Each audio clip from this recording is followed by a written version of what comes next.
All right, we are Oh. good. Hello, everyone. This is a bit of a change of the norm. Unfortunately, our DM, our normal DM, Lily, was not able to make it today. So I am subbing in as sub DM to run things for today.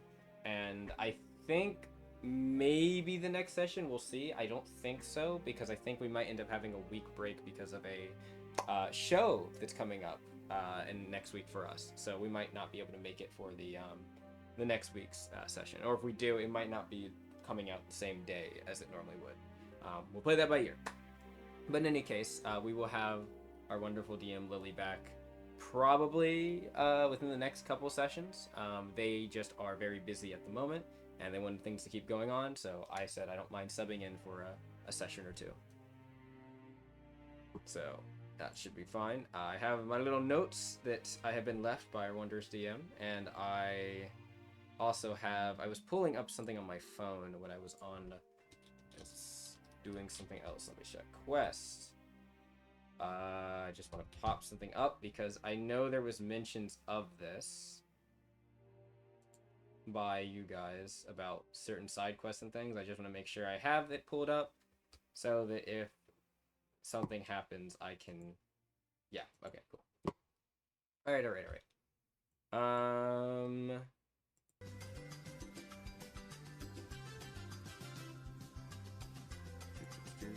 please. Don't do that. Alright, there we go. Alright, so, in the last session, if I recall correctly, you can correct me if I'm wrong, the group had kind of did a little bit of a slight time skip, as we had decided to leave in the early morning to go out and look for those sickle drakes and rattlesnake wyverns that we had been asked to kill and bring their bodies back for the Divine Tears restaurant that's in the Lilel tribe. And we had successfully done that pretty quickly, and kind of realized that we are potentially a lot stronger than we thought we were. We weren't even really going all out either, but we dispatched them quite quickly. But along with that, we had managed to get a decent amount of creatures from that little engagement. I believe that we got... we had...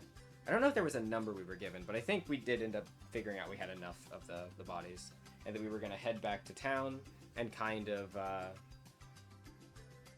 give them to the Divine Tears, see what they have to say, what type of dish they're going to make, and from there, after that happens, probably head our way to Mogah, I imagine, unless we wanted to look around Lilel a little bit more before we left. So, oh, you know what? Before we do that, and this is, you don't have to do this today, Toki, if you don't want to. You can wait for Lily to be back, but did you want to do your little thing about when we were all talking about our secrets and stuff? I don't know if you saw the secret story time session yet, the one you weren't here for, but if you'd like to do that, feel free. If you would like to wait for Lily, feel free. Oh, Toki. Uh-oh. We might be missing Toki's mic, potentially. Oh wait, sorry, I have to go grab my phone. Oh, okay. Yeah, it's fine. Were you able to hear everything I said, though? I heard everything except for the last 20 seconds. Just the whole, like, do you want to do it today or do you want to wait? The secret story time session we had, where you talk about your past.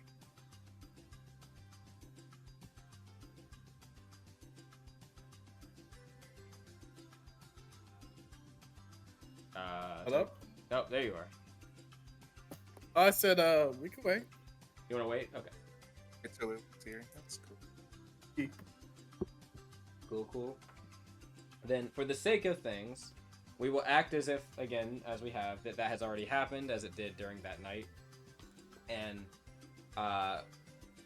we'll just play like that has already happened. So, in that case, we're gonna start instead with us. I'm not Lily mentioned about not necessarily having us go back and do the whole rolling to get to the monsters thing for this in this case. Just we skipped it. We don't need to go back and do it. The only thing it would really give a benefit for is if we wanted to find like, you know, net resource nodes and things like that. And there's a multitude of quests that we can go do to do that outside of just going out ourselves to like go and forage. So, she didn't really think it's that important, and I don't either. So I'm not gonna have us go back and like try to find the you know, signs and whatever. So we're just gonna act like we already did all that, and now it is going to be around. We left early, if I remember correctly. So this would probably be around. I was gonna say I might have had a time written down. If you have a time written down, please give it to me, because I was gonna go with probably 10 or 11 when we get back, in the morning. Because I don't think we talked we about left time. early. I know that. Did I need to write down? I said that we woke up, but I didn't even say what time. So Well, I know it was never. we probably woke up around 8 or so, because I know we went to bed around midnight. So I don't think it would have taken us that long. Dispatching those creatures that was pretty quick. I think we probably would get back. We didn't go too far out. We probably would have got back around 11 or so. So we're gonna go with that and say it is around 11 in the morning when we arrive back with the wagon. And I'm checking here, but as we are walking, everyone is walking, I should say. I say we. There is something. I think we already mentioned this as well last session, but we could carry all the monsters that we had. We couldn't ride in the wagon, so everyone is kind of walking beside the wagon as it's being traversed back. Outside of the person probably like helming the wagon itself, you know. Dibs. Would you like to do that? Would you like to? I don't remember the names. I'm sure you do. I did last time, but it's been a minute. The hell was their names? I should probably let me pull up Starsha real quick, because I actually don't have her up. Starsha.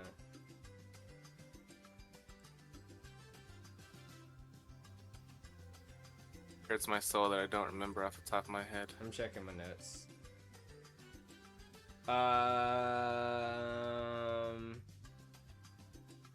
I have the name of the 2 proprietors we bought them from, or rented them from. Which is what are their names so I can control F? Because there were a lot of notes I took. Versa Narith and Egrin Nemon. Here, I can copy the names if you'd like. I think There's Versa Narith.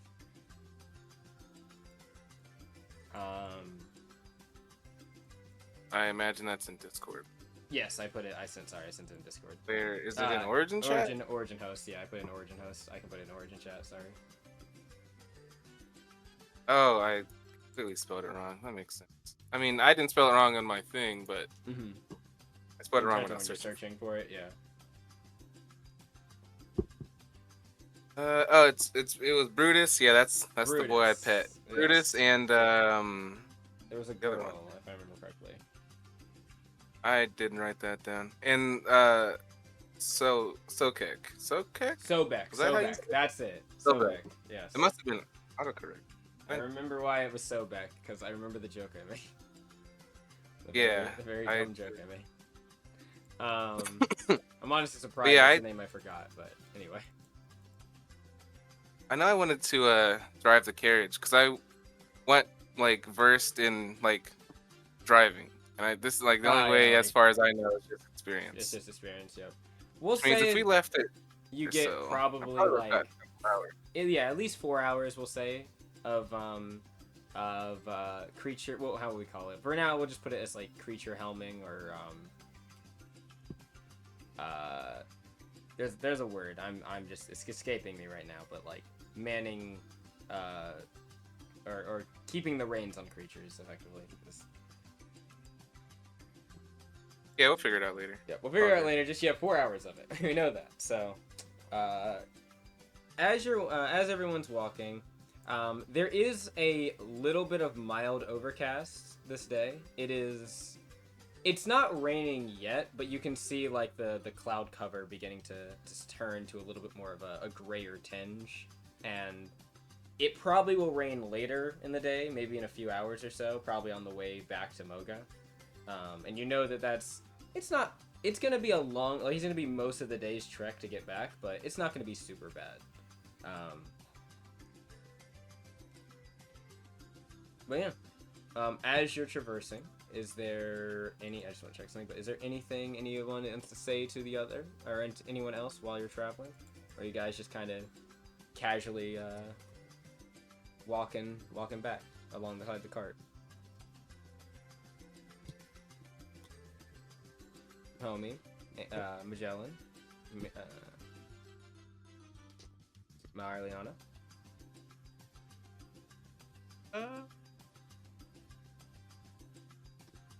Let the other first. Sorry. It's alright. If you're looking for some more context into what happened at the fight, Magellan, you got hurt a little bit, if I remember correctly, from some poison gas.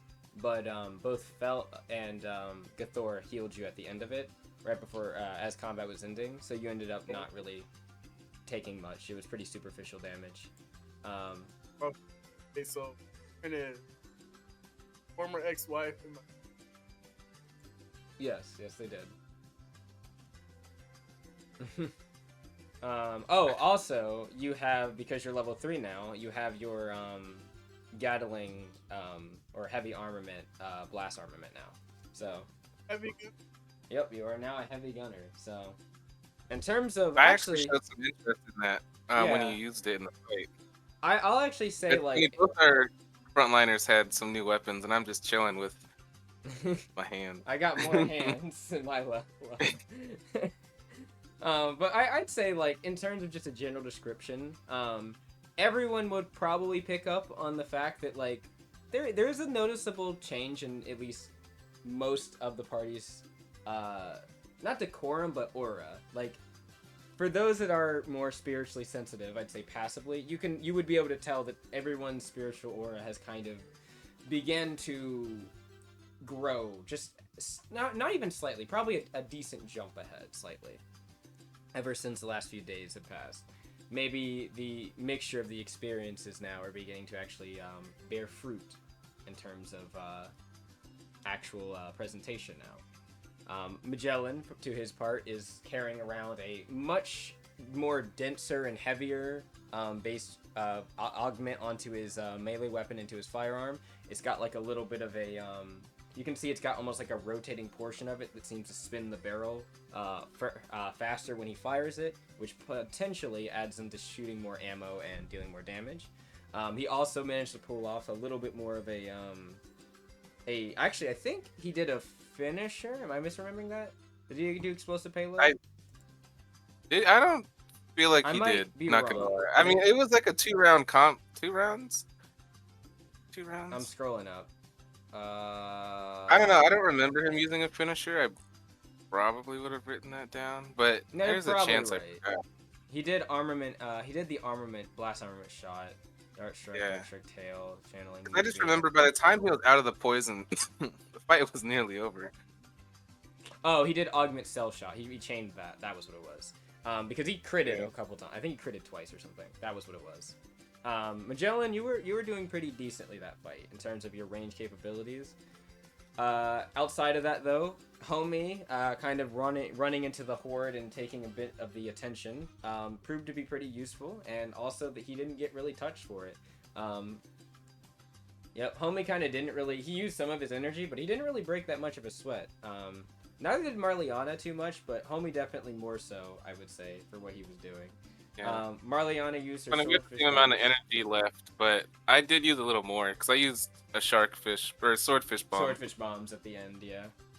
It did seem that, like, there was kind of a I wouldn't say there was kind of like a competition or anything, but people were definitely using a little bit more potent abilities more sparingly, I feel like. I mean, even Starship pulled out a moonbeam at one point. The first one. Yeah. No. So far, the first one. No. No, you're right. First one, at least of this, of this campaign so far. So. Yeah. Yeah, everyone's looking a little bit stronger, Felt, I think, just stayed mostly healing. Wait, no, Felt did do something, actually. Did she do wave, or am I misremembering that? wasn't. It might Actually, have been, it might have been a contemplation did doing she wave. though? She was the last one in initiative, and I feel like the fight. I'm scrolling. I'm trying to find it. Last thing that was rolled was Magellan's shot. So maybe she didn't do wave. I know she I did don't. an Yeah, offensive she based just spell charged though, her. but I just don't remember what it was during one of the rounds. That's all right. Well, either way, Felt did some damage, did a little bit of damage. Oh, it was Felt. She blew away the poison. Right, the giant gust. Yeah, she summoned like a huge like kind of wave of force to blow away the poison of the rattlesnake wyverns. As when they spew their gas out of their mouth, it kind of collects and stays in the area unless it's pushed away with wind. So, yeah. And it was a lasting effect, if I remember correctly. Yes, Not that it lasted, because the fight was over so quick. Yep. But yeah, Gathor. I think Gathor really kind of stayed to the back for the most part. But yeah, there was definitely a showing that everyone has gotten decently stronger and is I don't know. You say that, but everything I did in that last fight, Marliana's done in the last like 3 fights. That's fair. That's fair. All right, everyone else. Put it that way. Everyone else. I got more energy. I didn't get as yeah. tired. I guess that's a notable. That's true. You didn't get as tired as quickly. But definitely not a fight that would suggest, I should say to everyone that it was not really a test of our power in any sense of the imagination. It was honestly just kind of a curb stomp. But, maybe that might not exactly stay the same for the rest of things. But in any case, if there is nothing anyone wants to really say to each other, don't want to cut off anyone if they do. Okay. Then we will... I think I'm good. Okay. Then I feel like most people would just be having kind of casual conversations around. Probably Starsha with Corina, maybe Marliana with Gathor and Felt or something like that. Homie... Magellan Homie flying upside down, probably. I just feel like I had to pause and think, like, what would Homie be doing? Anyways, Magellan, probably, like, making sure all your guns are clean to make sure, like, everything's good. Are we in a tent? No, you're walking back to the town. You're almost back to Lowell Town. With the beasts are in the wagon. Everyone had to walk because you couldn't fit the beast and yourselves on the wagon. Says who? I'd sit on top of the wagon. Would you like to sit on top of the wagon? I don't technically have to. Even if the max carry capacity is there, you could just sit with your like, boots hovering over the wagon. Yeah, if you want to do that, Exactly. you can do that. So you're just kind of. Homie's So so yes, extra. that it's is awesome. what Homie is doing. He is just kind of standing planked these on top of the wagon. Life change. Yep. I would have not given you them this early, but that was not my decision. Yeah. That's okay. But I think it would have been cool, but the fact that he's immune to the slow condition is crazy. it is okay. I would have let him have the flying. I would not have let the slowing part be there, but that's fine. When we got hit by slow, it's like Okay, but it'll happen later in slow. Don't say that. Okay, Don't say that. Do you remember? Do you remember what happened with the? It was Clementine and Silva. No, what was her name? Sylvia? No, it Or wasn't Sylvia. Selena? It was the tank. Serena? Selena, you mean? Selena, yeah. Yeah. They had a fight where everyone on the team, except for like a couple people, were either slowed or stunned, and that was just awful. And that was a nightmare. Yeah. Anyways. But it's fine. I'm actually not upset. I think it's interesting. I'm just saying you better be grateful. You better be grateful for the I am. Say thank you to the DM. So. No, not me, the other one. But yes, you guys managed to get back without much issue. Actually, I would like. What's everyone's passive moods? Mood. Yes. Not good for me. I'll tell you that. Yeah, I've got a 10. I can look up Felt. But yeah, look at Felt's if you can. Mood is astuteness. Yeah, it's astuteness. So hers is a 3. So or 13. Okay. I'm guessing she doesn't have any bonuses in it. Doesn't look like it. Okay. Well, It's got a Just decent awareness. passive is just 10 plus whatever it is, right? yes. Usually, yeah. Yeah, 10 plus the Yeah, modifier. so I'm just a 12. Okay. Wow. There is no way. There is absolutely no way. Don't you remember that our team is just terrible No, at Starsha astuteness? doesn't have, well, astuteness, but Starsha has spiritual insights, which lets her use it instead of her mood. There's no way I have one of the highest moods technically on the team now. What's your spiritual thing? What's wrong? Or what was that, Magellan? Is it a 15? I think it's a 16. That's hilarious. It's a 17, That's actually. hilarious. I'm sorry. Goddamn. Plus 7. Yeah, because Yeah, spiritual you- insights you for mean knowledge, soul, as, energy, and mood. Look, you're reading the soul, not the mind. It's a little different. I feel like it's a little different. I don't know. Like I can't respect the fact that Starsha has the best mood on the party. I mean, there is actually a relative explanation for why this is. Soul energy is tied the most to emotions over the mind. So, because she can read souls better, or she's learned to read souls better, she's also able to tell emotions better. That doesn't necessarily mean she knows what to do with that information. Like, whether you're stressed or like if you're okay, actually I can see it. I can see it. I don't like it. Look, just because she has that doesn't mean she uses it well. Go ahead, Magellan. Hear me out. I think, Starsha's just like got that high functioning autism. Exactly. Yeah. I mean, she does. I know that. But just in this one instance, I don't like it.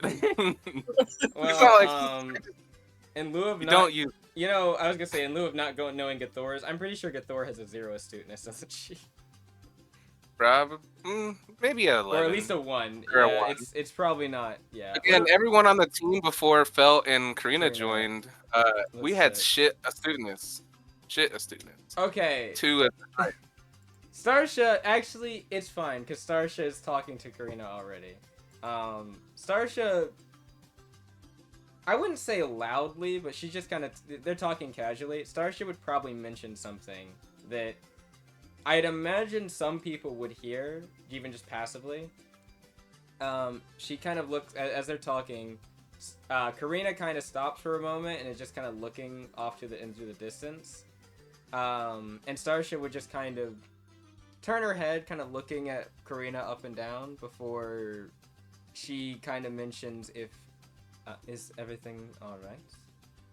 You seem a bit distracted. And Corina kind of turns over and she's like, oh, no, everything's fine. I just, I guess I am a bit distracted, just...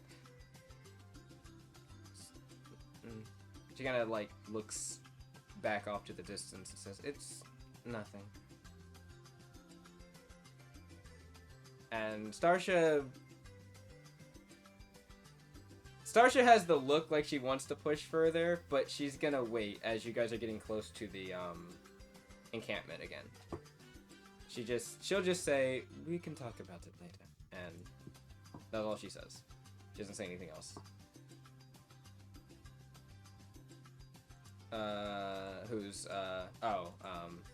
Belts? Belts. Yeah. I got it. Did I use a spell? I only used Moonbeam, right? I don't think I used a spell. Yeah, that was it. I was like, I don't think I have any charges I need to get off with. Okay. But anyway. You all getting to... I lost the track of where I was on that document. There we go. Anyway, you all getting back. I imagine we are all heading... straight to the Divine Tears. I thought so. So, beeline it directly to Divine Tears. The Alto kind of acknowledge your presence as you have the creatures mounted on, well, you know, like stacked onto the wagon. Gotta do big waves as they notice our presence. Unlike how perhaps you all might remember from Quald, there is not an indication of disgust or anything weird about you walking around a wagon full of dead creatures. To be fair, Quald was different. We dragged them on the ground. We didn't have a cart. Yeah, you did kind of just. We did just kind of. I feel like it would have been a little better if we at least had a cart. When we don't speak about what happened in the guild hall that night, homie. Homie. But yes, you manage to get them back pretty quickly. There is a couple of looks, even with your even with the lower moods in the party, you can tell that they're from some of the hunters that are kind of nearby. There's a bit of like recognition of like all of your presence now that they see that you've gotten like at least like 7 or 8 creatures here, kind of stacked up. Like they acknowledge like, okay, they're not too bad. These guild people. They don't say anything necessarily or like whistle at you or anything like that, but they do seem to acknowledge your abilities. Especially considering it doesn't really look like, maybe Magellan has like a few scuffs on his like shirt or something where he got hit, and maybe like a few blotches, but they acknowledge that you all look relatively fine, like considering the fight that you had. So, but yep, it doesn't take you too long. Go, sorry. I was spelling out acknowledgement, and it's a word. It's a weird. Acknowledgement. Yeah. I spelled it right. I'm surprised. But yeah, you guys get back to the Divine Tears barbecue. There you can see the fires are bellowing out the smokestack of the building. You can see there's several people seated at the top part of the building. As you know, there's like 2 parts. There's like a bottom floor and a top floor. And then there's a whole area in the back where they probably do like the slaughtering and stuff. The pleasant smell of barbecued meats leaves maybe one member in the party slightly salivating, but she won't admit it. And more than one. It's more than one? Fair enough. Well, I said that won't admit it. One of them will admit it. Oh, I won't. Okay, yeah, no, that shit smells good. But as you arrive, you can see that Bone Claw actually kind of comes out, who I'm going to actually pull something up because settlement. I don't think I am wrong about this information, but I want to make sure before I say it and I have egg on my face. Bone Law. This document is taking a long time to load. Please do it quicker. Like, any day. There we go. Okay. Bone Law. There we go. Oh. I did not know that. Or I guess I did, but I forgot about it. The first sentence is actually like some interesting lore about these two. Anyway, Boneclaw will come out to address you all. Faraz, as his name is, and he will. He sees that you have the wagon loaded up, and he's like, I don't remember what Boneclaw sounds like in Homeclaw, so excuse me if this is not how they sounded before when they laid their voices. Boneclaw's like, oh, this will do good, yes. He's like, seems like he looked you all up and down. Seems like you didn't struggle at all. Quite capable. That was pretty easy. Too bad there weren't more. We could have brought more, but this was all that showed up. No, this is more than enough, isn't it? And you can see Homeclaw is up top. You can see like helping like give out food and stuff like that. And he turns over. He kind of squints looking at it, and he just kind of nods affirmatively. He's like, yes, for what we need, at least to test things out.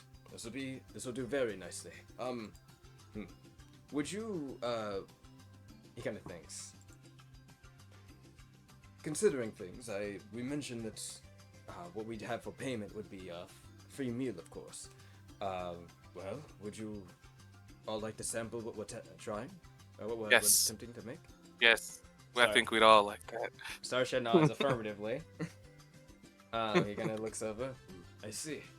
I'll go ahead and get started on it. Just move the wagon to the back in there, and I'll start carving it up and such. We might need, give or take, a few hours or so. I think you mentioned something about wanting to leave. And Starshed will kind of pipe up and say, we don't mind waiting for some food. Out of curiosity, though, how many of these beasts do you need for this meal? He kind of looks over at the trial and error aspects of it. In terms of that, I'd say what you have here will probably suffice for a few runs of the dish. Once we get it down to exactly the right amount and such, maybe 2 packs or so. But I think we'll probably need all the bodies for just the initial trial runs. Okay. Starsha kind of looks A over. touch of disappointment, but that's fine. He kind of looks at you. I understand. You wanted to carve some of them for parts. Well, he kind of maybe says, if there's "We'll any put it this way. leftovers.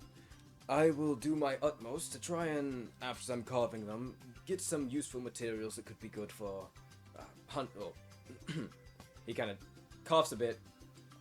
Guild adventurers like yourself. He was about to say. It sounds like he was going to say hunters, but he realized, not exactly like the Alto hunters, but yeah. We'll see what I can do, and he will nod. I say, Honclaw, get ready. We have a dish to make. Honclaw kind of nods affirmatively after giving them out the food. And you can see there's a couple other lizardkin and a lupin that kind of go out and start kind of helping collect some of the food or the meat and pull it to the back with you. And Boneclaw will tell you all basically to feel free to sit down. And he'll come find you guys when the meal's ready.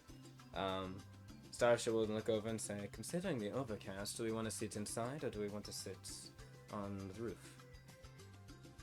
On the roof? Well, the second floor. No, homie, not the actual roof. I was going to say Let's sit on the second floor. Alright. A little rain won't hurt. Can we on the actual roof? Rain. No, we cannot sit on the actual roof. Homie, if you somehow annoy these people that are making us this meal, I will personally send your tail.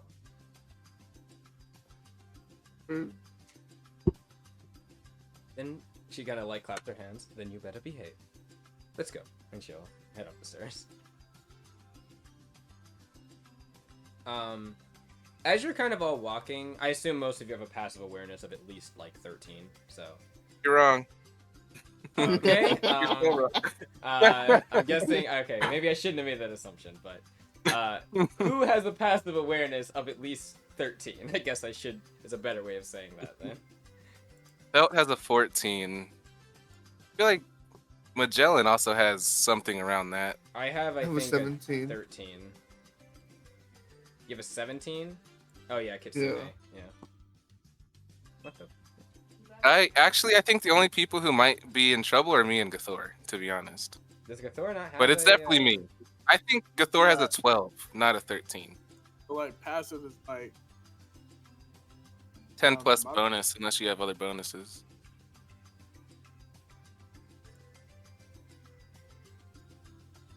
What's 6? So what's 16. That means you have a 16. Ah, sweet. You have a 6 awareness?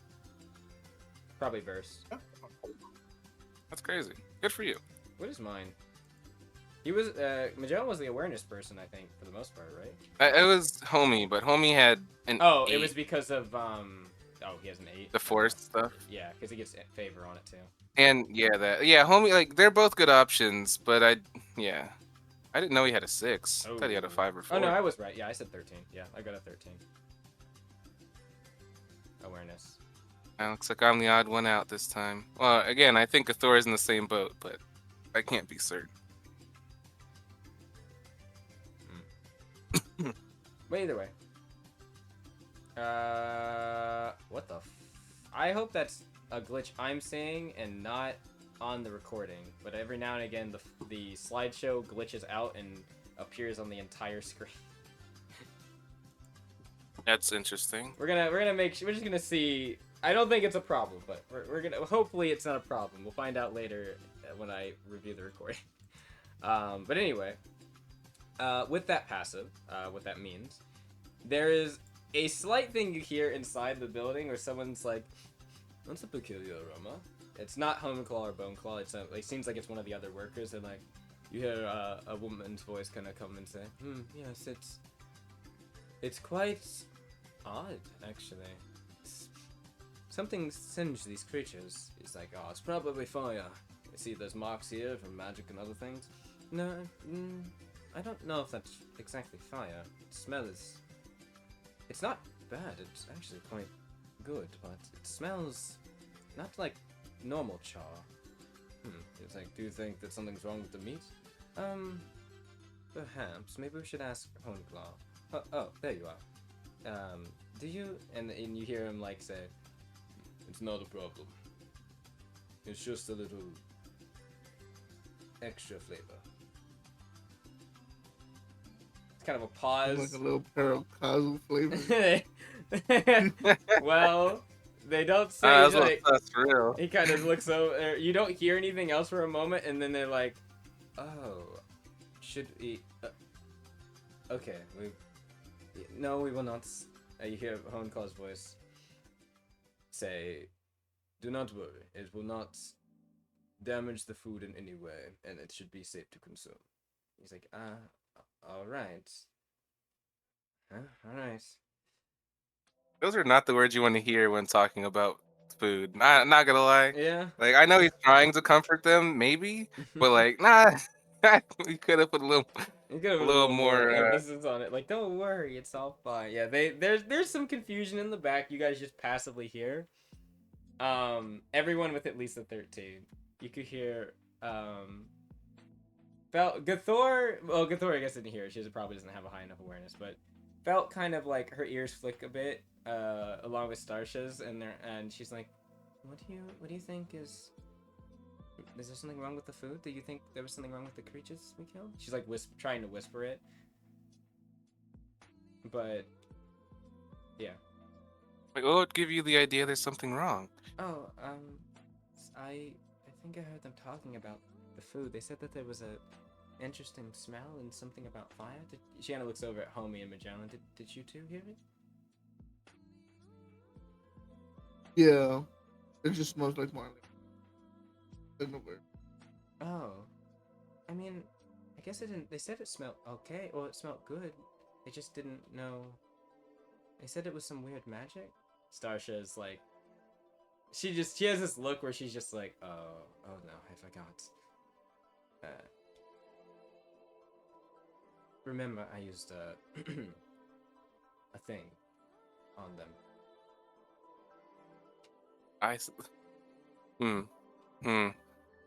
I know what that means, but I don't think I'm gonna say anything.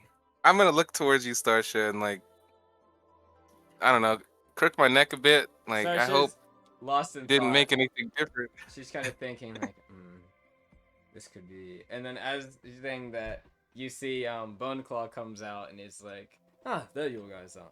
There you all are.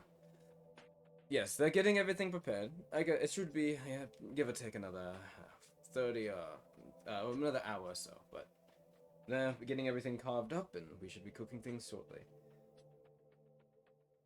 An hour, he He says. kinda looks I'm getting over. an hour of smithing training then. He looks over. Is everything all right?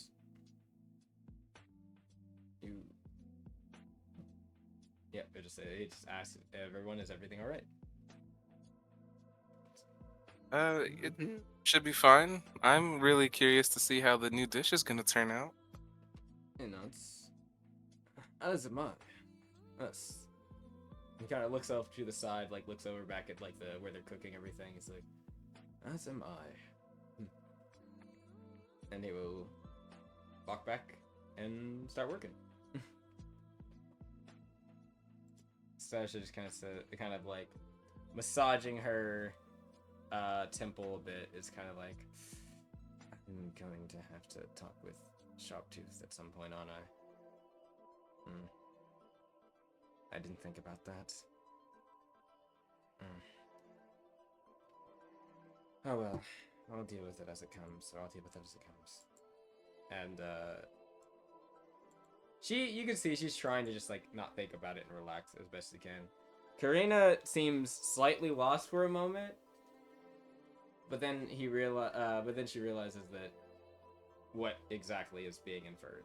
And they kind of nod like, I wouldn't I wouldn't be too worried. I think Bonklo and Honkol are good people. They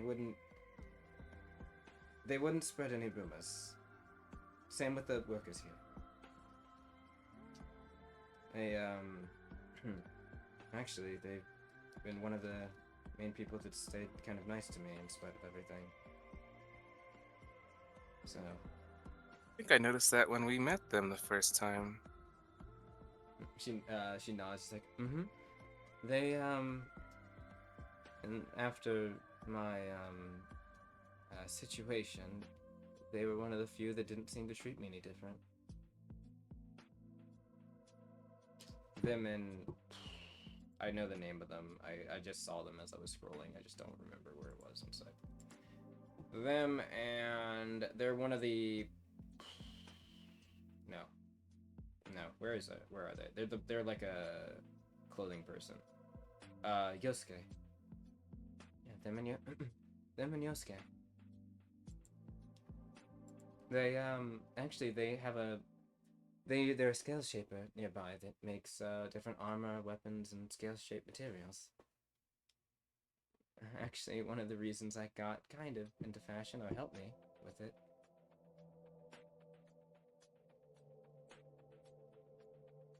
They don't really say anything else after that. They just kind of look to the side again. But yes. After give or take another hour or so, and yeah, Marliana, you can put down getting some smithing training. I think Starsha is actually gonna ask Corina if they have any people in the town that do engineering of any kind. She's read about the Alto and their engineering specialities, and she's curious about the things they create because of the things she's read in some of the books she has. And Corina would talk all about how recently there's been a big push, specifically Sharptooth, and they actually, Corina would maybe slightly, I wouldn't say slip up, but say Quada at one point, and then change it back to Sharptooth. So it seems like Quada might be their other name. Write that down. And but they kind of go back to saying Sharptooth, and they say that they would say like Quada, Sharptooth, Chieftain Sharptooth. They've been looking into expanding some of the engineering powers of the Alto. It's a big thing. I hear a lot of the chieftains are determining ever since the whole I think it's been a big thing since the elections a while back, and something about a fiasco that happened around a year ago, I think. Something, what was it?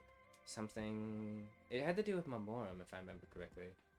And as as Corina says that, you would see Honeclaw actually kind of walks by. He seems like he was tending to someone else, and they kind of stop when they hear the mention of that, and they kind of like, you mean the Retribution incident?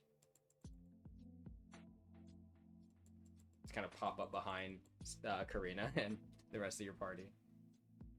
Is that what you're referring to? She's like, oh, yes. I think that was it. I don't remember much though about it.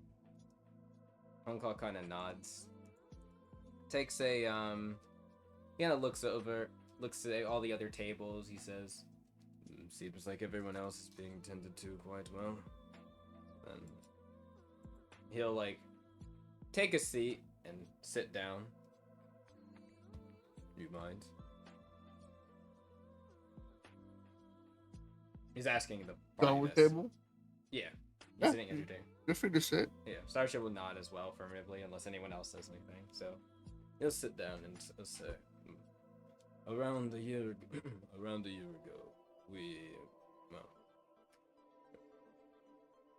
there was a debacle that happened in Lapsus. It affected most of the Lapsus area. It was called the Memorum Retribution, or Retribution War. Seems like some fellow Memorans got quite upset with how things had happened in the past between the Consortium and themselves, as well as the other Lapsus nations. And they started striking different parts of the Consortium and other nations. It was a whole fiasco that all culminated in this whole Lapsus initiative thing that, well, I guess it's a thing that's becoming real now, since the threat got quelled late last year. All in all, the Retribution conflict didn't happen, he kinda thinks. It wasn't too long, maybe a summer, ending towards the fall. And all things considered, you'd think it'd be considering it was only 3 months as opposed to something like the Rising War that was... he kind of sighs.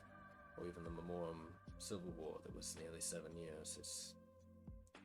It seems so small, but... He kind of shakes his head. Yes, ever since then, many of the chieftains have been deliberating about the Alto Tale's safety as it pertains to the Elapsis Sphere and specifically the Consortium's intent in keeping us safe. So a few of them have determined that it might be a good idea for the Alto to be prepared in case of any eventualities, something like the Retribution conflict again, though this time, maybe perhaps not necessarily pointed from Memorum towards the Consortium, but from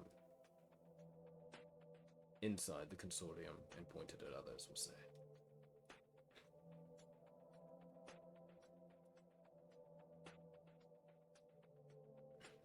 Corina's kind of like, yeah, that.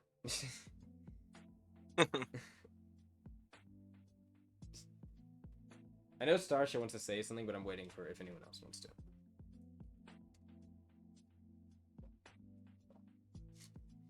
Alright, I guess Starsha... Oh, go ahead. I guess... Can you elaborate more on how the Alto was affected? During the conflict, a coalition was formed. You might have heard about it, or maybe loosely, but the Lapsus Sphere initiative that's set to be signed soon, or trying to be. That initial aspect, I guess you could say, of it had to do with building a coalition front of multiple forces across all of Lapsus, not just the Consortium. Well, because of that, the Alto was slightly brought into things because of that. And not only that, the Retribution had its sights on the Consortium at large, and the Alto Tale had taken a lot of Memorum refugees. He kinda thinks, I myself and my brother are one. It's kind of a... Were you forced to take the refugees? He kind of shakes his head. During the Memorum Civil War several years ago, we had moved here because of the fighting and the conflict. Many other Memorums also felt the same. So you could say there's a large contingent of Memorum individuals that are now part of the Alto Tale, or at least live with them in the settlements. So when the Retribution conflict happened, there were many thoughts, we'll say, not just within the Alto Tale, but around the Consortium, towards areas that had a large Memoran population.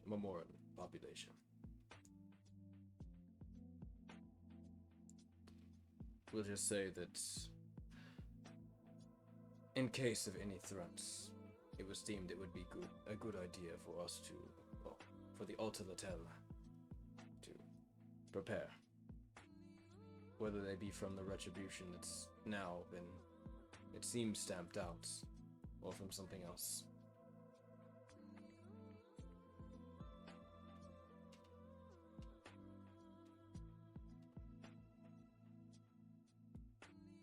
And then looks over to you.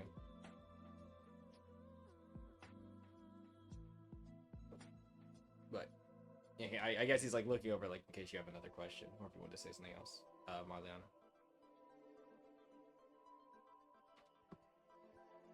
I don't think I have anything else. Though I did write that down. Okay. I mean, yeah.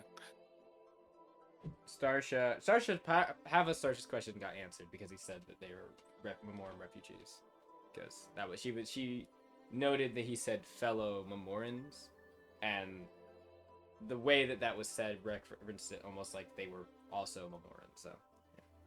So she would kind of say, "So you're Memoran or from Memoran?" He kind of nods. Yes, indeed. As I said, we left during the Civil War, I think. What was it? AW, maybe 4 or 5. Actually, I'm gonna check that real quick because I think it actually listed. AW7. Sorry. Yes, AW7. Ironically, a year or so before the Mamor Civil War ended and Ishin Ali became the leader, or our leader. But as far as things are considered, we are still Alto Tale now. Now, I guess you could say we don't forget about our Mamor heritage. Some of our meals actually are slightly themed around our food.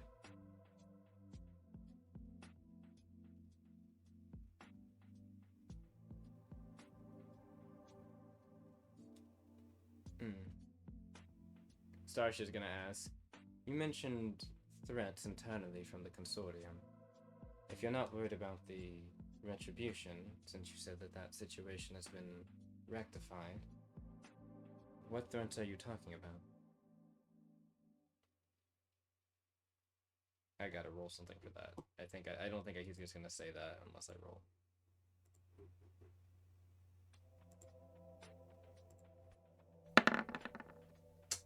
Yikes. Never mind.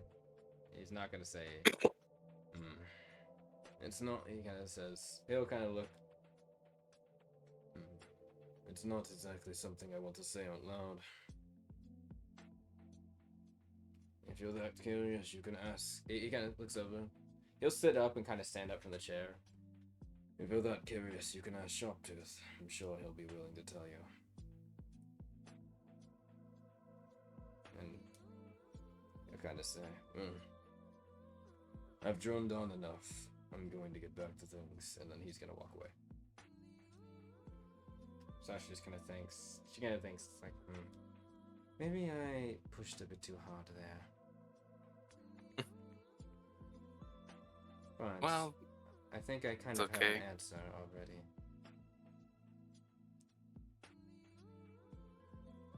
She doesn't say anything else. What are you thinking? I'm asking, what are you thinking? She kind of sits back in her chair. Well, considering the nature of his reluctance to say things, I'm kind of piecing together a few things, but it's obviously not the Retribution. He said that, at least as far as he's concerned, that situation has been rectified. If it's not them, and it's from, he said, within the consortium, remember Alan? Yeah? He was part of some group, wasn't he? A militia of some kind? Or he was helping one? Right. Didn't they have some name? Yes. They were part of a group, I think, called something Hawks, maybe Valiant Hawks. But they also were part of another larger group, I think. I don't remember the name, though. It's escaping me. But, based on what we experienced in Quad... Oh, go ahead, sorry.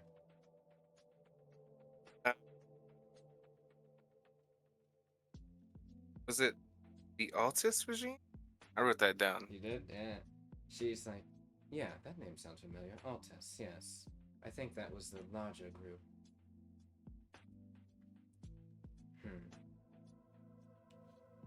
If they're a consortium group, that would make sense why he's cagey about answering. But he's in an Alto area. Why would he feel concerned? Corina kind of looks over and she's like, well, remember we found those weird spears and stuff out in the wilderness. Hornclaw's, how should I put this? He's a bit untrusting of some things, of people. It might not seem like it, but it's just difficult for him to trust, especially after the Memoriam thing. So I think he's just apprehensive about talking about certain things. He says, don't take it as like a personal thing against you both. You didn't say anything, I think, to make him upset. But, yeah. Starter just kind of nods. It's like, Well, in any case, it's something we might want to keep our ear to. If the Alto Tale feel like it's need to prepare for things, then... Oh, right. You know what? He didn't... Well, I guess you were going to say something, weren't you, Corina? About Alto working on something? She's like, oh! She kind of claps her hands. Right. there's a scale, not just a scale shaper, but a scrapper and a salvager nearby. His name is Steelclaw. Gareth Steelclaw. If it's anything slightly tech related, then he would know about it, at least as it pertains to the Alto Tale. Did you want to... It's, I think he's in a 2-floor building not too far here. It's actually made of a lot of weird metals and woods kind of salvaged together he built. He actually built it relatively himself. If you wanted to go before we left, I don't think he'd mind us stopping by. But you said he was a scrapper and what else? A scale shaper? Scrapper and a salvager. Salvager. Yeah, he's got a little workshop nearby. Yep, he used it to be a,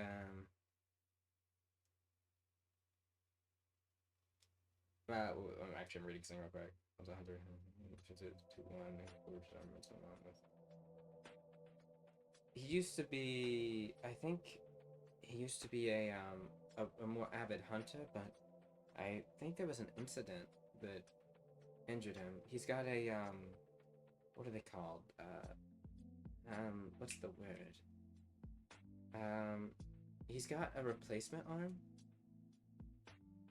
Starsha kind of like, when she says that, Starsha's eye, she gives her a look of like intrigue. Replacement arm, like a cybernetic? She's like a cyber, so yeah, whatever you just said, that thing, I think. He's got like a mechanical arm. Starsha nods. I didn't know the Alto Tale could make cybernetic tools. Interesting. I didn't know you could replace an arm with a mechanical version.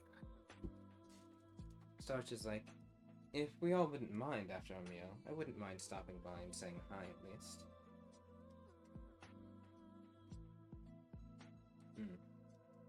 That's Starsha, by the way, asked that.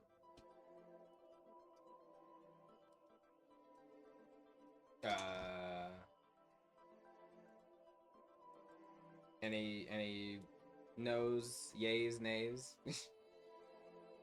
I What don't did she see why ask? not. If we want to stop by, Corina was talking about a scrapper or a workshop nearby because Starsha's been interested in Alto technology, and she told her about a place owned by a guy named Gareth Steelclaw, and he has a cybernetic arm, is what Starsha is. Based on what Corina described, she thinks he has a cybernetic arm, and she's interested in finding out more about Alto technology. So she said, do you mind if we stop by and see what they have there before we head back to Mogah? I wouldn't mind. Okay. Is it related to Bone Claw? Is their name? So, Probably Corina not. says, no, it's not exactly how Alto names work. There's two kind of categories of Alto name. There's what you can call as your, I guess, what would be the best way to put it? I think consortium people think of it more like a trade name or something. It often describes, at least for the Alto, it's something that describes something about yourself, whether it be personality, interest, physique. So for instance, Silvertail, she kind of wiggles her tail in the air. Silvertail, see? I don't think that's how the consortium names outside of Alto, I guess. No, not particularly. But then we have what I guess you could consider true names. Those often have some invocation of Alto language in some way. Corina, I'm not actually sure where my name comes from, believe it or not. But outside of that, Gareth received his name, I believe, from his razors, and well, I guess it's just a name that he decided to go with. I think in terms of what it means is, just kind of thinking, I don't really know, actually. Well, if it was Steeltail? Steelclaw. Steelclaw? Well, sounds like he got that name either through his proficiency with engineering or after getting his cybernetic. Does that mean you don't always get your descriptive name until later in life? Karina's like, actually, you can change it. His name used to be Softclaw, believe it or not. Interesting. I think it's fascinating. She kind of says it was named after the gentle grasp and guidance of the blade, at least as I remember it, at least. Though I believe it, you think you're right. It did change after whatever incident to Steelclaw, or he changed it to Steelclaw. It's a thing in Alto culture that's respected. It kind of shows like that you've grown, I guess, if your name changes like that. Sometimes we also use the. You might hear us say like Silvertail or Steelclaw more. Often some Alto take a name that's more how would I put it? Lapsian sounding for ease. I think some consortium people don't exactly get our names. Or Well, it just sounds like a lot of them aren't very intelligent then. It's pretty easy to pick up. She's Star's just like, I think also they don't necessarily like them, it seems, which is also another matter in of itself. She kind of rolls her eyes. That doesn't make sense either. Star's just like, if I recall reading, the Alto, while they're given a name at sometimes at birth, can't they choose their own? Even outside of just the Steel Claw type of moniker or something like that? Corina kind of nods. Mm-hmm. Once you reach a certain age, well, not even, actually, she kind of thinks, not even that. You can change your name pretty quickly in the Alto, once you can start speaking language. I wonder what my name would be. That's what I was thinking. That I was just thinking, like, can we get a name chosen for us or something like that? Like, She nods. Yeah, I wouldn't mind that either. The chieftain. You often have a meeting with the chieftain or one of the inner circle of the shamans and such, and then once you decide what name you want, they'll check to make sure it's. Well, they have to make sure it's not anything too prude, I guess. But outside of that, it should be something fitting of your person, I imagine. Yeah, about your personality, your person, your interests, your trade. If we had an Alto name that get us closer to the Alto tribes. Oh, it's in a matter of acceptance. Once that happens, you're technically represented as a part of the Alto Town. Notes for later. Definitely right. I'm getting an Alto name. I also really want an Alto name. Actually, I just thought it's funny considering I actually thought of a good one for Marliana. Considering, but Fish out of water. Fish out of water would be really funny. What was it? Fish out of water. That's crazy. That's crazy, but hilarious. But crazy. Yeah.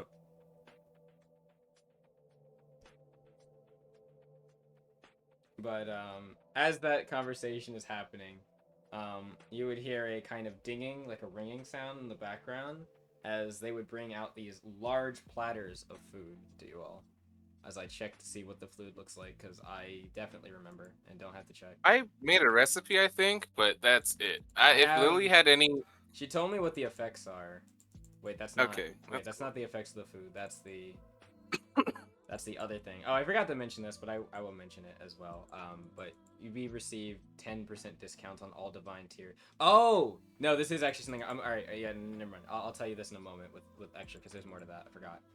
So the meal that we receive, they will bring it out onto this large rectangular table, as we're all, I guess it'd be probably circular table, and place these platters down. They will call it the Dragon's Roast. And as they do, you can see that there is the hide of the dragon kind of draped over the plate, with ribs kind of spindled upwards.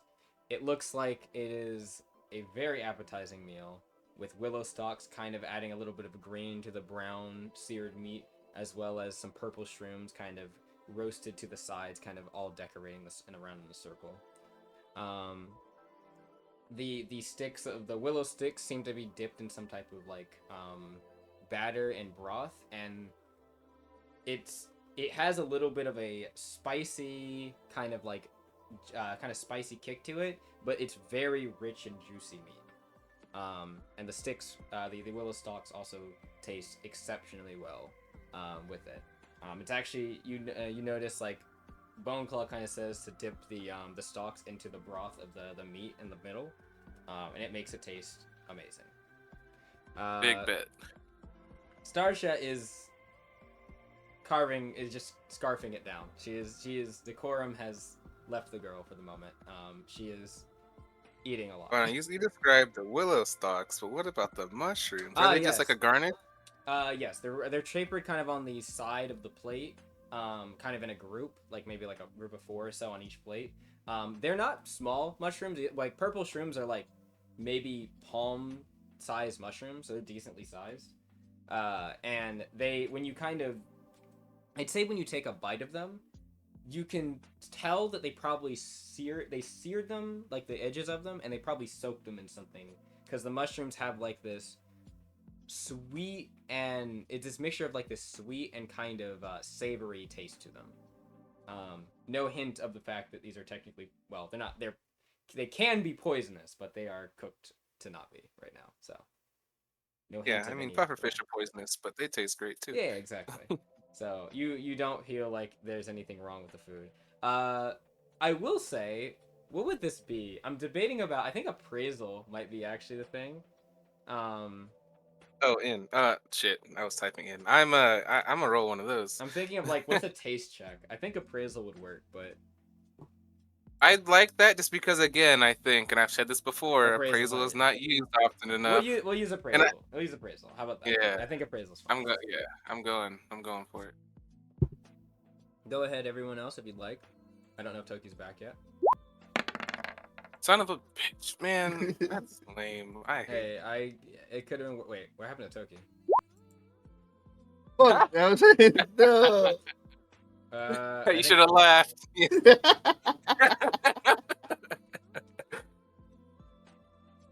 I think we lost Toki at some point. Can I roll again? I don't feel like that's fair. What do you mean? I rolled a... No, it's fair. I rolled a 1. I worked this hard for this. I mean, we didn't work hard at all. I rolled a 1 earlier. It's just something... Not on this. Yeah, I didn't roll a 1 on this. I haven't rolled this doesn't even matter. I'm just trying to taste the food. I know. Well, I mean... it tastes good. It's not gonna... Yeah, it's not like it's gonna taste bad because we rolled bad. Yeah, it's not gonna taste bad. Like, the taste doesn't change. It's just something about the taste you won't recognize immediately. That sucks. My whole a goal in my life is to taste every cuisine of each culture, and this is important. Look, I'm sure we will get this meal again. Because I will say, actually, let me check the Divine Tears meals aren't cheap. We're not paying for the effects of a meal anytime soon. I promise you that. We get a 10% discount on everything. We'll be fine. We are not spending 200 plus. Yes. I wouldn't know this is Marliana. I mean, no, there's a menu. There's a menu. No, I can absolutely know. All right, I'm gonna. I like to imagine in places like restaurants, they have like the regular menu, and then they have the adventurers menu. Like, like how in foreign countries they have like the menu for tourists, and then the menu in native language. Yeah. Just because like there's food, like you can get all this food that just tastes good, but it doesn't do anything. Doesn't do anything for it. And then there's a version that's like, here's the effects with the food, and it's like, okay. All right. The cheapest thing on their menu is their drink. No, it's their not. Drink. It's the grand steak, 45. Yeah, the drink is the same. It's 45. Oh, is it? Yeah, gold. Yeah. Yeah, you're right. I mean, I guess that's not terrible, but like the meals, like okay, you can buy the barbecue sauce. That's 65. What is Divine Barbecue Teardrop? Is that a drink? That's their barbecue sauce. Oh, okay. I was confused. Yeah. It didn't say. That's the sauce. Yeah, you can buy the sauce on its own and drink it as an action. Mm-hmm. It's crazy. Yeah, in the middle of battle, just drink barbecue sauce. It is very crazy. Yeah. But hey, I mean, it's not worthy of a short rest. Like, same with their drink. You could drink their drink in an action. Yep, Togi said. But no, when he's doing something. But go ahead. The meals go anywhere from 45 gold, The sure. most expensive 45 is 2,500. to 2,500. No, okay, but the average is probably like 500. If you just add all these up, like there's a 650, there's a 600, there's a 450, a 350, 725. The like 350 is these actually meals aren't something, cheap. but you know it's not just for one person, right? No, I thought that this was. No, these are for groups of people. Those are party prices. Yeah. Either way, okay. Well, then I guess because each of these meals serve a certain amount of people. Spend 300 gold for a meal for us, like not yet. Eventually, not even that far off. Maybe not yet, but like okay, there's at least 3. Okay, I don't really consider it's a meal, but it's barbecue sauce. I don't really consider that a meal, but it is a meal in terms of terminology. There are 3. I guess so. We can spend 45 gold for 6 portions of barbecue sauce because it's actually not bad. Honestly, when I was making the prices, I thought that it was for person. No, I'm not gonna change the price. They have a serving size. Actually, that's something that will probably need to be added to the food tables. Is like to tell you how many servings, because they're not always the same amount of servings. Because like when making a shot, there's like prices for individual meals and party meals. Like if you go to an inn, you could get like certain meals for certain parties. Wait, is that the shop? Is it shop type roll tables? What is the? Is it food? Enchantments? It's enchanted food and yada yada. Yeah, I'm going to it because there's a thing that talks about that. Oh shit. Ingredient and thing like that. Maybe on the tab I'm not often on. I'm only on make sure. It might not be on this version. Or not version, it might not be there. Interesting. Okay, cheese, bread.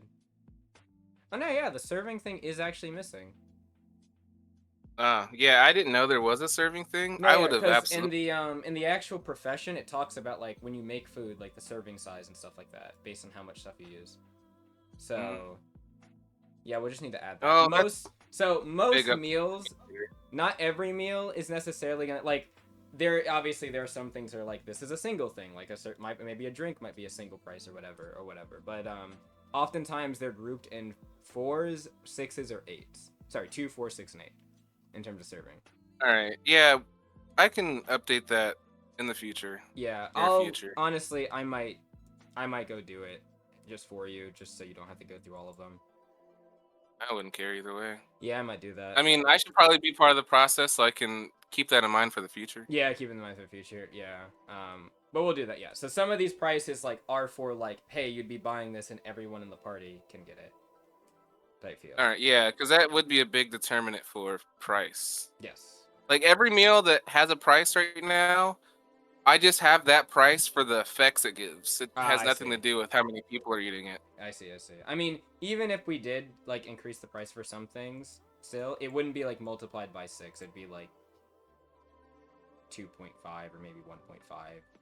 Sometimes they might even not even increase in price, honestly. Like grilled meat. I mean, some of those again, like this is not going to increase in price. 6,000.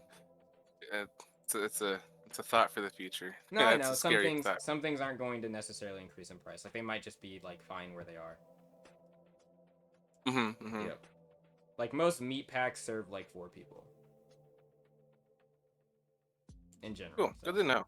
Yeah. But anyway, that's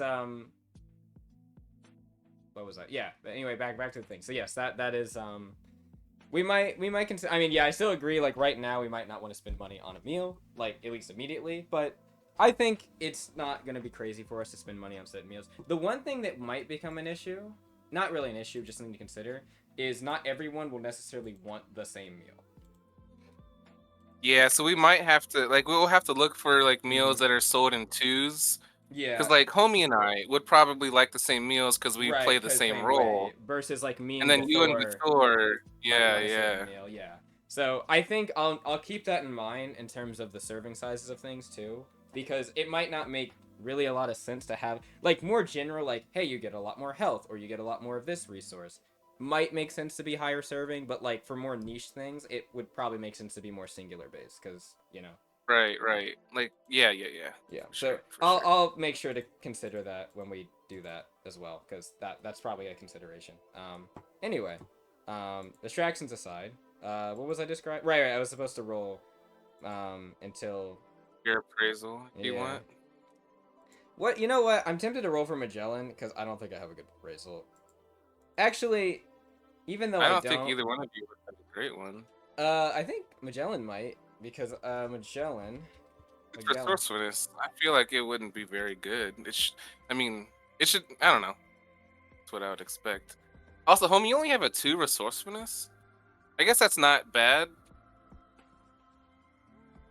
but I am surprised. He has a higher appraisal than me by 1. You know what? I'll roll for both of us. All right. I'll roll for me first. I have a 1. Wow, it's not obviously not tone deaf. 12. What's the version of tone deaf for your mouth? Which is barbarians. We lack a palate. We lack a lack a good palate. Yeah, we don't have a formed palate. Marliana would, honestly. That's fair. All right. Well, Magellan with a 12, I'd probably let him notice this because it's not super crazy. Let me see. I guess. What would I don't even know if the others have an appraisal. Oh, Corina might. She has a decent resourcefulness. Oh yeah, actually, that's a good point. I'll check Corina. Yeah, Felt has a 1. You know what? This might not be the accurate version of Corina. I just realized. You know what? Felt, but they roll the highest.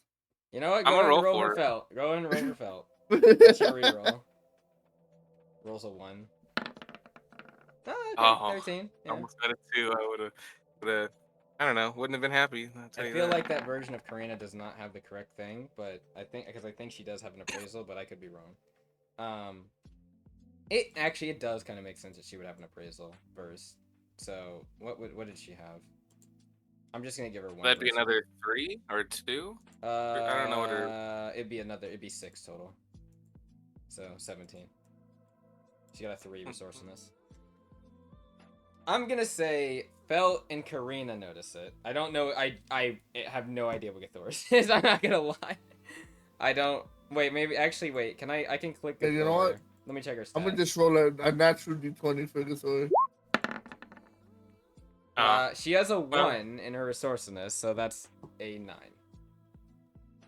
So, Felt and Corina, as they take a bite of the food, I will say, it does, like, for everybody, this food tastes really good.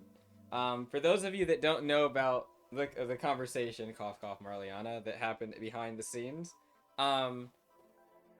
you'd be surprised for them to be considering something weird about the flavor, because the flavor is exquisite.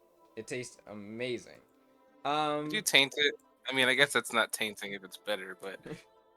by the way, I'm reading the notes as they say. Like, this is not something I'm adding. This is exactly what the notes said. There's a certain interesting flair to the flavor that's, the char is in such a strange way that it just illuminates some things in your mind.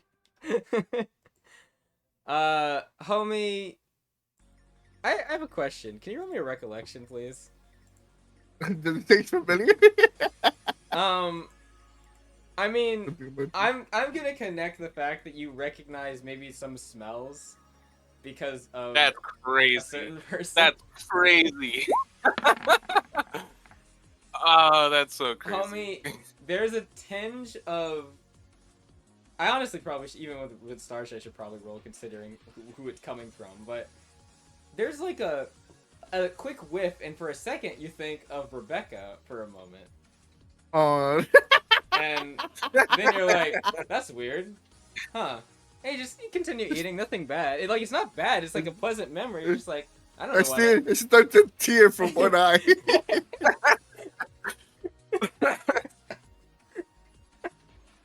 Sorry. The fact that he's remembering the burning hair smell with his meal, that shouldn't. I don't know. Recollection with Starsha, and she's like, that's tough.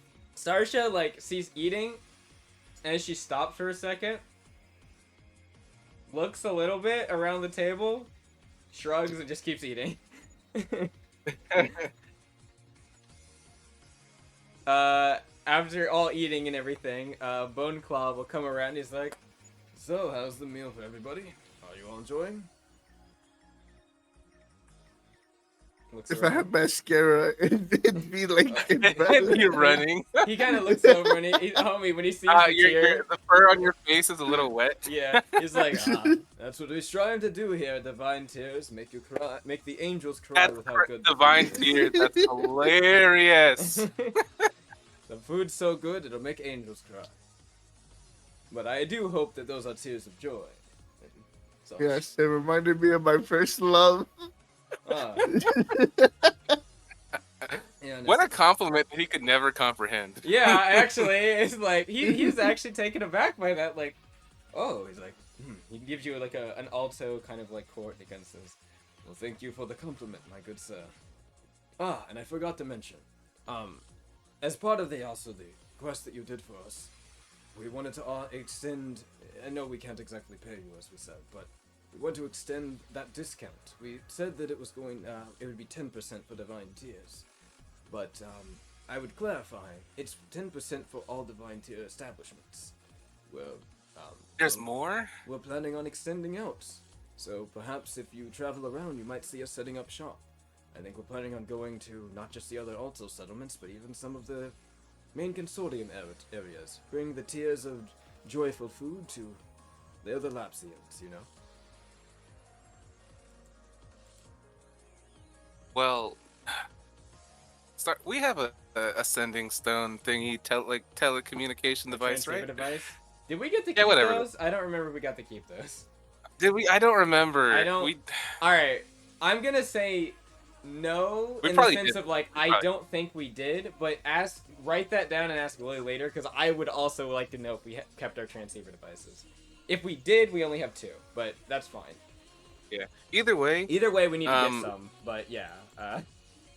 You guys have a way we can communicate? Like, I would love to hear updates about your menu and places you branch off to, and then we could maybe tell you about certain beasts that we found. If you have any new ideas, I think this would be a good relationship that we could start. Not at the moment, outside of messenger bird from the Auroch, from other Auroch V and other things, but we also have. He kind of points to. It might have escaped our sight, but let me just make sure of this. But I'm pretty sure there is a giant tower in the middle of this area. Nah, I don't have that written down. No, I know you didn't have it written down because I didn't, and I was scrolling and I was like, wait, what? One sec. Let me see if I actually saw that correctly. Where was it? No, wait, that's New Ghana. Did I read? Maybe I read the wrong place. Let me check. Here it is. Tower of Lalel South. No? It isn't within Lalel's Spear Scale district. Which, what district are we in? Let me check that. It's in the district to the right, to, like, a different area of the Lalel town. But it is there. I will read. A tower that is erected stretching over 400 feet into the sky. 400 feet? Yeah. That's crazy. There is a... Like, actually, that's the biggest... like structure I've probably ever seen. Yeah, that's a. Probably. I mean, I think the tower in I'm sorry. Fuck. What's it called? Chris. In Chris, the one like the main building, is probably taller, but yeah. Well, I don't know anything about that. Like, I was on the outskirts of Chris. Yeah. Well, I mean, the main like council building in your estate isn't exactly. I mean, they're near each other. Like that place would have been big, but like again, I didn't. Not tall. Your place wouldn't have been tall. It would have just been like a large complex. Yeah, it would have been like 3 stories or so.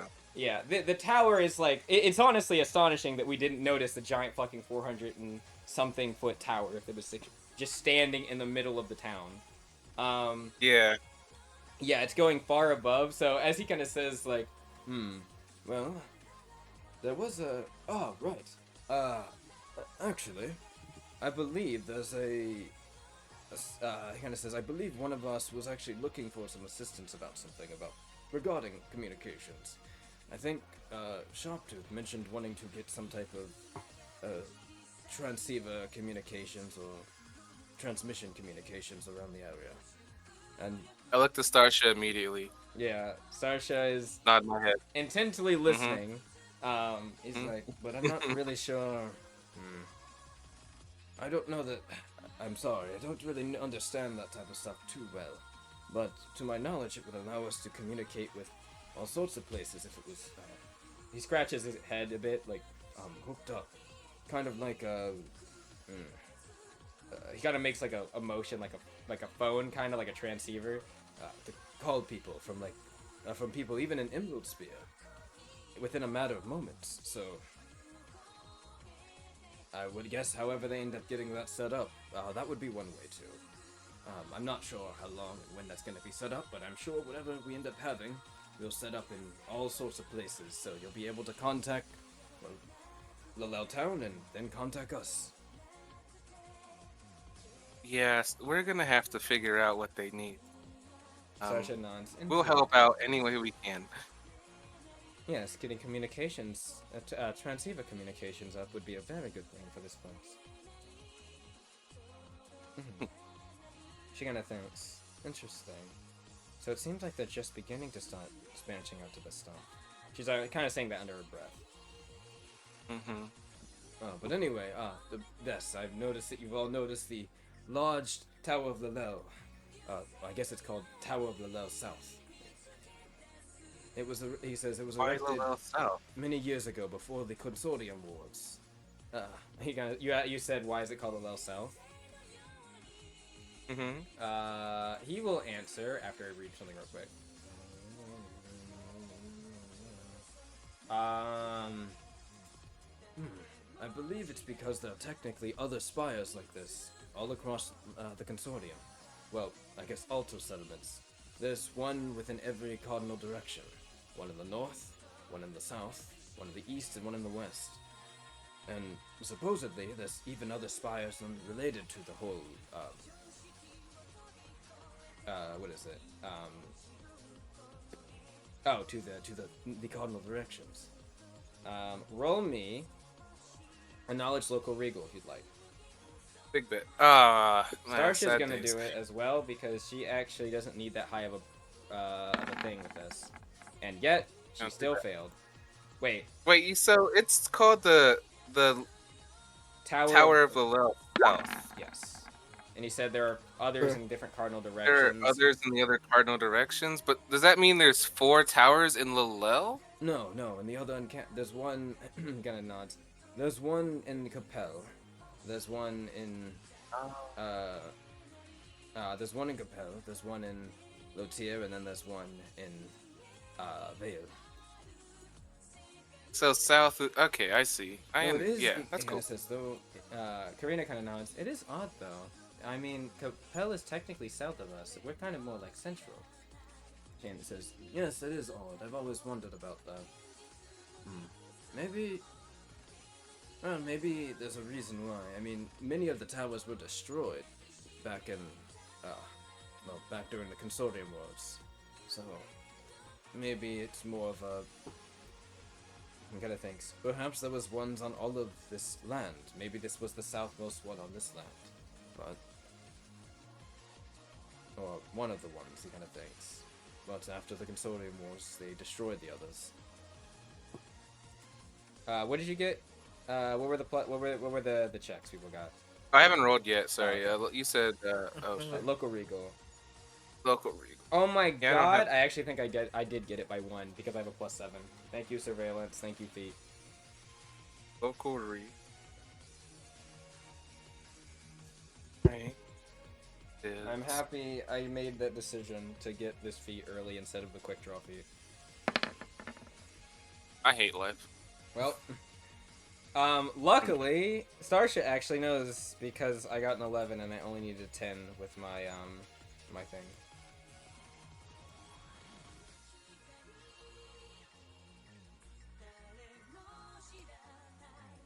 I'm going to read what I just found.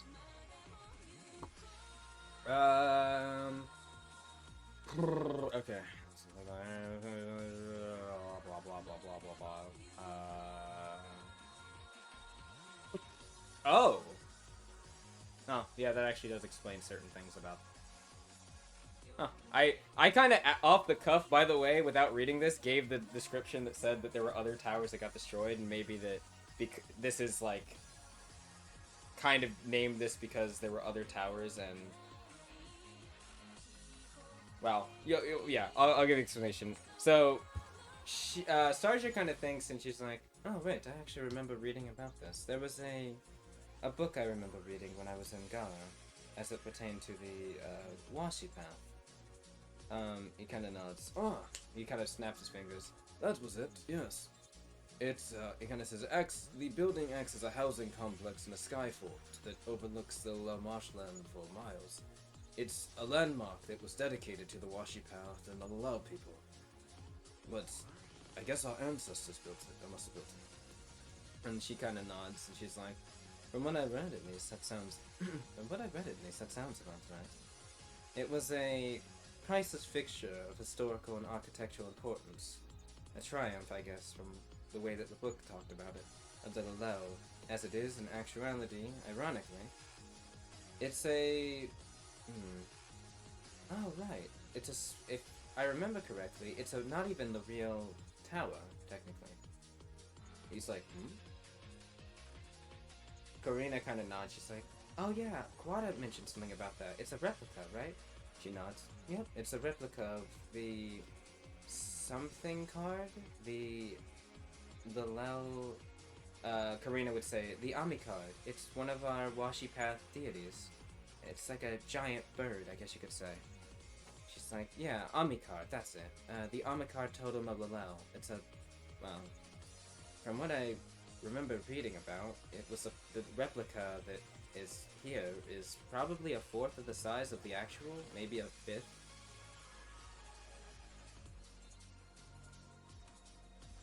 That's crazy.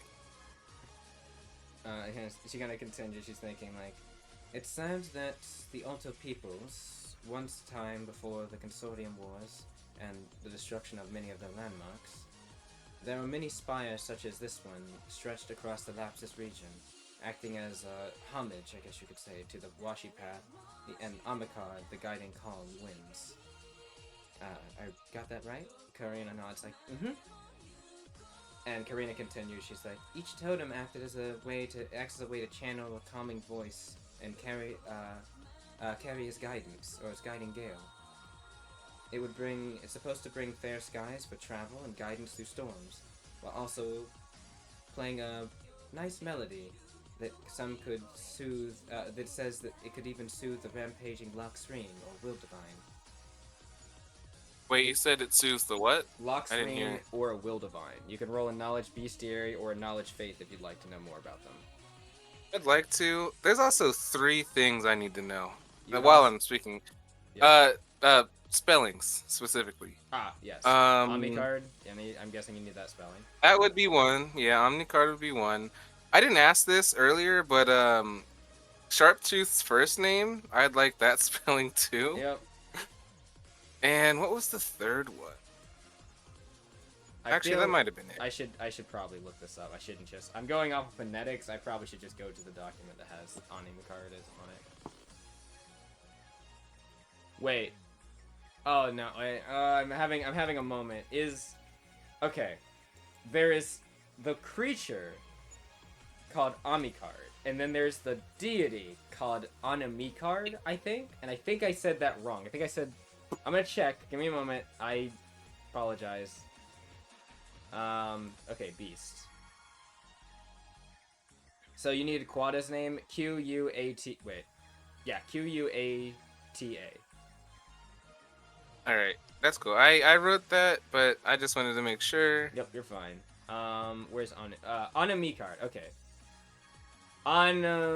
Wait.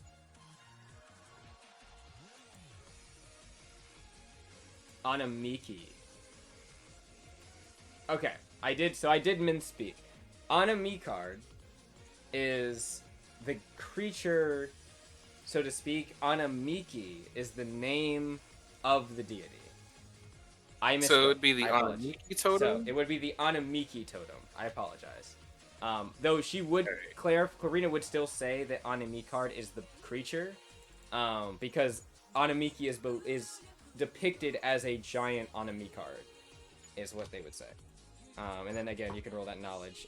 What is it, homie? If you'd like to do the same, you can roll knowledge bestiary or a knowledge faith. They'll give you different things for those creatures.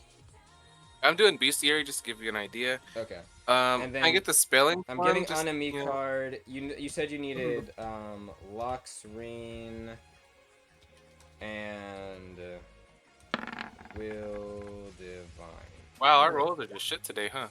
Check chat or check. Yeah. Ever since my dice roller has not been able to let me do like a manual roll. Really? Try refreshing, see if that's working. I've already tried everything. I have mine on auto. I don't know why, because I have mine on roll, and my roll works. Like my I roll. What is it? Dice options. Yeah, it should be I've got the enable advanced dice and enable 3D dice. I have those two on. And it lets you like slide across the roll. Yeah, I do that every time. The slide. Then I guess Omni card is AMI. Hold on, wait. It's in the thing. Wait, hold on. What's the god name? Anamiki. You needed that. I apologize. You did say that, didn't you? That you needed all of the names. Anamiki. Anamiki? Is it Anamiki or Anamiki? I think it's Anamiki. Or Animiki? Well, for now, that'll work. Anamiki. Anamiki. You're gonna go Anamiki, because I am dumb. I apologize for anyone that might be, because I'm pretty sure the name is a Native American based thing. I apologize in advance, because I am not good sometimes with names. I might choose the names because of symbology and things like that. That does not mean I can say them well, and I will admit that. Alright, and then this is my bestiary. Yep. What did you roll, by the way, Lewis? Was it faith or bestiary? I rolled faith. Alright.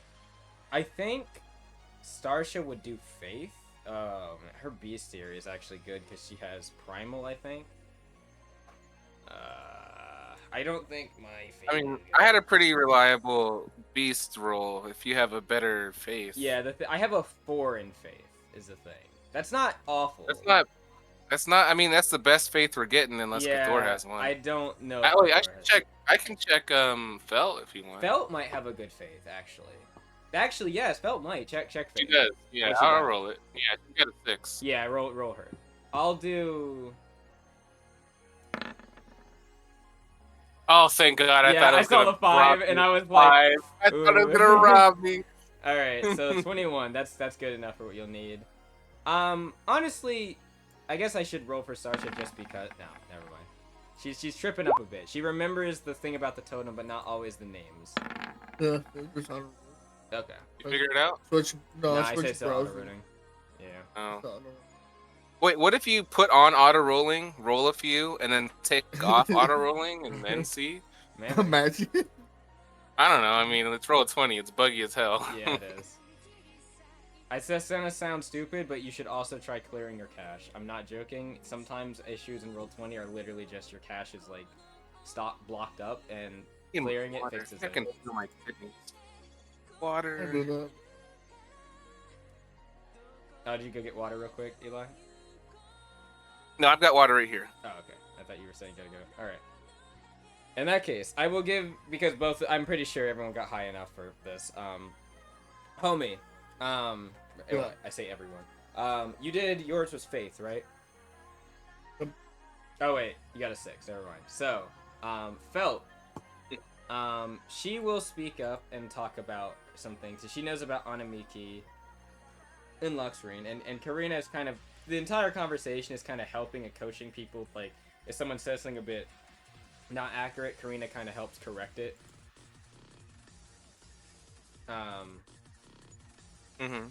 So I will do that.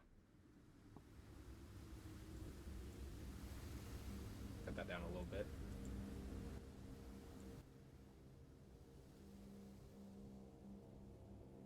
All right. I am pulling up the info in one moment. So we're gonna begin with the Anamiki.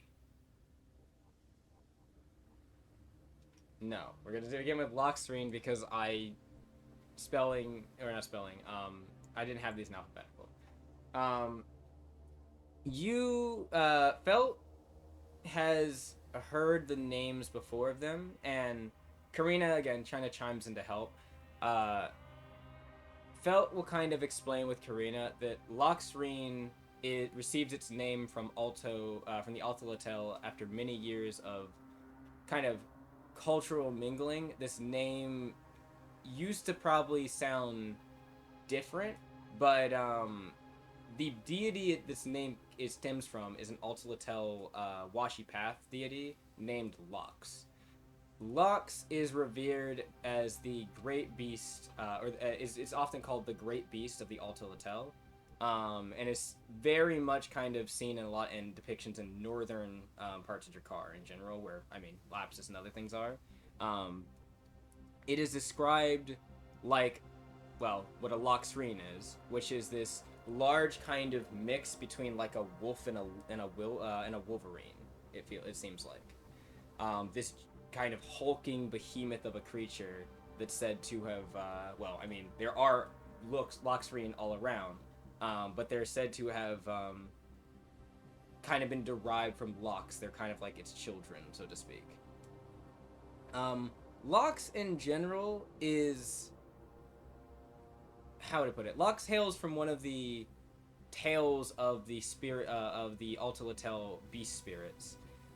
It is the Lox is the one who the Alto Tale espouses as the teacher of the Alto Tale and Lupin of the North. The words of defiance and ferocity towards those that would harm their people and land. A beast who's the embodiment. The music here. A beast who's the embodiment. Would be a beast who embodies those titles or those names, or the name of Lox, would embody the invocation of fear and the invocation of fear, and bring forth a fiendish aggression of cruelty and brutality to those that would harm the Alto Tale and the lands of the well, which is somewhat represented as well in the creature, the Locksreen. These creatures aren't necessarily seen as always super aggressive, but they have a commanding presence, and when threatened, are often shown to be quite verbose and proud. Wait, verbose? Is that the word I'm looking for? Maybe. I don't know. So what is... Oh, never mind. Go ahead. No, I already have what I need. I just was collecting my thoughts. That's all. But yes, going more onto the Lox part of the name. Though not necessarily regarded as an altruistic being in Alto lore, Lox had a commanding and aggressive presence, and was known to be vindictive and overbearing in her actions towards those who wronged her and her kin, leaving many affected who were involved or not, and often kind of on the kind of backfiring on those who summoned her presence and her wrathful seeking of vengeance. Her demand was a mercilessness to the foes that would threaten them. As the stories go, she would eventually be cast out from the often described as the lands of Valastira and her Principality of Beast, a kind of almost outer, kind of like overworld type of like meadow, where it said that most beast and beastkin will go to when they pass, especially those that follow any of the Principality of Beast-based faiths, like the Washi Path. But anyway, as it goes, Lox was cast out of the Principality of Beasts due to her habits and nearly losing herself in her own primal urges and feats of rage and aggression. As it's seen that Lox, despite her, we'll say, you could say like righteous anger, showed that she had no drive or reason in the way that she would combat her foes.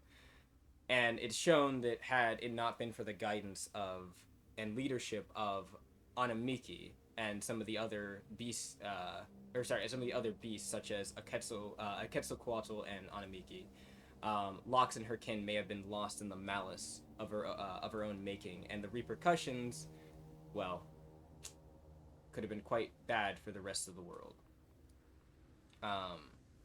In general, the tale of Lox is kind of displayed as a cautionary tale for many Alto Tale to be very careful of drivelessness, as they call it, or driveless behavior. And they are very wary of that idea. They will often say that it is better to have one's intentions. Wait, one second, let me reshare. And to be wary that one's better intentions are not overwhelmed by one's own cardinal instincts and reckless malice. Marliana takes that to heart slightly. Mm-hmm. That'll be. I will say, Corina quiets down after the end of that retelling at the mention of drivelessness and weary of intentions and not being overwhelmed by one's cardinal instincts and reckless malice. She doesn't really. She kind of just gets quiet a bit. Starsha takes note, I'd say, but Felt kind of continues on and switches from talking about Lox to Anamiki, as that name was brought up. And I'm scrolling because I definitely have this. Oh boy. I looks over, sees multiple paragraphs. Oh boy. Give me just a moment to skim read this. Oh, actually, this is something that will be good for you. I'm gonna cut over to Marliana a bit. I feel like I should roll for Magellan, just because I think he would want to know about like the creatures. Oh, yeah, I guess. Good thing I did. Magellan and you kind of act on the same wavelength, more interested in the creatures themselves. More about Lox. I can give like a general description. Loxrain and stuff I described as like a kind of hulking behemoth of a creature. This Wolverine like this hound-faced Wolverine that is known for can possibly tear apart an entire ecosystem on its own if left to reckless abandon and it feels threatened sufficiently. These things are seen not so in most cultures, and even you would probably know this, Marliana, and Magellan would kind of cosign. These things are seen outside of the Alto Tale as like a priority threat that needs to normally be dealt with when found. In the Alto Tale, they actually see them. Magellan would kind of co-sign, and Starsha would probably co-sign a bit. They don't see them necessarily as like these behemoth monsters of like berserkers. They see them as just kind of a natural part of the ecosystem that, as long as it is not, as long as they are not encroached upon in an unhealthy way, they usually can be left to their own devices without doing much of anything bad. And this actually ties into a story we'll get into in a moment. But on the Anamikard side, Anamikard are seen as are kind of these birds that are massive, kind of buzzard-shaped creatures. If you know what a honey buzzard is, it's kind of like a honey buzzard, I should say. They have these they kind of have this armored skin and armored feathers that makes them resilient to most types of physical damage. And will kind of roost in different parts. And actually, notably, they have a very curious relationship with Loxrain. They tend to nest in similar areas and are often seen hunting together and co-raising their young in a sort of mutualistic relationship. This is often attributed to a retelling of the Beast Mother from the Beast Mother Ballestera, which speaks of the two beastkin, where the three kind of Washi Path beasts, the Quetzalcoatl, Anamiki, and Lox, kind of in like a communal like relationship type feel, where they represent different parts of the Alto ideals and culture, and together they kind of form the homogenized idea of drive and passion to a good extent, right? Can I get the spelling of Quetzalcoatl too? Quetzalcoatl, yes, I can. Here. And then after that, repeat the last sentence you said. Of the three mutual yes, they represent kind of a communal relationship or communal ideal of drive and passion. They are in a I guess in a not a superficial but a figurative and literal way. They represent what is the purest form of drive to the Alto Tale, in multiple ways. Cats.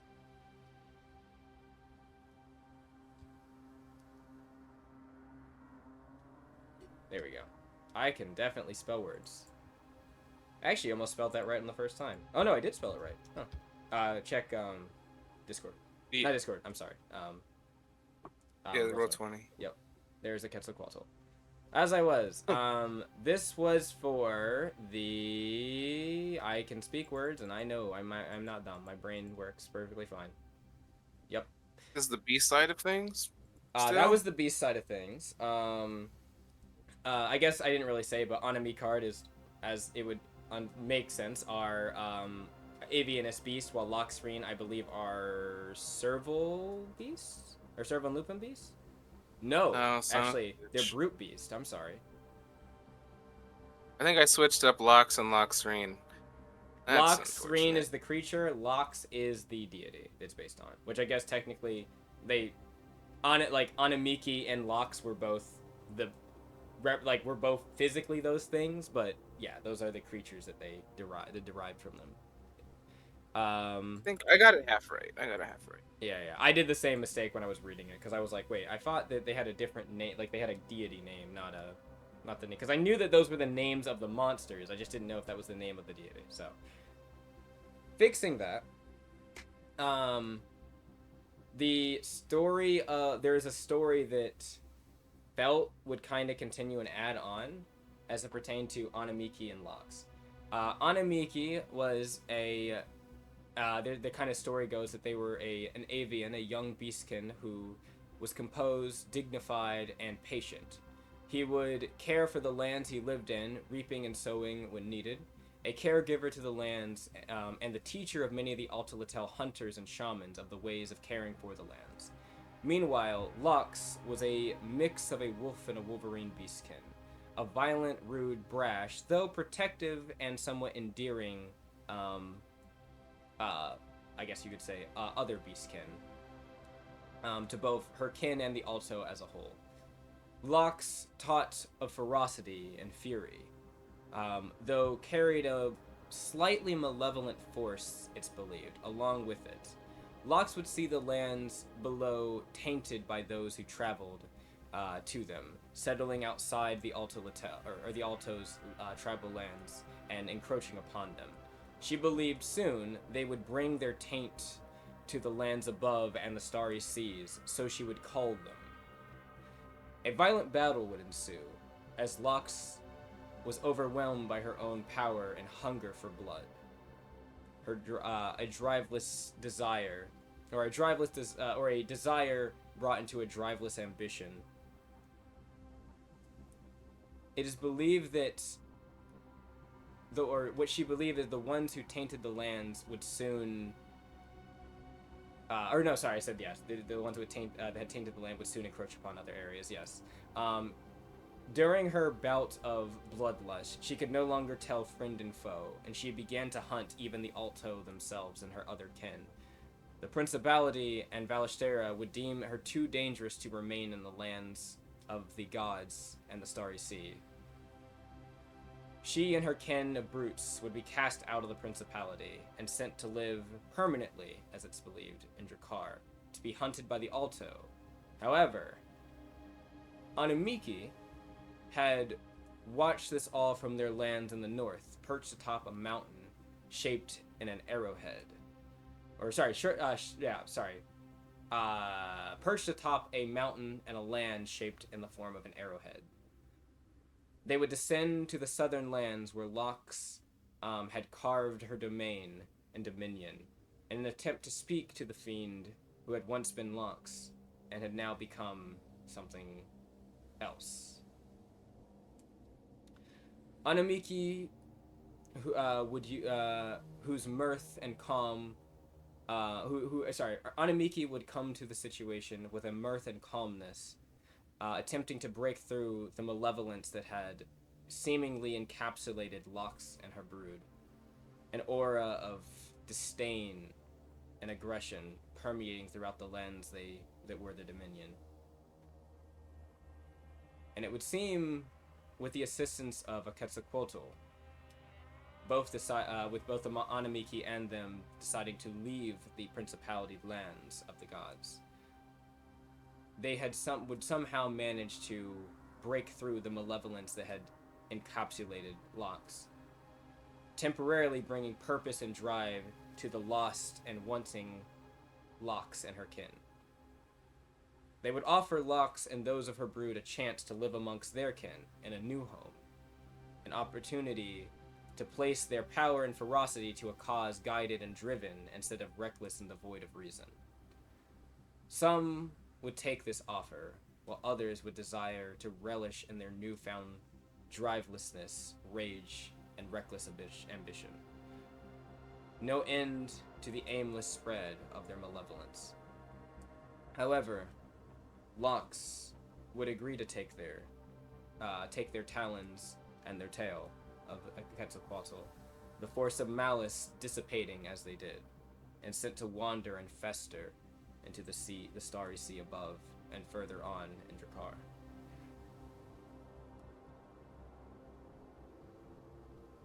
That's the story. Nice.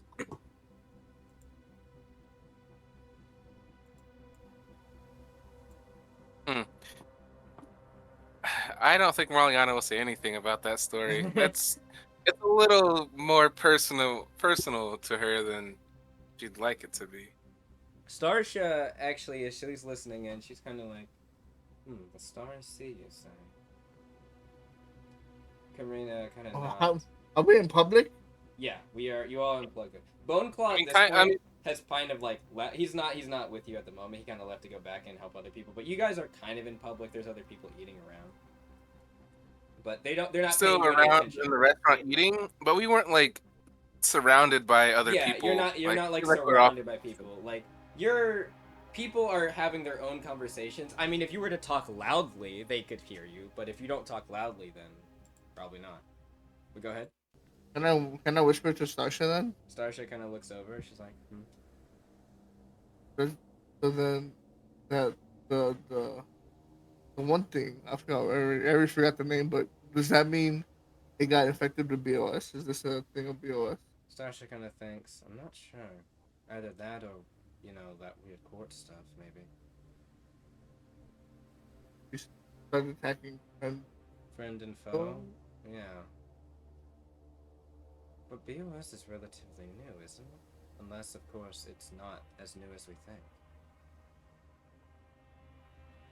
Has to start somewhere.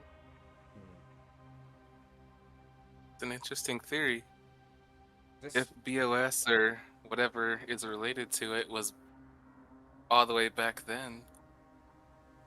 Starsha kind of looks over at Felt, and she's kind of like, this, Felt, this malice that's talked about in the story. Kind of Felt and Corina. They're probably sitting, like, I imagine, like, Karina's probably sitting by Starsha, but yeah, like, this malice that's talked about in the story, I remember reading about it. Is it ever, the way they describe, like, the malevolent aura, it doesn't necessarily sound like it's all of Locks. Karina's kind of like, I'm not really sure, actually. The story's told is, that her ambition, I guess, got the better of her, or I guess lack thereof. Felt's kind of like, from what I recall, yeah, that's about it. But it is kind of talked about like it was a whole other force. And actually, Magellan, Magellan with his role would probably say, he snaps his fingers. He's like, right, there's another all right, he's got a southern voice. Right, there's a thing I remember now. There's that Loxreen creature. You know how I said that there's one that's, or you know how we said that there's the Loxreen and that they're calm normally for the Alto and maybe not so much with other people. Well, there's another type of Loxreen I've heard about. It's actually even more dangerous. I think they're called Scourge. Yeah, that's right. Scourge Loxreen.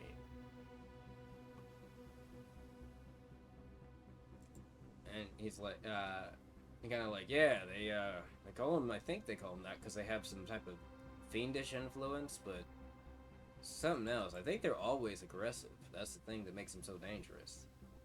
And they're not exactly of the right minds either. Starsha, like, they're born that way? She's like, I'm not sure.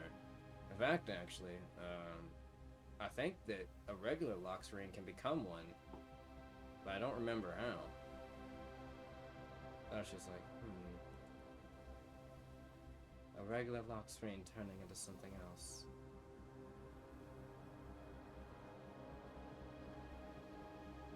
We might want to look into it eventually, but I imagine we don't want to see any of these things.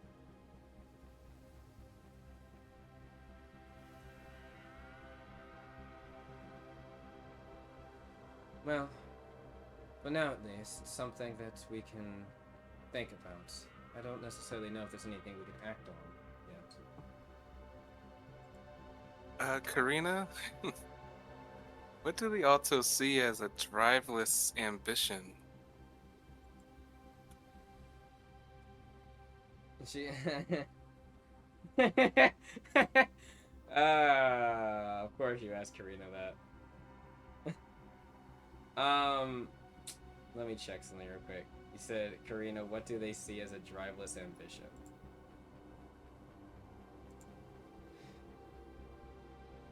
Spell.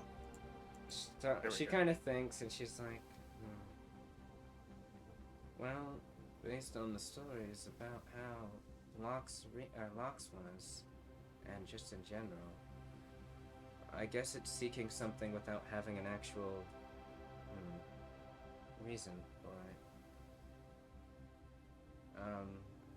I guess it would be like, how much you gonna think?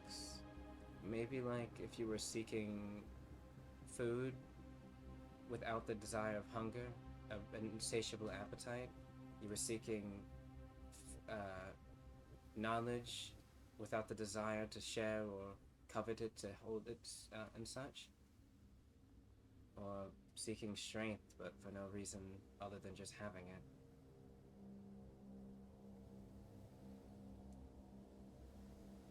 Sasha kind of ruminates a bit on that. So, this is Starsha speaking. So, it's about doing an action but without a reason. She kind of nods, or Karina nods. Something like that, from what I can gather. Didn't quite keep up. What were her words for strength? Oh, for strength, seeking strength. I think she said, or I said, seeking strength, but with no. What was it? Fuck. I'm tripping up on what I said. Oh no. I think it was like seeking strength, but without a reason for it. Oh, seeking strength for only its own sake, without a reason for it.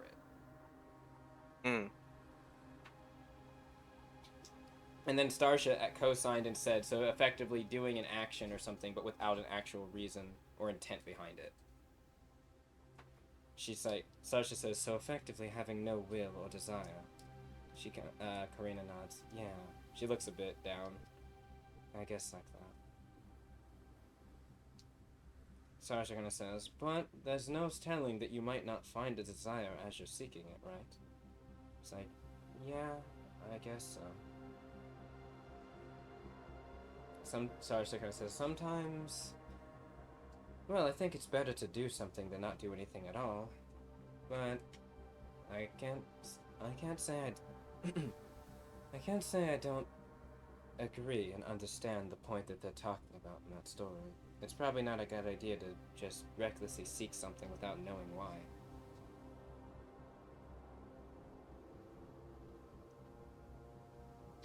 But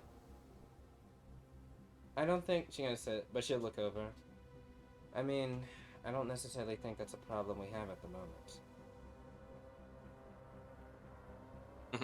Karina doesn't after asking the question that she asked, Marliana's just going to be playing with the leftover bits of food on her plate. Karina doesn't say anything of that either.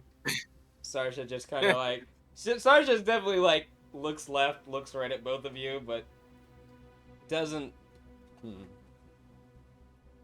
Hey. Are you two alright? Kind Of course. and he's like, yeah, I'm fine. I'm just distracted. So I was just like, you said that earlier. It's like, yeah, the food's really good. It sure is. And we get a place. We just have to come back. just staring at both of you like, uh-huh. We'll talk about it on the road. Corinne doesn't really answer anything to that, but she just kind of nods. I don't nod or anything. I just keep playing with the leftover little bits on my plate. Felt's looking a little bit. I imagine Felt's looking a little concerned. Like, I'm sorry, I didn't mean to say anything. Sasha's like, no, don't worry, you didn't say anything wrong. Thanks for the information. Anyway, and then you can see as he says that, Boneclaw comes over and he's like, all right, happy to see all of you enjoyed. Don't worry, I packed you up some stuff to go. Stuff to go? Marliana's mood immediately changes. Yeah. And it looks over. What do you mean stuff to go? Don't worry, we washed out your wagon so it's not smelling like monster guts, creature guts or anything like that. Stasha's like, thank you. I was gonna advise that we go clean that out. He's like, yep. We even fed your animals for the day, but no. Torpedoes? Stasha just looks. She just slowly looks over at you, squinting, and then looks back at Boneclaw. She's like, don't pay him no mind. Wait, did you say this was Boneclaw? Yeah, this is Boneclaw. Cool. But he's like, yeah, Stasha just says, pay him no mind. Anyway, thank you for everything. He's like, oh, and how? He's like, no, like I said, free meal on the house for everyone. You guys helped us out a lot. I guess it'll be one of our main meals we show around when we start branching out soon. Well, it's certainly gonna be a hit. You can see it starting to sprinkle a bit. He's like, oh, yes, that rain's coming in. That Rain makes a isn't too change. bad. He's like, oh, you guys, make sure to travel well and don't get too cold out there. She kind of nods. Of course. And I talked to your brother earlier, I think. Right, brother? Yeah, brother. Question mark? He nods. Yeah. Okay. And once we both have ways of communicating, I thought we should stay in contact.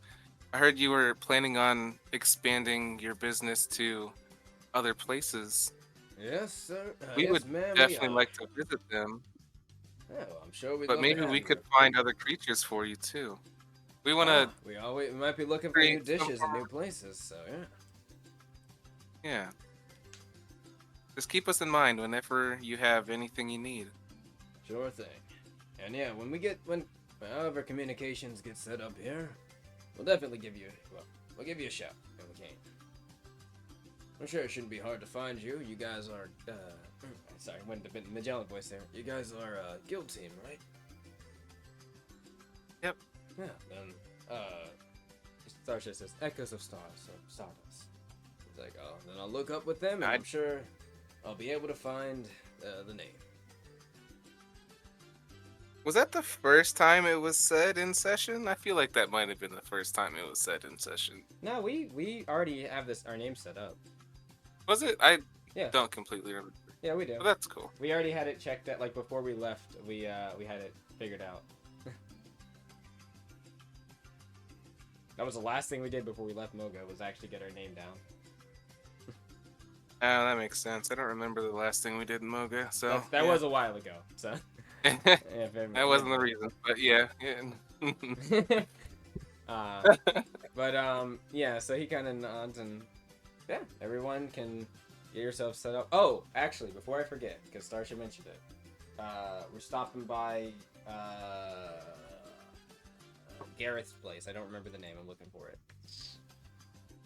I don't think we were told. I didn't. I don't think you were either. Yeah, I think that she said Garrett Steelclaw, but didn't actually say the name of the shop. I think it's called Steelclaw Scrapper and Spear. That's what's called. So you can all pack everything up and get yourselves over there. It's not a far walk. Like you go to the spear. You're in the district where the giant tower is. I guess based on what you were told, not so giant comparably to what the real thing looks like. Starsha's actually gonna, pretty big. Yeah, Starsha's gonna actually ruminate on like, cause she did get a plus. Does she know about if this thing is if the other tower is known? I'm reading real quick. Each of his channel. Oh right, because that's what started the Lockscreen and Will Divine conversation. Right, I completely forgot. I never even read the rest of this. There's like 2 sentences. Now only a few remain in terms of the towers of Allo and other towers of the Alto. Destroyed in the Consortium War and the Civil Restructuring Clause in the Pride period. A tale. So these are specifically towers of the Alto. Yes. Right. They are. Okay. That's good. A tale holds there still exists the original spire, or perhaps a similar structure safeguarded by the Ahau of the Beast Wild's wrath, a guardian spirit. That's information I should write. Yes. In fact, I'll just copy this for you. There's also other I spires as well. A spire of the spire of Mawu, Omnicard's guide. Are they like open to the public? And we'll just like waltz in. Starship would say these no one knows where these spires are. Oh, you're cutting out. Oh, am I cutting out? Hello? I can hear. Oh, Can you hear me? I can hear you, Lewis. I can hear you now. Okay. I said that Starship would tell you. I put it in what is it? Roll 20. If you want to copy and paste that.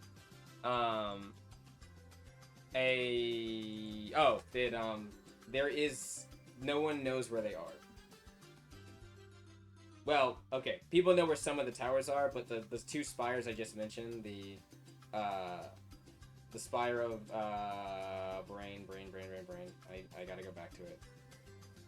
The spire that holds the original Lilel tower, that spire, they don't know where it is, and then the spire of Mawu, Omnicard's guide, and Omnicard's guide are also missing.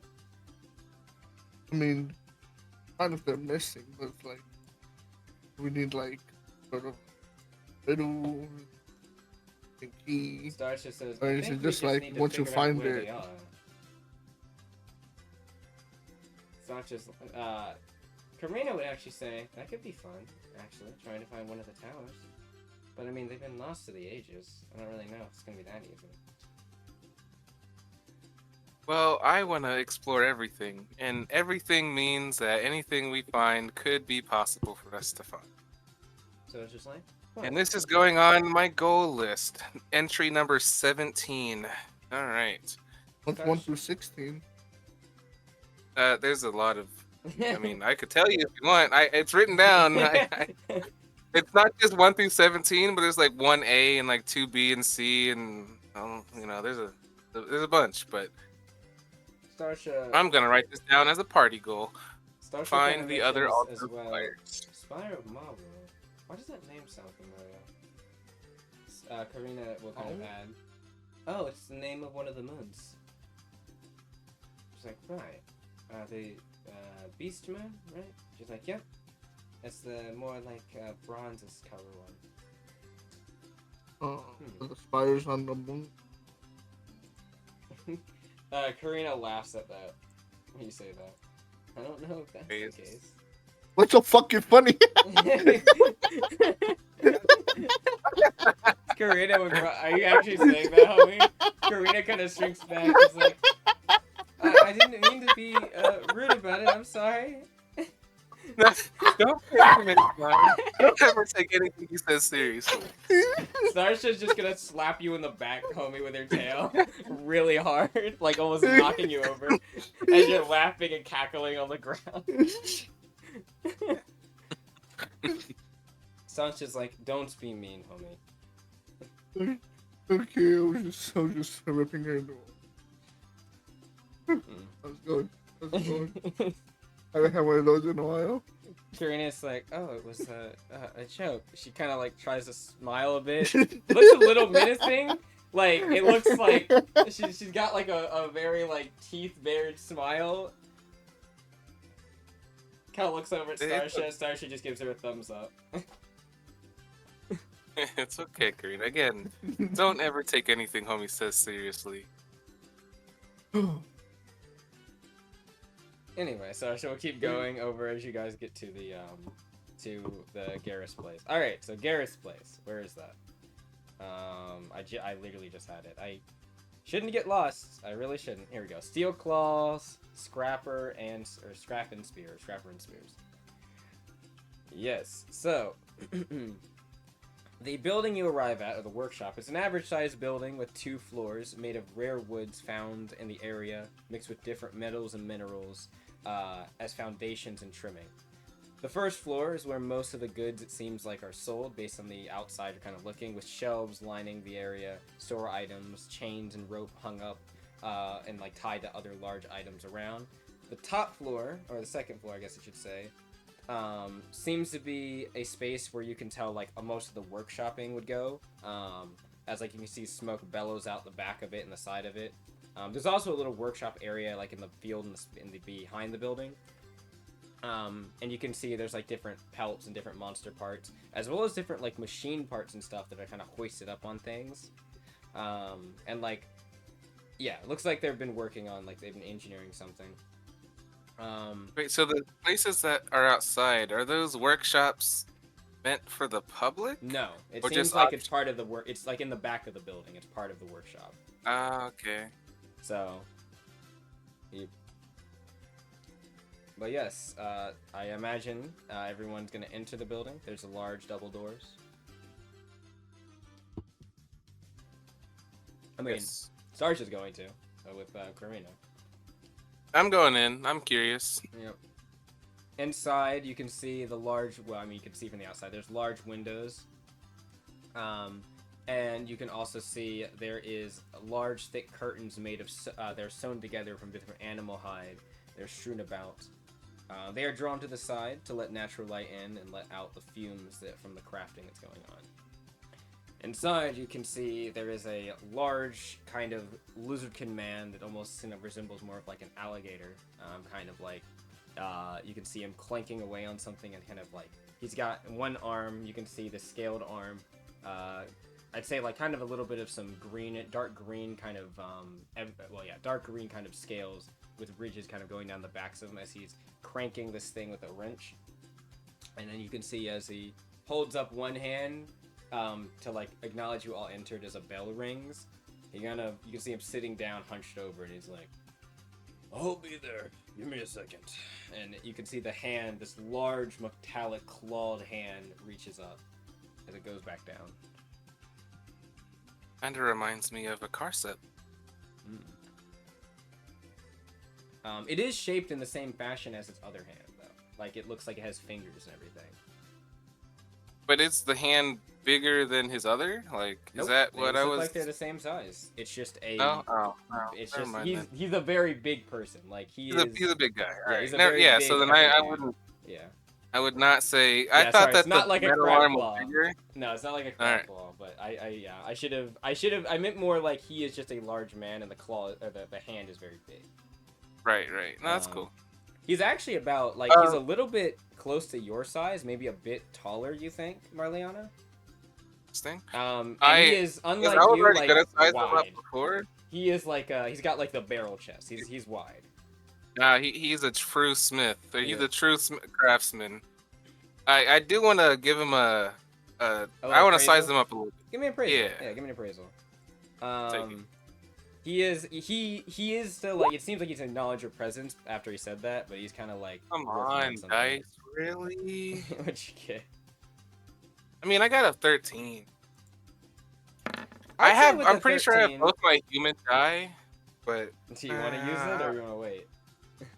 no, I was gonna use one earlier, but I forgot to say something. But I'll just take a 13. It is Okay. what it is. It's not that important. I'd say just generally, you mentioned like he's a true smith. You can tell he is. You can see the scales on his ridges. He almost kind of had, or the ridges on his hands and such like that. There's kind of almost like a callus you can see where there's harder scales on his hands. You can tell he's a very seasoned worker based on that. There's some scars on his back. He's not actually wearing like a shirt. He seems to be kind of just has his back exposed, and a couple of pads on his shoulders. Actually, he would probably have an apron. Yeah, he has like an apron on, but he's not wearing like anything else outside of that. His pants. Apron but no shirt. What a combo. And he is. Yeah, he Yeah. seems like he is. You actually could tell based on the refinement of like his physicality and stuff.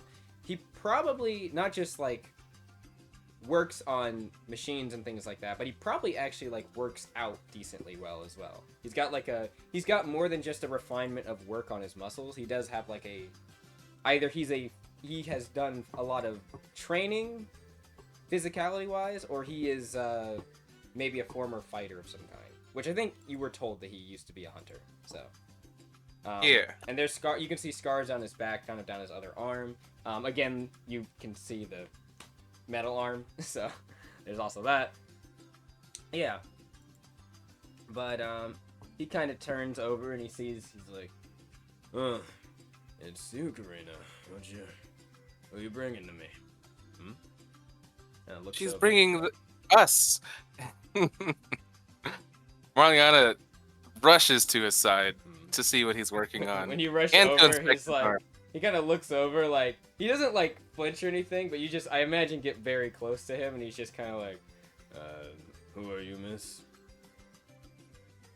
Well, my name's Marliana. I'm actually an aspiring smith myself, and I really would like to see what you're doing. You know that you're sticking your face next to an explosive. You might want to back up a little bit. It'll be fine. You're close to it, so I can be close to it. I am also the one tinkering with the explosive. Yeah, and if you're willing to be this close, then I'm willing to be this close. Yeah, looks back at he looks back at Corina. And he looks like Corina and Starship. Homie, did you go in the building as well? I imagine all of us probably would have, even if they weren't interested. Probably, yeah. So he kind of looks back at the group and he just says, adventurers, I can tell. Maybe not exactly the sharpest tools, but yeah. I would normally get a little, I wouldn't say insulted. I don't really get insulted by people's words, but... Actually, I was going to ask, does Marliana know what that expression means? Say it again and maybe said not. He said that you're not. He said, I guess that they might not be exactly the sharpest tools. Oh no, I would know that. I would absolutely know that. I mean, even if I've never heard it before, I know what a dull tool means, and if he's comparing something to that, nah. But I don't care because I want to be close. he sits up. He stops working on the thing. You can see he presses a button, and the light that was blinking on whatever this device was cuts off, and he sits up or stands up more. And yes, he is physically bigger than you in the sense that like he is about your height, as in maybe an inch or two taller, but he is like hefty, like barrel chested, muscular, and kind of just like lumbers around. You're like, so you all are a guild team based on the way you're all wearing your stuff. All right, I gotta roll something about what he's working on. I gotta roll me a knowledge engineering. Yeah.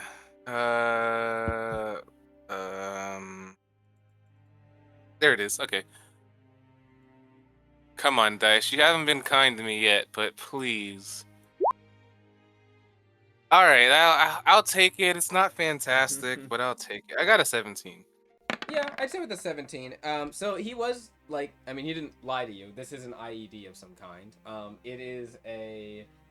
It seems to be low payload based on based on how he was, based on what you can see from it. And he did just shut like off the effectively what was probably some type of beam emitter or something that would have tracked something getting close to it, like a detection device.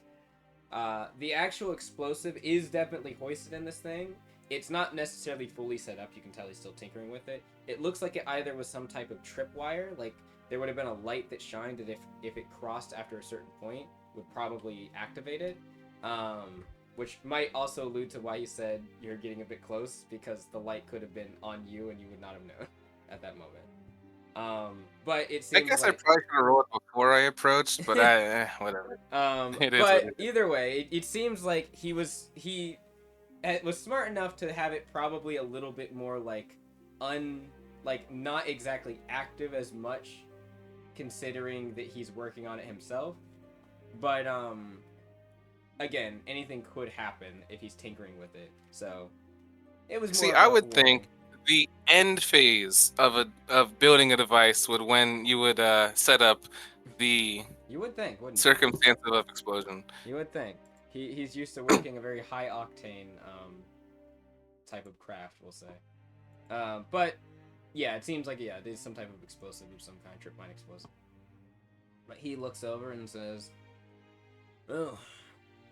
He wipes his. You can see he wipes his hand on his apron, his organic hand, and he leaves his claw hand kind of.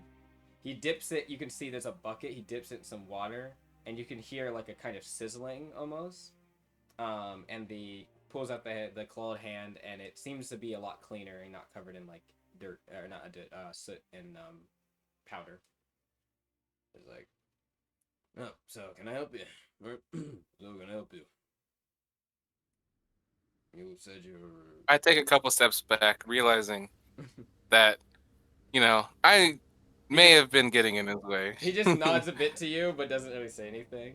Starsha will look over, and she'll say, "Yes, actually, we're just interested to see what type of technology the Alto Tale make."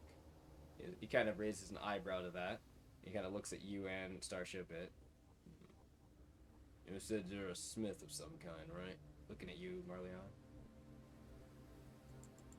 Yeah, I'm a smith. I'm currently researching on how I can make better weapons. I have a goal in mind, and I know that I'm not quite there yet. So, anytime I can see someone who is more knowledgeable, I'd like to study their practice.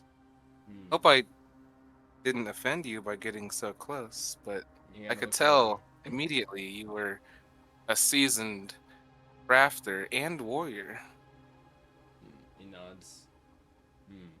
No, I haven't been in the. He said I haven't been out in the field in a while, but a long time ago, yes, I was. Outside of that, though, kind of notes your presence a bit. Well, if you're interested in some stuff, I do got a few things I've been working on, and he kind of said, word traveled a bit. A lot of Alto people have heard about a new guild team running around, at least the last day or 2 days or so. So, I think I've heard about you. He kind of. I may not have a lot of experience, but I'm no amateur. I can tell good from bad. He looks over. In terms of some smithing knowledge, if that's what you're asking about, there's a few things I know, but my talents are more centered towards constructor or engineering. I'll just sort of wave my hand towards Starsha then, without saying much. He kind of looks over. He kind of says, he actually kind of looks at Starship and he's like, that's you. He looks over at you, Marley, and he's like, you, I can kind of see it. But Starship just kind of looks can be quite deceiving. As they can, he nods. I've seen a match or two, and I've seen my fair share of things that don't exactly, have more than meets the eye, so to speak. He kind of clicks his, clasps his hand back and forth, the metal hand. He You gotta be careful out in the field and the wild and such. Mistakes like that can cost you. So yes, my prejudgments aside, an engineer and a smith.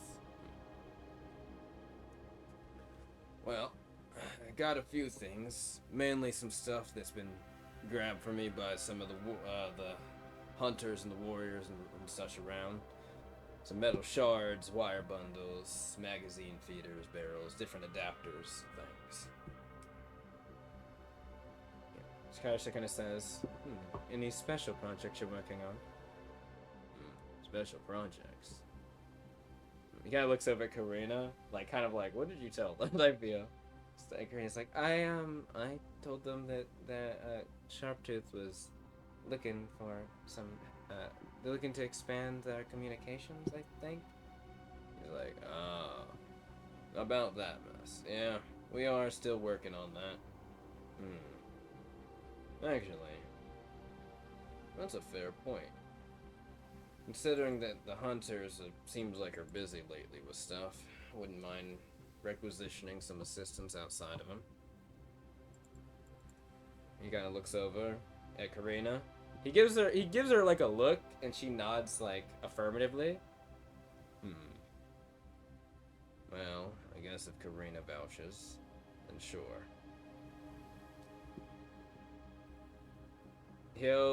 I'm going to check the thing because I was on it and then I left it. It's called. But while you're looking, I'll say to Corina, you know, I was worried about the relationship you had in this village, but it seems like you do have quite a few friends you can count on. She kind of, when you say that, she's like, oh, yeah, I got a few. Gareth kind of raises an eyebrow when she says that. Is like, they still giving you those looks? And she's like, yeah. Shame on them. It's not very Alto-like. He kind of sighs. Yeah. But Serena's like, well, I'm going out a bit. He raises an eyebrow to that. He's like, are you going out and hunting? On any hunting expedition? She's like, oh no, I still haven't really been able to find a group for that type of stuff. He kind of looks. Well, we did just come back from a hunt, and Corina was a big help. She's kind of like, I didn't really do that much. I kind of fired, missed, and then fired a fire arrow, but nothing really major.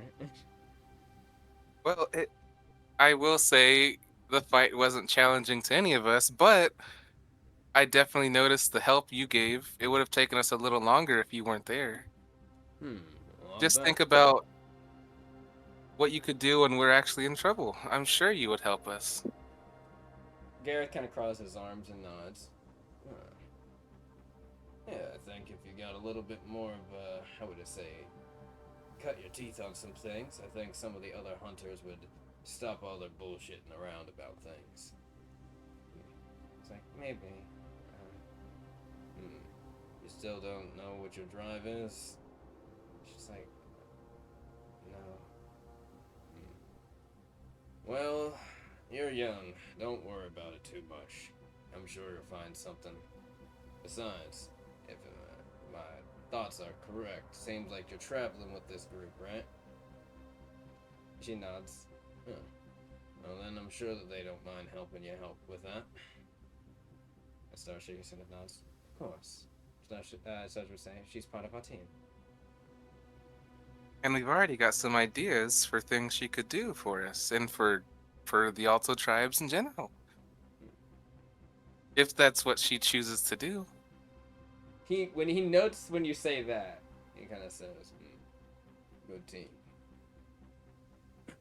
Anyway, he kind of like, you can see he's been probably fishing, during this conversation, he's been fishing through like a crate for something, and he's been pulling out like paper. Oh, there we go. Kind of like slaps the paper with the back of his hand for a second. Alright, we got a little job here. I need some... Reads description. There's been some constructs in the area that have been acting a bit odd lately. They've been attacking everything that goes around the area relatively unprovoked, which is quite odd if I do say so myself. It was me and the chief, he said, it was me and the chief that's been the most worried about it. Our hunters are maybe not as worried as I think they should be, but whatever. And our hunters are spread around the area a bit, as I said. We could use a little help with this. I was thinking about sending, ironically, a report to the guild at Mogah. I figure maybe a guild team or two would pop in and maybe assist. Certainly wasn't gonna ask the consortium for some shit, but yeah, you gotta look to the side. Well, you can rely on us. Yeah. Well, anyway, I want something to want y'all to act promptly, at least relatively, so no one gets hurt. If you know the history, well, around this area, you know. Regardless, you're here now and can do something to help. So I'll offer some components I've been holding on to for a minute if you can shut down these roving constructs for me. Though I have a caveat. I want you to bring some of them back for me. I need their parts for, well, sounds like Corina told you. Working on a special project. Don't worry about, he said, don't worry about lugging that stuff back. You can pretty much take them out. And then he reaches in the box and pulls out this gun, with a large barrel at the edge of it. It is a flare gun. It says, go ahead, shoot this in the sky, load these two in it, or I'll give you two. That'll show us from the tower when you're finished with the mission. Can I grab it and shoot it immediately? Are you going? No. You want to try? He said shoot it. He said shoot it in the sky. I'm taking the flare gun before you're like. I'm taking at least one. Like I'm next to it. I mean, no, it's two flares, but it's one flare gun. Flares? Yeah, whatever. Flare. I'm taking one of whatever he's offering. So the flare and or the flare maybe gun? homie. Because the flare. I'm taking a flare. The flare gun. I'm taking a flare. I'm taking one flare. Homie, I need you to roll me an agile hands, please. Oh, that's tough. Homie is really good at agile hands, actually. So am I. Actually. Okay. Yeah, but I think homie's better. I guess it's decided on the dice, but right now I'm at the mercy of the dice because I don't have my auto roll or manual. Because all of us are intensively trying to. Oh God, no! Homie, what'd you get? You got a 21. Damn. You know what's crazy? One less. You got one less. Yeah, one less. Yeah, I figured as much. He's versed in it. I'm not, it's his background for. It's not background, but it's his personality for martial artist. Oh, for martial artist. Damn. Here, Level Up gave you this. That's crazy. So homie, you're grabbing the flare gun, I assume. Yeah. You grab the flare gun. Are you gonna try to shoot it? That's what it sounds like. Yeah, I'm doing it. Okay. Homie, you grab the gun, and where are you pointing this? Up in the air. He said shoot it in the sky, so I was just We're in a building.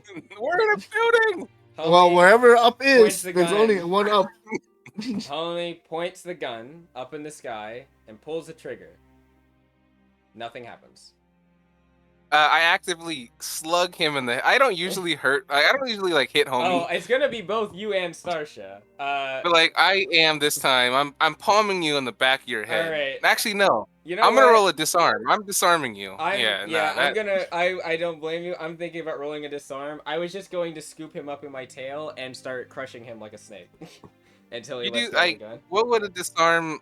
There's like a thing for that. Homie, roll me a fitness or a deafness. Is that also what I'm rolling? No, you don't. Oh, you need to roll a thing a grapple, I think, for a disarm. I believe. Let me check that make sure real quick. But... I can check. I have chapter 10 and 11 pulled up somewhere. I don't know, but what'd you get? I had a 12 for deafness. Nah, Scarsha's got your ass. You didn't choose fitness? That's crazy. Oh, is your deafness? My deafness is higher. That's also crazy. That's respectable, but also Homie's got, I think, as high of a deafness as I do. If not, maybe a little higher. No, a little higher, actually.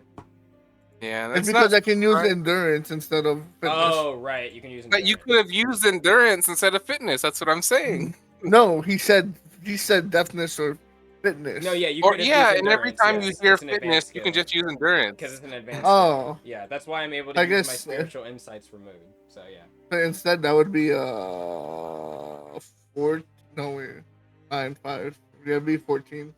Yes, 14. I think You it got a matches. +9 endurance. Wait, grapple. Right? Yeah, I have a 9 endurance. I only have a +8 because I mean I spread my points out, but that's not bad. I mean, again, I respect it. I'm a It little matches. surprised, but I respect it. Marliana, did you find the disarm thing?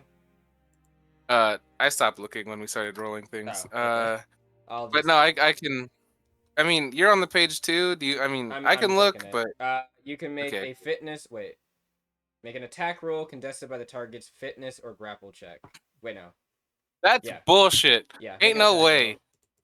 I gotta make an attack roll against his fitness. Yes. Oh my god, that's lame. Okay, fine. As it currently is, at least. He's a 14. He's got to be a 14. I'm disarming you. Ooh. Fuck me. You go for a swing. He manages to hold on tight. However, you are yanked over to Starsha, who is giving you the meanest death glare as she is like inches from your face, and she's like, "Homie, drop the gun now." Oh, it's not even like it didn't even work. See, like I just like continue Clicking to, like, it. Yeah, pull it the just keeps trigger. clicking. You feel the tightness around Starsha's tail grip harder and harder, and you are feeling very, very. Is it around my neck? It is wrapped around your waist and your shoulders. Her tail can wrap around your entire body. Magellan, you're watching this happen, I guess. Well, You get yeah. snaked up. Drop the gun, homie. All right, not gonna lie. If he, never mind. No, I'm not gonna call that. But I I was think gonna I heard say, my bone crack. if he's actively wrapped up that hard, could I have favor? Like, I mean, the only thing that's not in your Actually, tail is his yes. arm. Actually, yeah, you could technically, because he is grabbed. All right, then I got a 24. You do it for a second swing, we'll just say, and it just knocks the gun out onto the ground. Garrett, Swipe down by the with way, the head Garrett and hasn't swipe said up. anything. He's just kind of looking. Starsha hasn't let go, by the way. She's just keeping the same tightness. We're a dynamic party who does things differently, but we definitely provide results. I promise you that. As I pick the gun up off the ground. He just starts laughing. Certainly a wild bunch you are. He kind of looks over, and I guess my first assessment was right, just with the wrong people. He kind of looks over at homie. Maybe a not sharp tool, we'll say. I'm the sharpest. I'm like too sharp. I stab myself squeezed. sometimes. He's still getting squeezed by Starsha. As much as it hurts me to say, homie isn't unintelligent. He just makes bad decisions here and there. Starsha's I can like, vouch for that. His minimal intelligence is wasted on him, yes. Very unwise. Comes back to that. Sarsha is just going to like toss him back a bit, and she's going to say, "Don't just grab random weapons and start using them in stores, homie." You said shoot it in the But air. luckily it was unloaded, Did but you that could have affected us. Sarsha looks back. He said, "Use it when we're finished with the mission." I missed that part. Pay attention.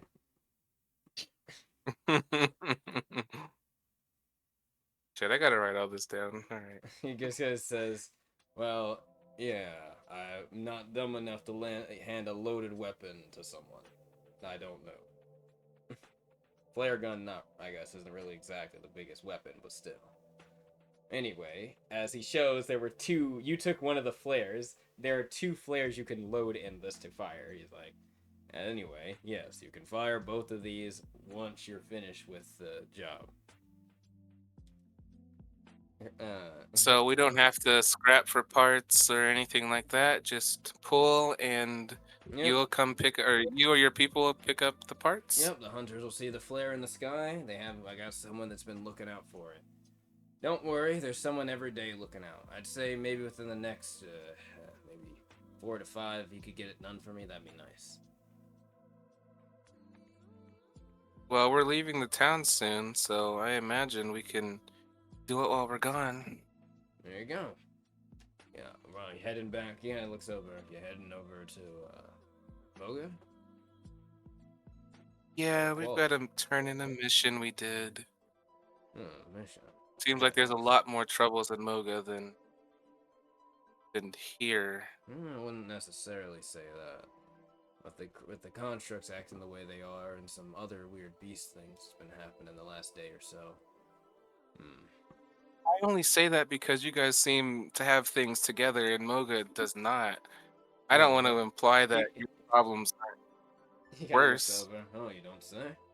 Are they having trouble? Oh, Yes, sir.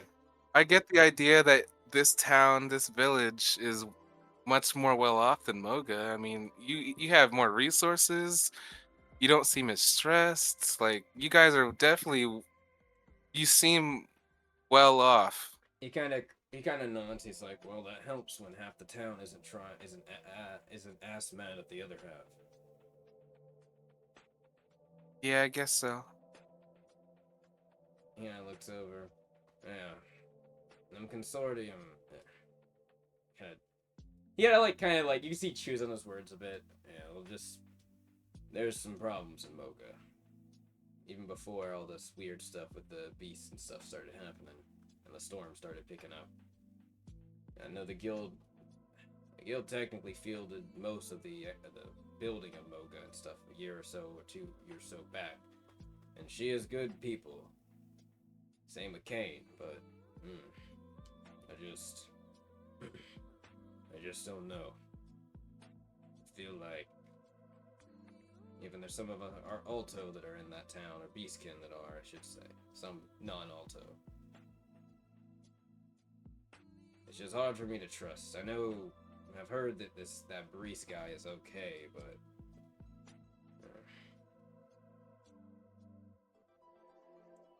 he's ruminating. You just tell he's ruminating on something, like what to say. Nothing. Never mind. We'll just say that I'm not surprised they're dealing with some issues in Mogah.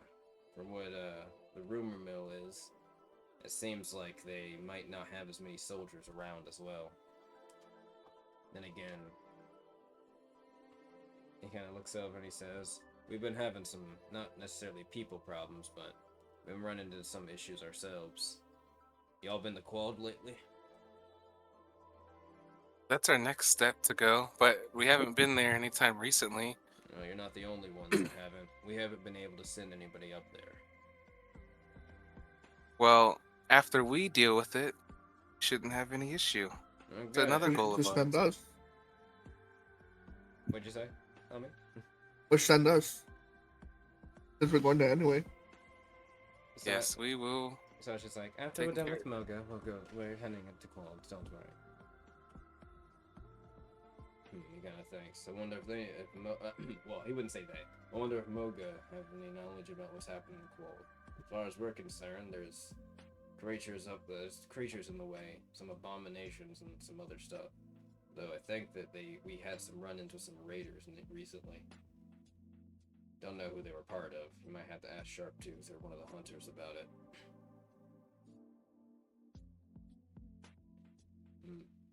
In any case, I'll leave you 2 things. Oh, well, I should say, if you want to buy something, feel free, like I said.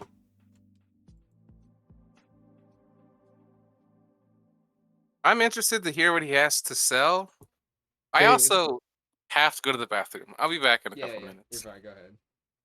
As I'm putting up stuff.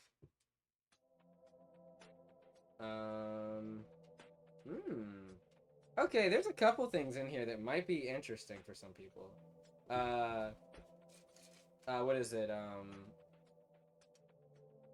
Oh my god, I'm tripping on your name. Magellan. Yeah. What's your blast armament using right now? Like, what do you have it modded into? Is it a spear? What is it? Was it? Hold on. That was not a short. Yeah, short spear. Yeah, I see it.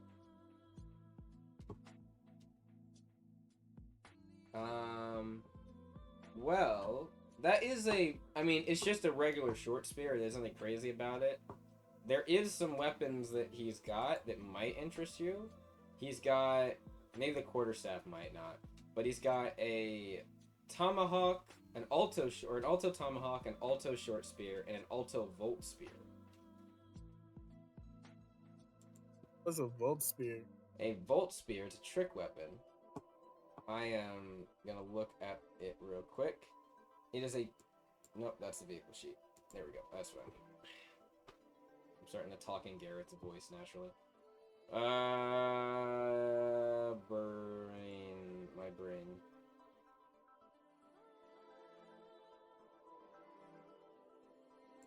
Here we go. Alto Volt Spear. That's a short bow. Nope, that's claws. Alto Serrated Spear. Here's Volt Spear. Alto Volt Spear is a specially crafted long spear with a forked spearhead and a battery pack attached to the central pole arm of the weapon. The weapon is unique. A weapon's unique property is that it can be charged by loading a cell charge into it and gives it access to a multitude of options for combat. Instead of being a thrown weapon, it may fire a burst of arcing lightning, which can seize a creature's body, making them easier to capture or vulnerable to an attack. It's got several special functions to it, including having the base property of Alto Dismember, Alto Hunter, Arc Tripper, Aquatic Deft. It's got a range property when you fire it, and then a Tripper and the special property. It has three things it can do. It's got charges in it that are used for things. Oh wait, this doesn't cost charge. So there's a special function called Volt Shot. You can fire a ranged ball of lightning that does 2d4 lightning damage. If you roll the same die, you additionally leave the target sparked as well. So if you roll like 2 2s, you spark them. And then for charges, it has 1 per item level. So I think it has 2 charges at the moment, which will restore at a long rest. And marshals, shamans, and tribal warriors get an additional charge. So you would have 3. We have Bolt Bolus. You gain you gain a +2 bonus check to checks related to disarming and tripping, and can perform the disarm trip attack from range when you shoot the volt shot weapon or part of this weapon at a target. When you fire a volt shot, you can use this ability, blah blah. Oh yeah, you must declare, but it must be declared before firing. Costs 1 charge.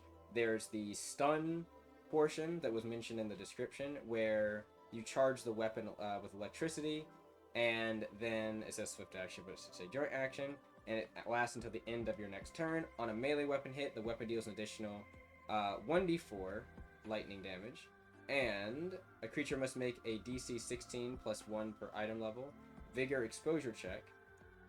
On a failure, the creature which is concentrating on a spell or effect has infamy on its checks until the end of its next turn, and also it can stun the target.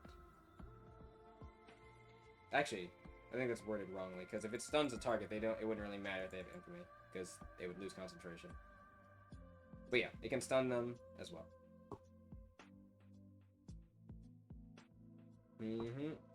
It doesn't say how much that costs in terms of charges. I assume it's 2. Oh no, it's 1 charge. I'm sorry. I did say 1 charge.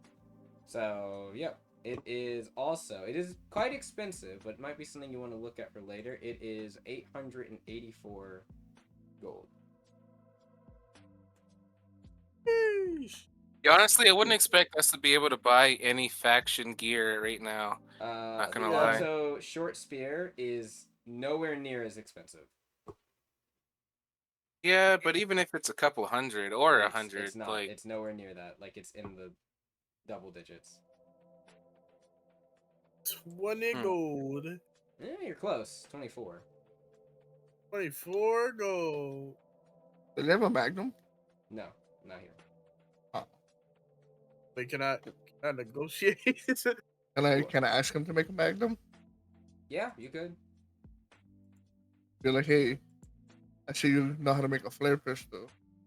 Know how to make a magnum? You gotta think, a firearm?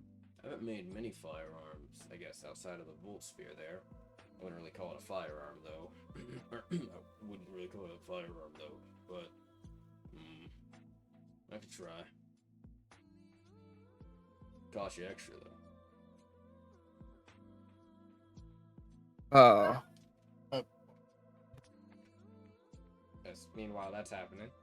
Magellan, you said you wanted to try to haggle. Let's try to haggle. This price is right this bit. All right. So I assume you kind of walk up. Gonna interest you in something. That short spear you got there. I got 2 of them. I figure it's about 20. Yes, he kind of looks over. It says 24 on that. Imagine you can read. I imagine I can.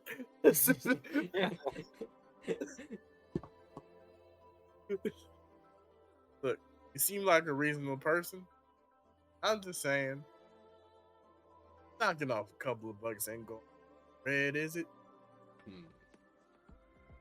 Roll me a charm. That's too bad. I'm not rolling that for you. I mean.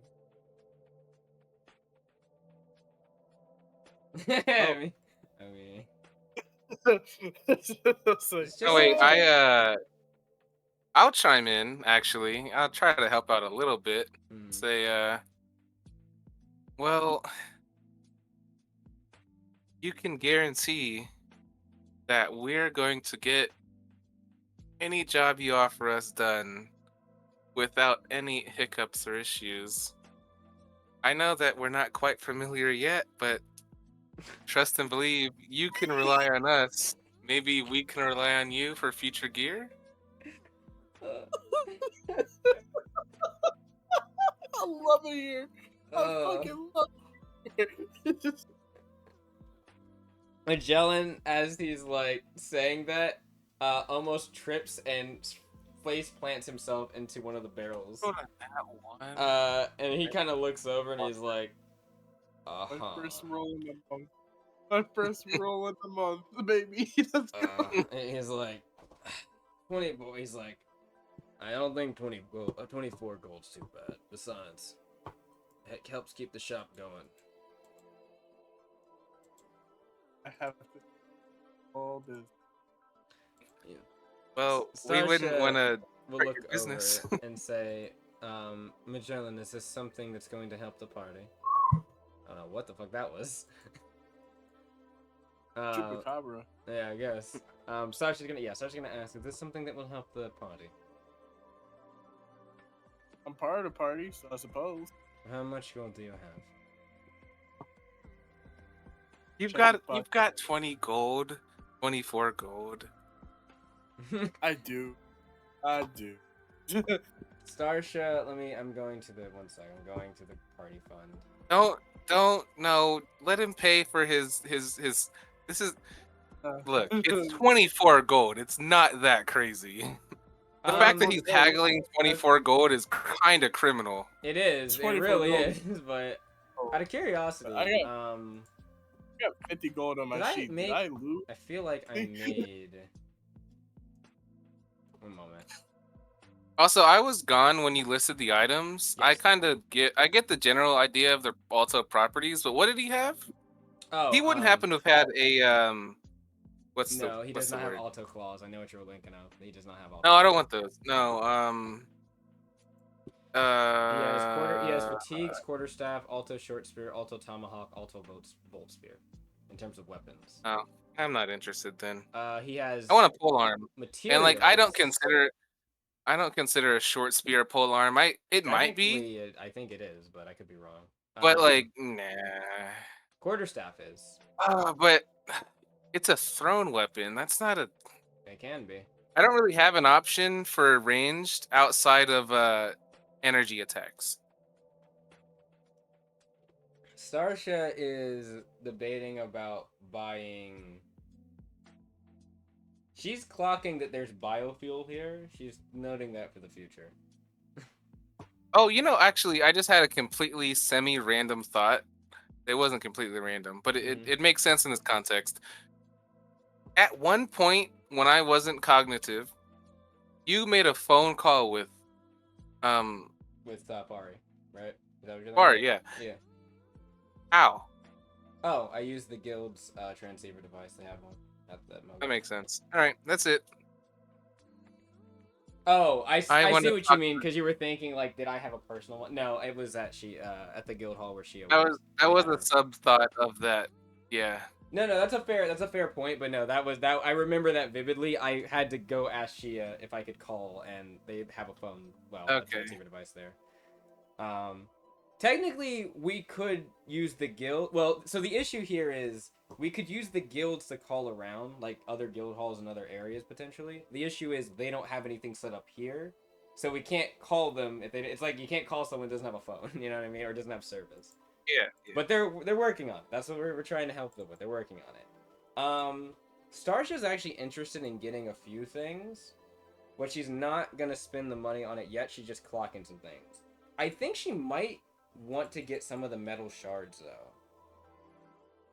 Like right now? Maybe.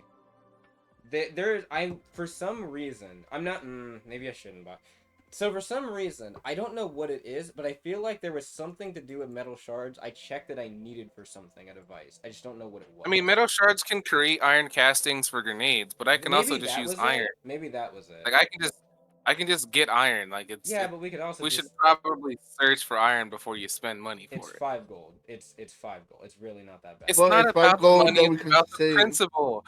Look, we don't have a lot of money right now, and every little bit that we save counts. And think Not about all about the the mining About to get experience I can paid. get. That's It doesn't No, matter. It's not the amount of money. It's the principle. I don't want you. I want you to think about what we can do rather than what we can buy. there's what we can do now, what we don't have now. That's what she's thinking.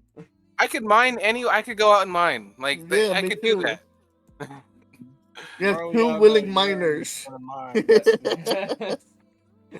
Oh god, that's making me think of the earlier comment. Yeah.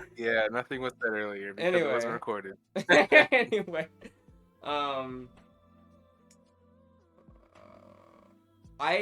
because I can't remember the why I needed the metal shards. It wasn't just for iron case, it was something else. Copper wires. Those bundles of them too. No, I don't think it would. Why would you even need copper wires right now? Different augments, but I'm just debating about things. What are you gonna augment? Like, it's not like we have any That's what I was special. thinking about, because I think there was like a tech weapon, or not tech weapon, a tech augment I needed some of the stuff for, but I need to check what it was, and I don't really feel like doing that right now, and we can come back here, so it's not that big a deal.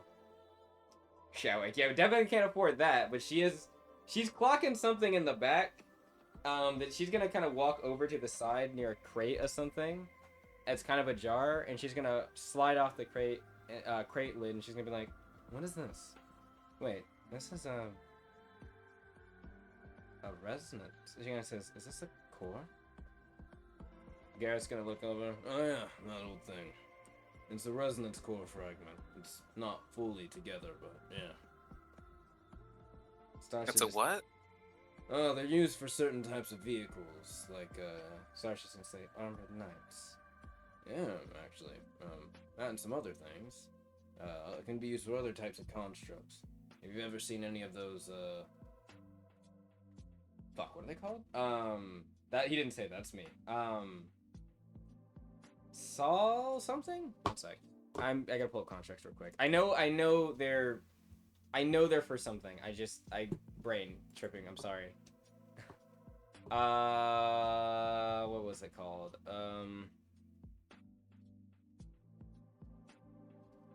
Okay, one sec. Rezo. I can spell words. Oh no. Oh no. I forgot. Wait, no. I just have to type in resonance core. Resonance is a very common name, considering there's an ability that says this Resonance attacks at level. resonance level, yeah. Okay. I thought so, I just wanted to make sure. Leona says, yeah, they're from certain types of constructs, mainly the beast ones. Passed down from what they call the Seekers. Starsha Starsha notes when he says that name, I would say. For reasons, considering what she is now. Guardian-wise. He kind of says, yep, they can be used for things. The fragments are often found from the smaller constructs, but a whole core you could find from a bigger one or a stronger one. And it says, in fact, he's like, it's difficult though. The knowledge of making them is not exactly an easy thing. Even a lot of Alto engineers are still kind of learning it now. But, yeah. Can't believe I'm asking this, but you have any books on smithing, construction, or engineering? Actually, I might have a few in the back. I might have to go check though. He will get up and go in the back for something. Starsha's just kind of eyeing the core fragments, and she's kind of thinking. She murmurs to herself. She's like, core fragment. "Oh, you asking her?" She's like, back on the mountain where he lives. My father had a workshop. He did a lot of different, we'll say, work for the Garan government and other people in the town nearby. He was, you could say an engineer of sorts, but one of the things he worked on a lot was armored knights and vehicles. So, resonance cores are something I'm quite familiar with. Well, actually, I should more clarify. I'm familiar with machine cores. Resonance cores are... Well, the reason why you mainly find fragments is, like he said, there's not many constructs out there that are strong enough to find a fully intact one. So... I don't know, I thought maybe if I had enough fragments, I could try making one. Build a resonance core? Yeah. What would you do with one?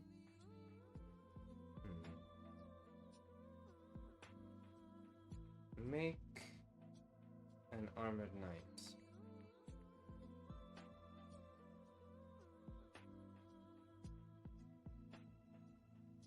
So why not just get or buy his?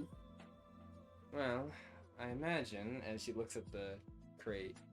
It's like 2,000 gold. And it says they're quite expensive, but we can always get them as well. Yeah, I see, mean, we that's are the right gonna. mindset. We can find and gather before we automatically pay for. Well, that's not Yeah, we always are the gonna look buy She some looks directly over. at contracts right She now. looks over at you, Marliana. She's like, "That's not always going to work for everything. Some things we are going to have to pay for, just for a That's matter of not. I mean, where convenience. do you think they get their resources from?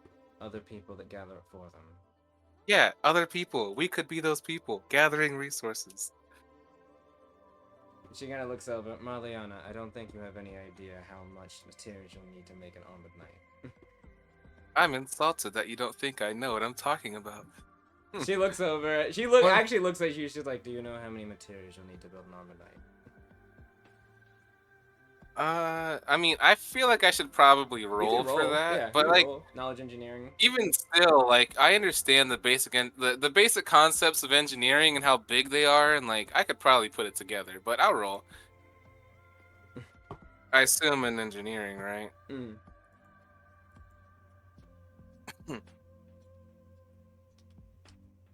I'm probably gonna roll shit. You might If not. it's You high might enough, not. I want it to be the exact. Wow, I would have Oh been my better just god! estimating on my own. What'd you get? A natural Fucking one. that one. Damn. Is that 2 in a row? Because I think Magellan. No, rolled- Yeah, Toki dude. was. Yeah. Yeah, fuck. so there's in a row. Damn. Look, I had a better idea without having any idea. I mean, what were you Gonna gonna fuck say? that Because I mean, you could still say it. I mean, like, I don't know, probably Interesting. It's actually half a actually ton worth of steel and like a couple tons of iron and like a bunch of electrical circuits and Probably chips bite your tongue in and the middle of it. What did you Hmm? say? You probably bite your tongue in the middle of the sentence. Like your little Probably. one Yeah. tongue. Yeah. Because you know what you're talking about, but Bro, you still I fucked do it up. know what but yeah, I fucked it up. Though yeah. to be fair, there is actually a difference between being a smith and necessarily being an engineer. Though there is some overlaps. Look, that's true. I'm not versed in engineering like I'm versed in smithing, but I have engineering experience at least through my uncle. Like, it's a profession I could easily go down. Yeah. No, I'm not denying that. I'm just saying like there's But overlap, but it's not always the same thing. if I know what it takes to make a piece of armor, just multiply that by a lot, Yeah. add some electrical parts to it, and there you go. You get a mech. Like, I don't know everything that's involved, but I understand the materials it would require to make something that big.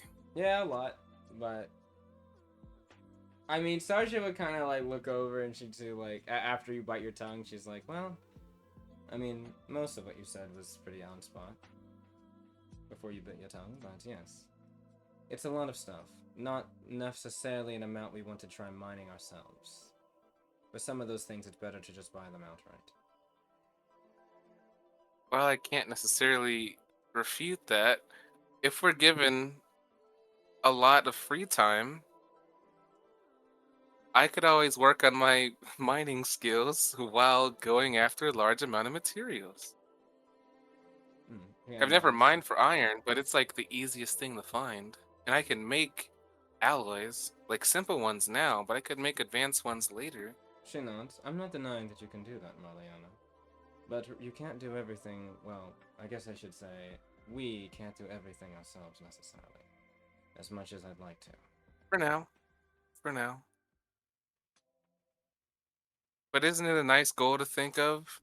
Being completely self-sufficient for, like,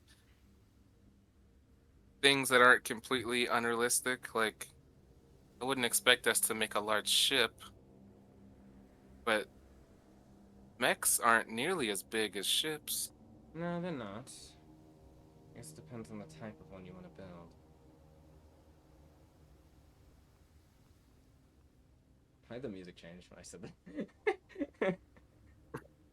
I don't like that. I don't like how that changed into a little menacing sounding music. It was like, this depends on the type of one you want to build.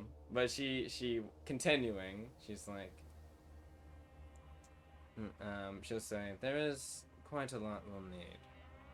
It's not inherently, it's more of the refinement. We'll need more than just the materials. We'll need the refinement things to refine the materials and turn them into things we need. For instance, ore into smelted ingots and things. A workshop. That's something that's right up things. my alley. Hmm. And with a proper workshop, We need a ship. facility, whatever, I could do it. You hear what she said? No. We need a ship, is what she said. We need a ship. You said a ship? Yes. That's one place that could get it done. We need something mobile. We don't want something that's gonna be stuck somewhere. That would make it too easy for them.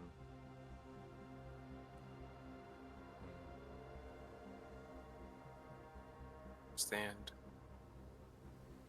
I will say, Marliana, she doesn't necessarily seem like she's talking to you at the moment. Like, the way she's talking is almost like kind of in the abstract. She's like thinking about something.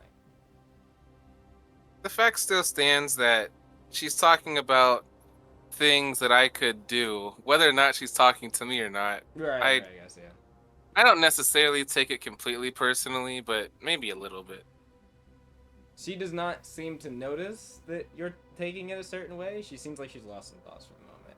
As Gareth kind of comes back out and he's like, "Alright, here you go. I got this stuff." And he will stamp some books on.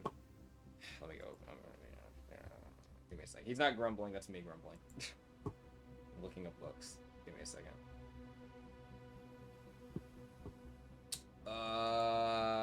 I literally just made one of these books. For the love of God, please tell me that I. What if I just type in Armored Knight? No, wait. What's that? What's the job skill called that has to do with Armored Knights? Is it Mechatronics? Sounds about right. Yeah, here it is.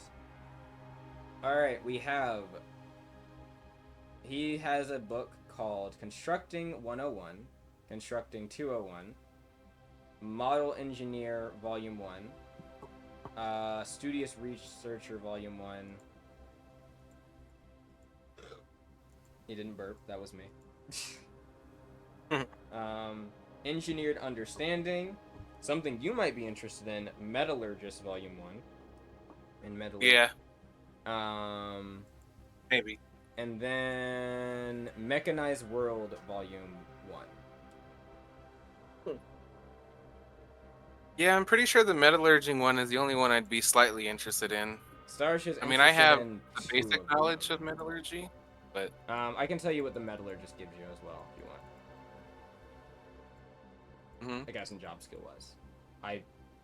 One moment. I think I skipped it. You know what? I'm just gonna search Metallurgist. Fuck it. Metallurgist.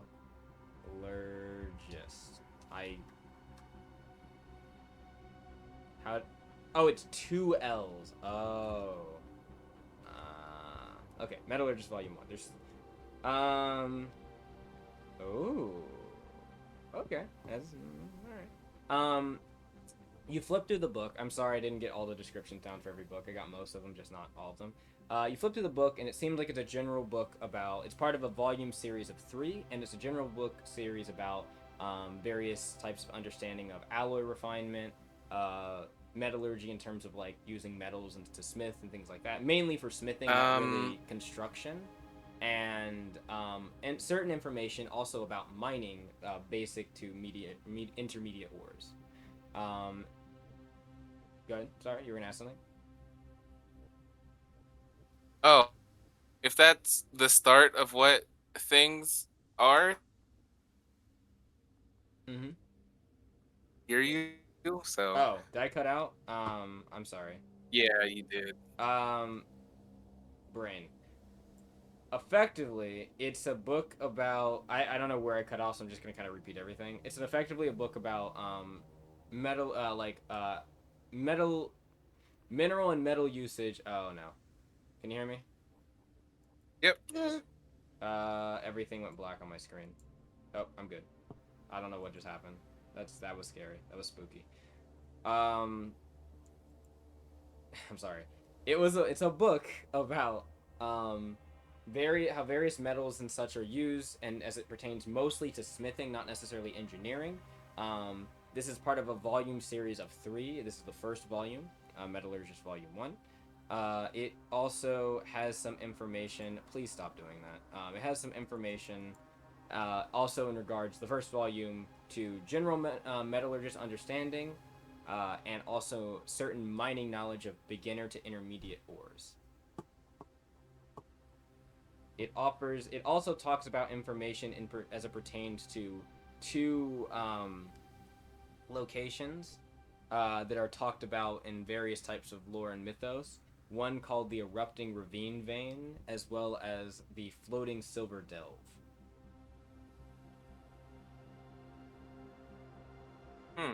If you kind of skim those... That does seem like right up Marliana's alley. I will say, if you kind of skim it, if you want to know, like just generally what are those 2 things, the Erupting Ravine Vein seems to be a mythical... Well, I say mythical. A mythic place, or a lost place that talks about an underground ravine filled with various types of ores that don't normally spawn along a lava vent that flows out in the Delra province. Believably, the Delra province. There's not necessarily confirmation it's there, but that's where it's assumed. In a place, some people assume in the Scorching Valley there, but that doesn't necessarily mean it's confirmed. The other one, the Floating Silver Delve, is a place where it's said to find luminescent metals and and veins of silver seeded throughout the landscape. The reason it's called the Floating Silver Delve, if I remember correctly, is it's an underwater coral vein, it's believed to be where this stuff sits. Oh, I need this book. Marliana's gonna puppy dog eyes everyone, but specifically Starsha, because she seems to be the one in charge of money. I will admit, it is funny how Marliana went from you know, we can get this stuff ourselves too. Puppy dog eyes. Star's just not gonna. Well, I hold can't back get about books. me. I can't write books Oh, without the knowledge. Well, Like we that, could that's the find one thing you. knowledge, the knowledge points for this other ways. Books are just one of the better ways to do But it. do other books. Look, I can find ore and materials. I can't necessarily find lore on my own like that. Starsha's All really right, good at finding I may lore be. all over the place, but she noted now she notes like she's actually paying attention and sees your puppy dog eyeing. She's like, what's wrong? I think this book could really help everyone. She's like looking look, you up and down, and she's like, "Do you want the book, Marliana?"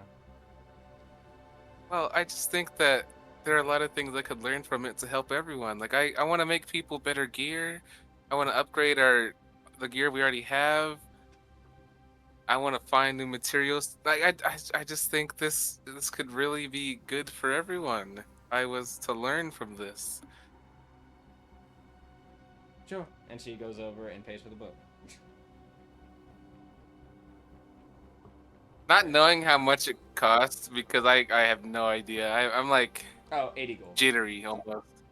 80 gold is nothing. That's No, crazy. it's but not, like like I for what am it like is, it's not Marliana's a lot. actually Also, like you're gonna read this very quickly. It's 100 hours normally to read. It's gonna be 50 oh for 50 you. hours. Yeah. Bet. Oh man, that's gonna be Because crazy. its Oh, level that's is afterwards. its book level is common too. I know we haven't addressed the one thing about like the book level thing with that, but it would qualify for this most definitely. So yeah.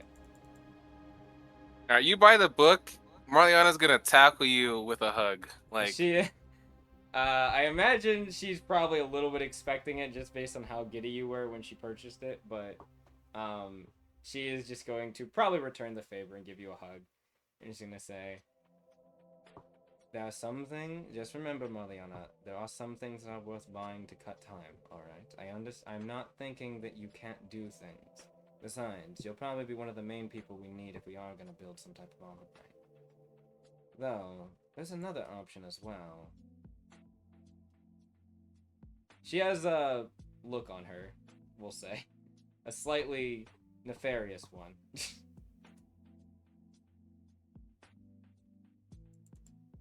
nefarious look. Interesting.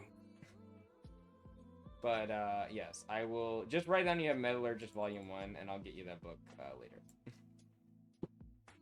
Do you, out of curiosity, Right. do you have Metallurgy Understanding 1 and Miner's Knowledge 1 learned?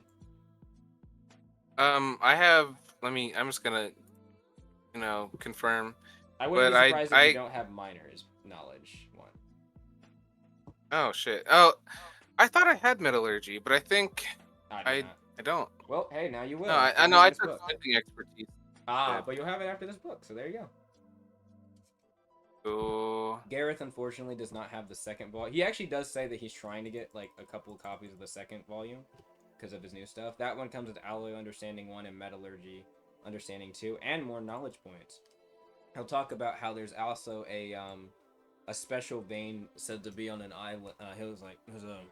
The second volume talks about a vein that's said to be on an island somewhere in the Lapsus northern or southern area of Lapsus, I'm sure, called the Speckled Shimmer Vein. It's said to be filled with various gemstones of all kinds of sorts, including elemental ones. I heard the Primordials talk about it in their, well, not just Primordials, but I've heard a lot of Noblessians talk about it in their history. Some people even talk about having been to it before, but they can never seem to find it again. Not sure why.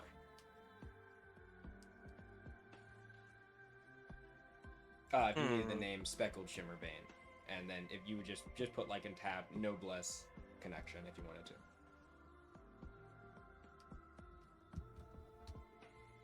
Because I assume Marliana. what was the first name you said? The Speckled Shimmer Vein, that one. Speckled Shimmer. Or are you talking about with the erupting ravine thing? It was a Speckled Shimmer. Okay, then yeah, Speckled Shimmer Vein. That's all one name, by the way, and it's on said to be on an island somewhere in the south or north of Lapsus, and Noblessians have a little bit of history around it. It seems so. That's all he says to you.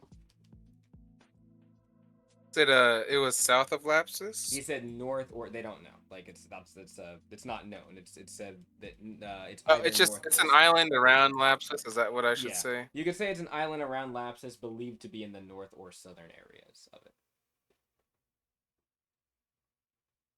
filled with gemstones and or priceless gemstones and elemental crystals. Now there was one. Starsha's interested in a book. He might have. Was it? It was the Mechanized World. Was that what I said? Yes, Mechanized World Volume 1. Oh, I should get this book. Look, if you need more money, I'm No, we willing to have put enough in more money. money. We have enough money for me to get this without it being an issue. It's more of like, I'm trying to see. Was that the book? There was a book that had something. Wait, you said the book was 80 gold. I have to write this down for my own notes. You said Yes, it was 80 80 gold. gold. Yeah, I already am gonna. I've kept it on a tab. I'm gonna subtract it from our group fund later. Don't worry. This is not. Wait, did I skip it? Books related to Architechian related knowledge. Ew, that's what I was looking for.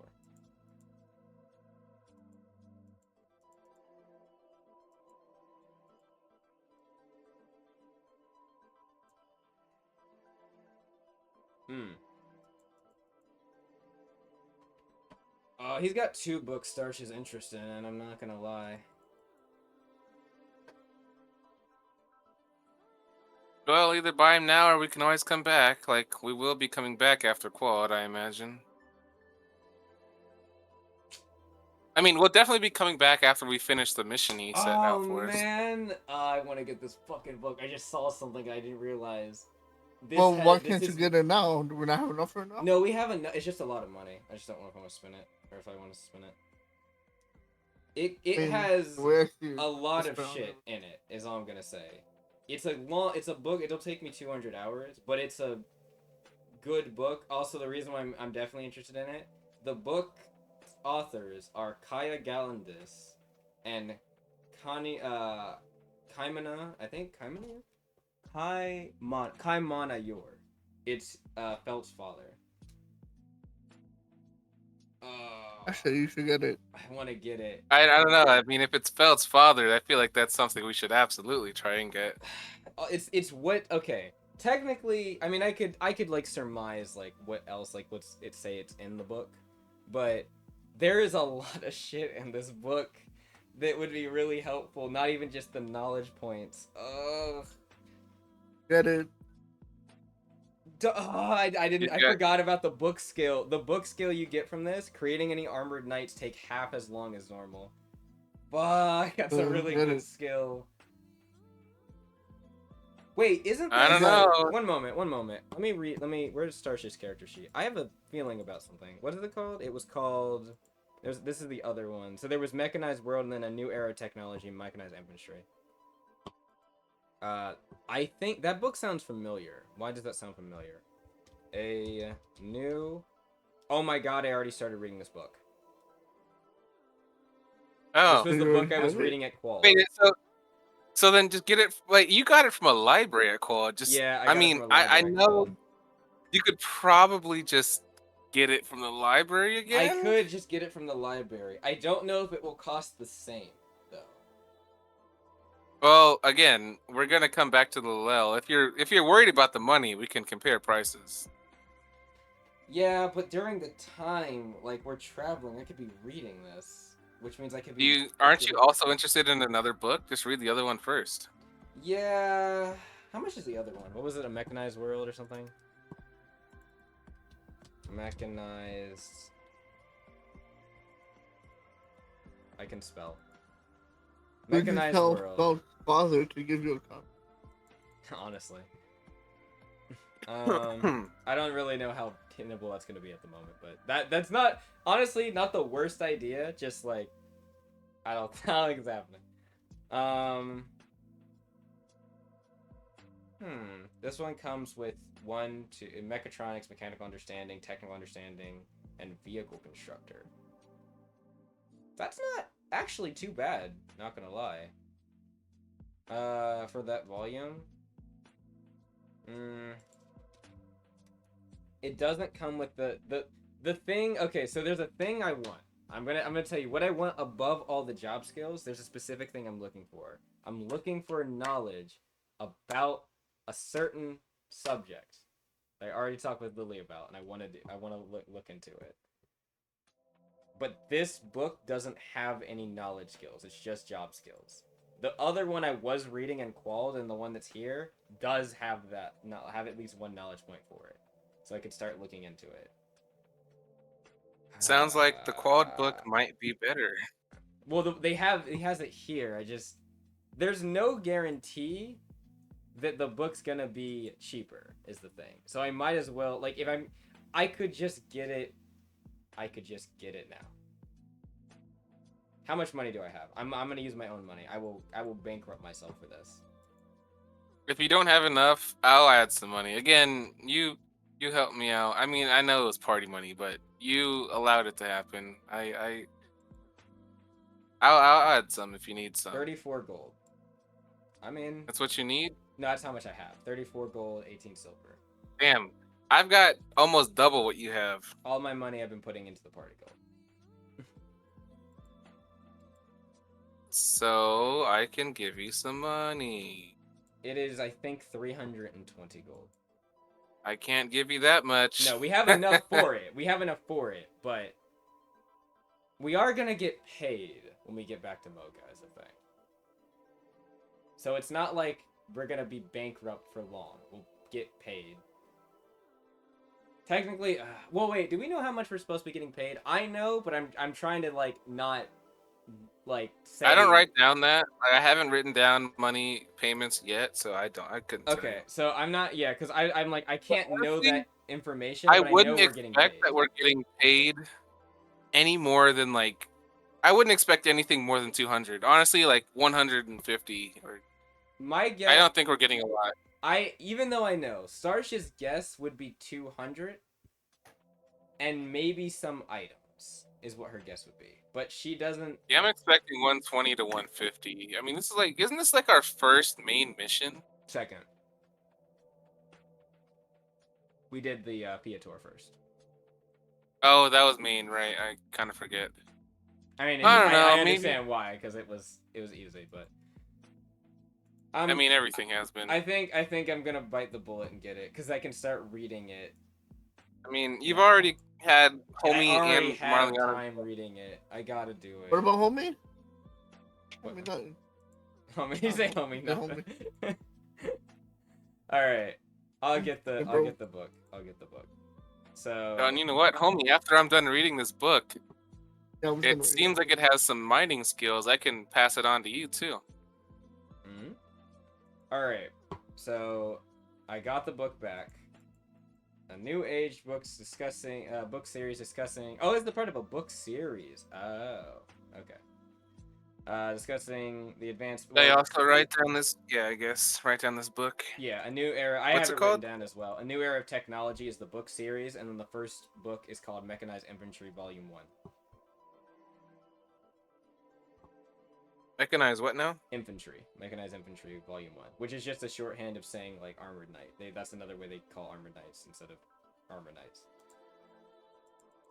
This book it's a greater level book. And it has... One is Demolitionist 1, Gunsmithing. Gunsmithing?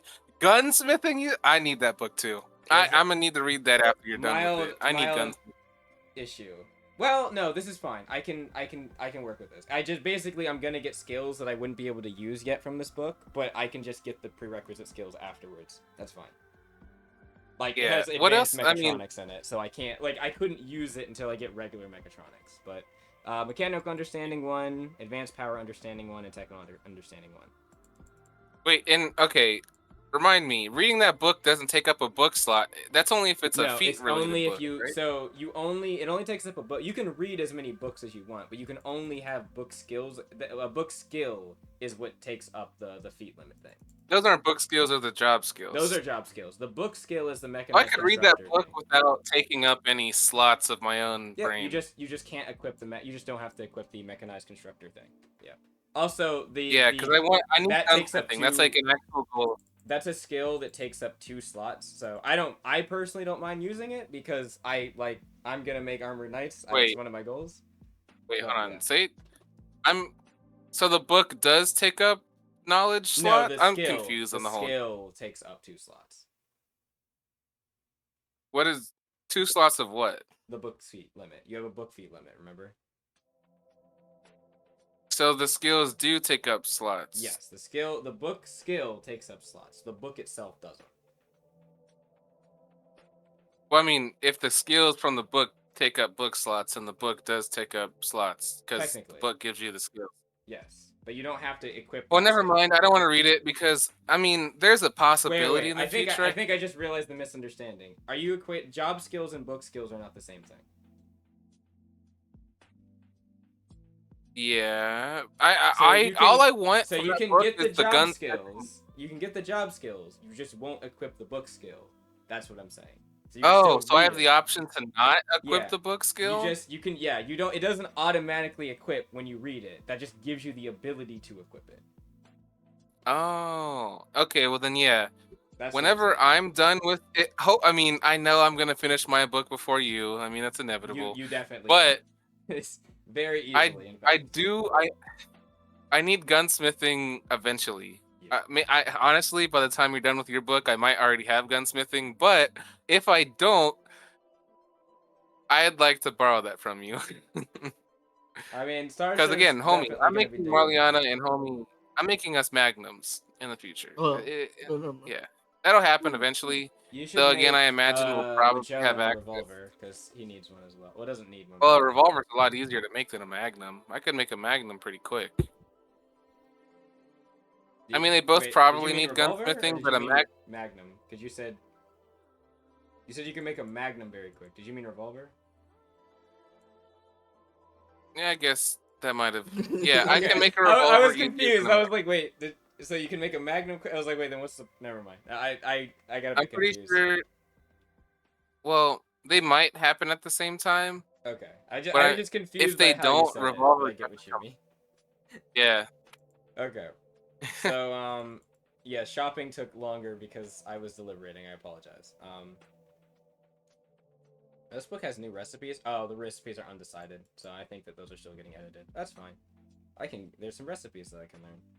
Oh, also it should be not like super surprising, but you won't, even if you get the knowledge points for the facility or any type of things in this, it won't stack with mine. It's the same knowledge points we're getting, so we have to get unique knowledge points from other places.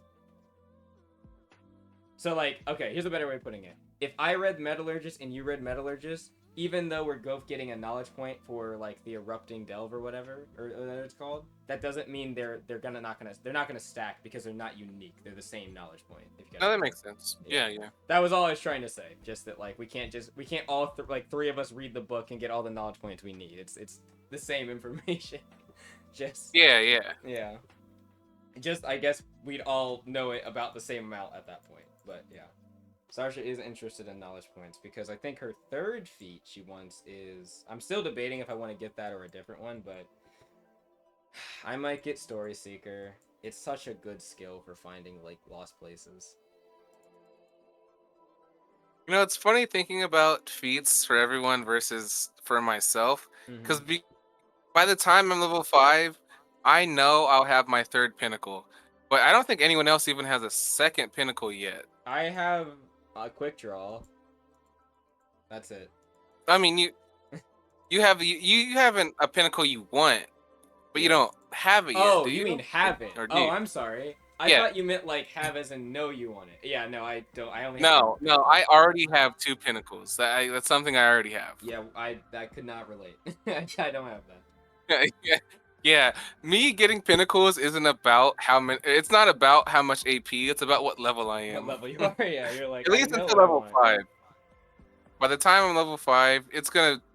There's a bunch of feats I Maybe I'll want have to make before. that book feat that allows you to get another pinnacle. I am gonna do that at some point, but I need that. I need that. I need. I will tell you when I make it, and I'll also make sure Lily knows so that it can be. Yeah, we like can- I need that more than actually anything else. Like that's like number one on God, the there's objective. so If I many can good find books on this list that I remember working on now. They're not finished, but like that's all right. I got my book. I actually got a decent amount of hours in it. I think I'm at like 30 or something. So it. don't die. Yeah. Okay. So that's gonna be actually altogether that's only 400. So I will minus 34. So 60. You're spending. You're no minus 14. I'm gonna put in 20 for you. I mean, I'm spending You 34 can't of argue. my gold. You can't argue. I'm putting 20 in for you. Oh, you mean I like already subtracted you the mean money. don't use my 34 as you're saying? Don't. Yeah, Only you use can use 14. 14 if you want. I'm Okay. putting 20 in for you. How about we both go 20 so it's an even number of subtraction for the party? Because I I don't already make it. took 20 out. No, I'm saying I'm gonna put Yeah, in I'm 20 putting as well. 20 in. Yeah, all right, we'll do 20. Oh. There we go. That way it's we're only spending 360 gold at the parties. Cool. I think that actually still leaves us with about 100 gold. Yep, That's it literally not does. terrible. No? I mean, it's more money than anyone else has in the party individually, so Exactly. probably. Magellan, did you get that spear, by the way? I know we were talking about stuff. I'm sorry. I was gonna subtract it. Okay, it's Money. 24 for the Alto Spear. I'm pretty sure that you might want to check on your class, but I think to make it a blast armament, you can replace your other one over a long rest.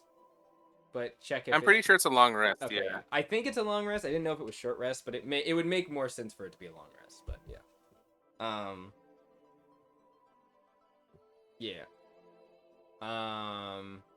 Hey, it was good that we came here actually. It was really good. The books we got are going to be helpful.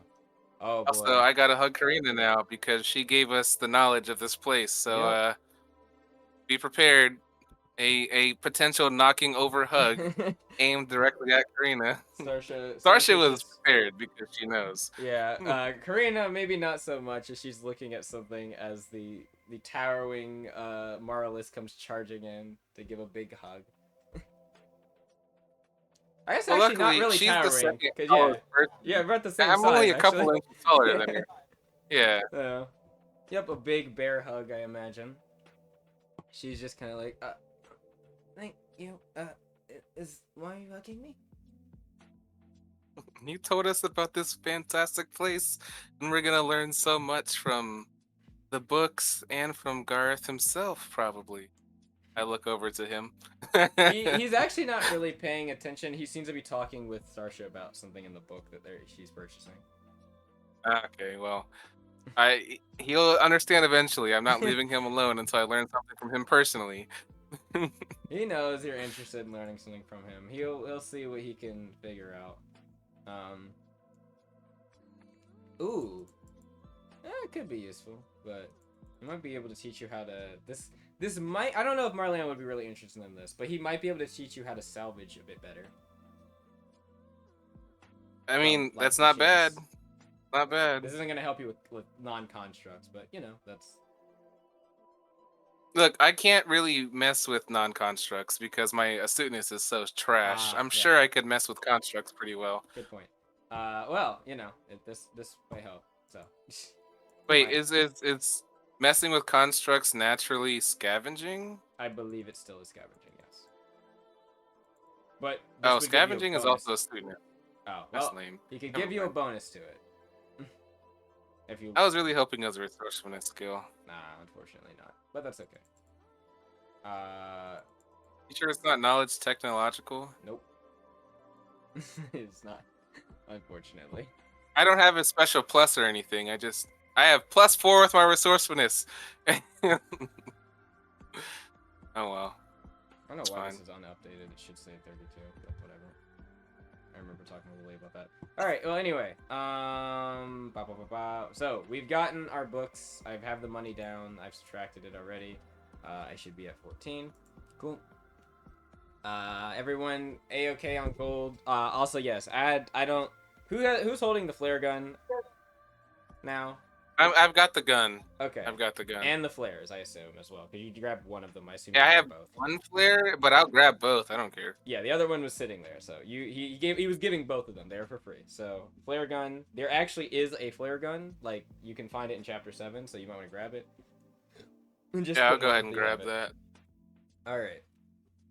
So flare gun has been obtained. Now we actually head off of Lilel. We've been to Lilel this entire time.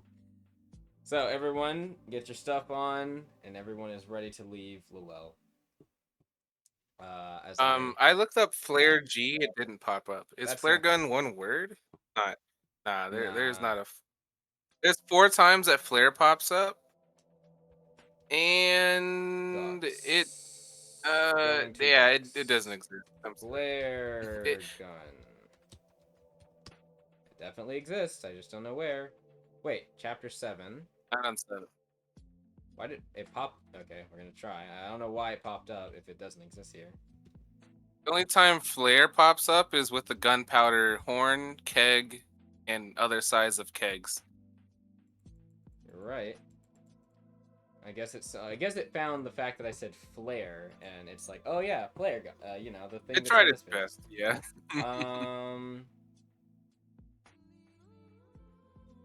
I remember making a flare gun. I just remembered that searching for things on Google Docs is maybe not the smartest idea, as in it doesn't work. Flare. Alright, you know what? I'll find it later. I remember making a flare gun. Like, I avidly remember making a flare gun. It could be on...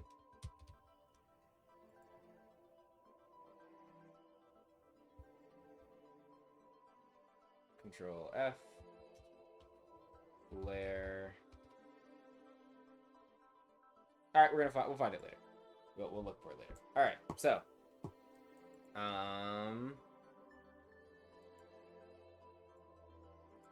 Yes, so everyone gets their stuff on, and everyone heads their way onto the wagon and makes their way out. We'll say for all of that time, it's probably around 2 when we're getting out. We'll be getting to Mogah late that night, probably around 10 or 11. Ooh, that just means more training time for me driving a cart. Yep, so you can write down the give or take 8 hours of travel. Actually, you said 8 hours? I think it's 8 hours. I'm sorry.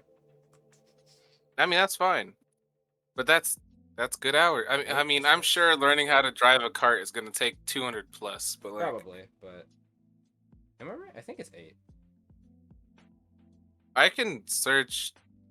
I don't know what session. No, we were probably like day 4 when we went. I'm going to the travel. Overland Day 4 travel. is when we wake up and okay. It was day 4 when we left Mogah. We're on. Well, no, day 4 is when we fought. Walking melts. 40 miles. So. I don't know how. Oh, okay, this is. Okay, it's not gonna take. I think these hexes are actually not as the thing is these hexes are not as accurate as the one that's on chapter 10 in terms of the chapter 10 hexes are correct, but that's using the way that map would work. It's hard to say the amount of time because we didn't go immediately to Lilel. We went to fight the bears and then we went to Lilel. And we didn't get to Lilel until later that night, though. Yeah, and I actually didn't write the time I wasn't there for that session. I didn't write the time we got to Lilel. Like it's it was night. I know it was like I don't know if it was late Well, night, but I feel like it was 9 or 10. The fight. Oh no, the fight started at 1 o'clock. Then it was probably. I know, I have hours. that. Yeah, it was probably 8 hours then. I feel like 8 hours feels right. I think what it's tripping me up is I'm seeing the hex distance and I'm seeing what like the average distance is for like like walking or whatever mounts. The issue is this map is not using. I need what the fuck are those called on maps? You know, like the little, not rubric, but the key. Oh, the little like the scale. Yeah, I need a map key is the thing, because these not every map is the same, and there's like what we have on chapter 10 is the average for like what you use, and then other maps will tell you what that ratio is. I haven't done it for this map because I'm dumb. I need to do that. That or make this map bigger than it currently is, which could be a thing to do, but I think it would be also a bitch and a half to move across if I did that. Maybe. I don't know. I mean, either way, one of those two ways will work. We're gonna just say, to make this easy, it's 8 hours. Maybe it's not. We'll just say for whatever reason it takes 8 hours there. Maybe it's quicker, maybe it's longer, but we managed to get there in 8 hours. So we'll get there around 10. What did I call it before?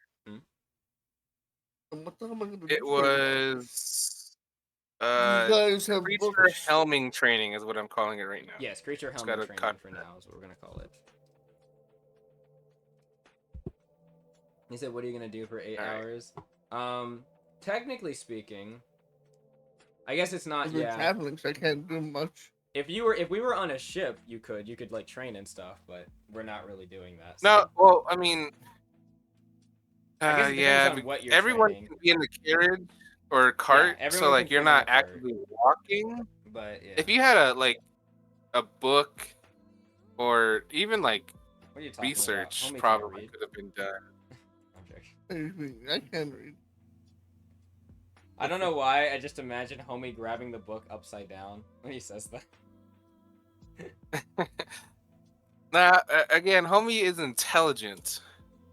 Hey, a lot of people can be intelligent. That doesn't mean they use their intelligence, all right? I wish there were more intelligent people. I wish there were more people that used it. Anyway, Homie, there is technically what professions are you like currently going towards? Mining, the only one. Mining is a big one for me. That's the only one. Any others at all? Slightly? I don't have any others. No, because I didn't want to do. Okay, but look, like I was gonna get if he's researching, shouldn't he be able to like learn a job skill during this? Yeah, he could. I just don't. That's what I'm asking. What he wants to learn, because I don't know what he wants to try to like learn while he's walking, like while he's like sitting in the cart. No mining job skills, but I could look one up for him. I mean, miner's knowledge is one, the one you're learning.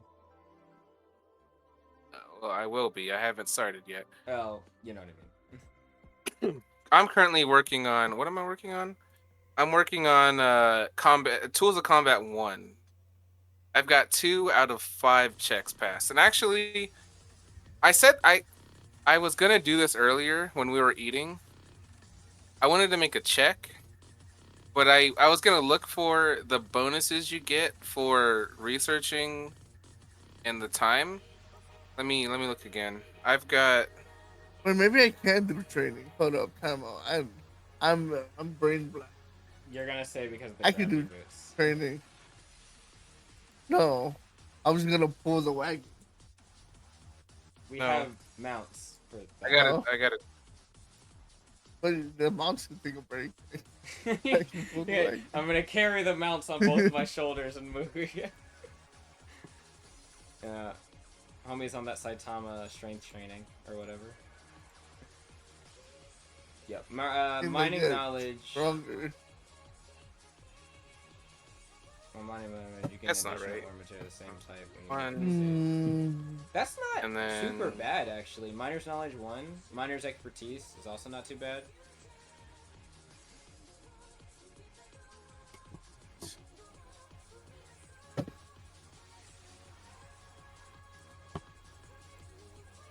There was a gnat in my face. Please get out of my face.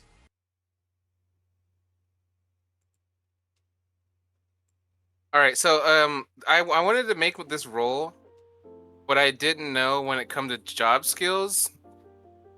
Yes. I'm pretty sure a job skill requires a certain amount of time, and then any time you learn after that, you add to your DC.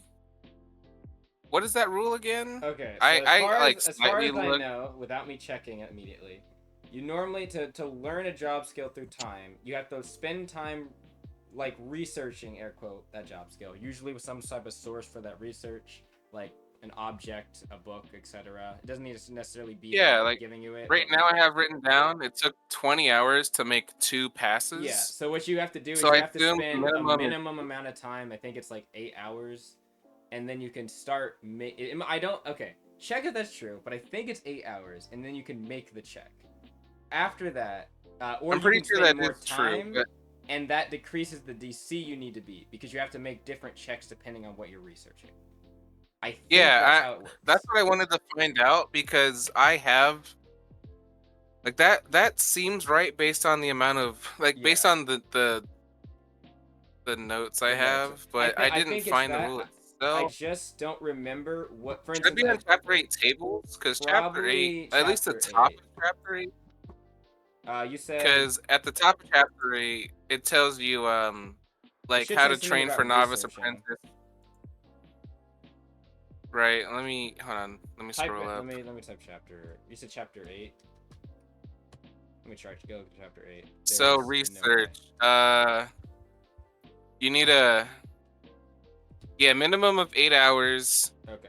and every 4 hours or decreases the DC by 1. Okay. So yeah. So then, homie, if you wanted to, any of the not any of them. You can't just start learning a job skill that's like tier 3 or whatever. You have to start off with like the lower ones.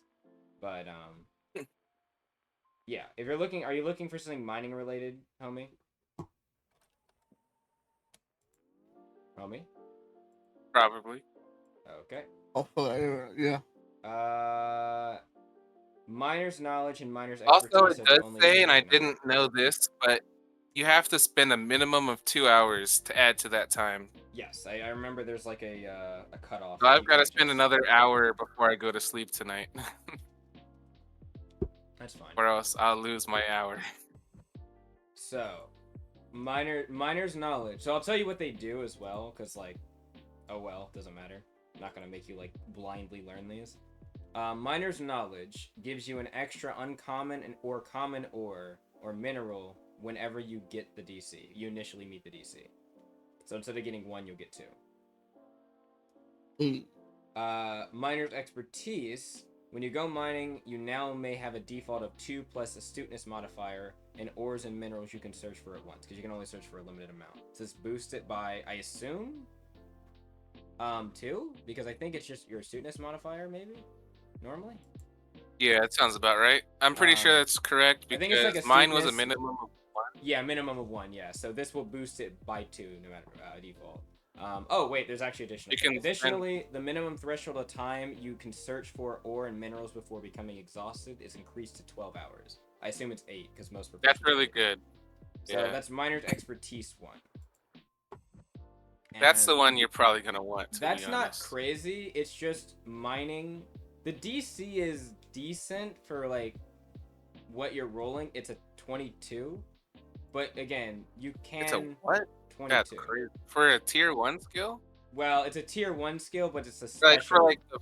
It's a special. So 1 just implies it's the first version of that skill, not necessarily that it's a tier 1. So I know, but like even still, what it describes, 22 is a little high. yeah, it is, but that is the case. Like I know, like mining and smithing aren't the same, but like that's higher than a tier 2 smithing skill. It's. I don't think it's inherently a tier 1 or a tier. I think this I is mean, probably like I just between a mean tier like 2 when and it comes 3. to tools 1 versus tools 2, that's higher than both of them. That's all I'm adding. No, I agree, but I think it's purposeful here. I think it's probably as intended because it does 2 things and it's also not a tier 1. It looks like it's probably closer to between a tier 2 and 3. And then what's the second version of it does? It boosts it again, the amount you get.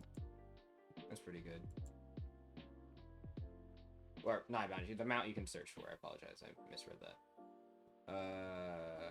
What is the skill, or what's the skill you need to roll for the 22? Mining.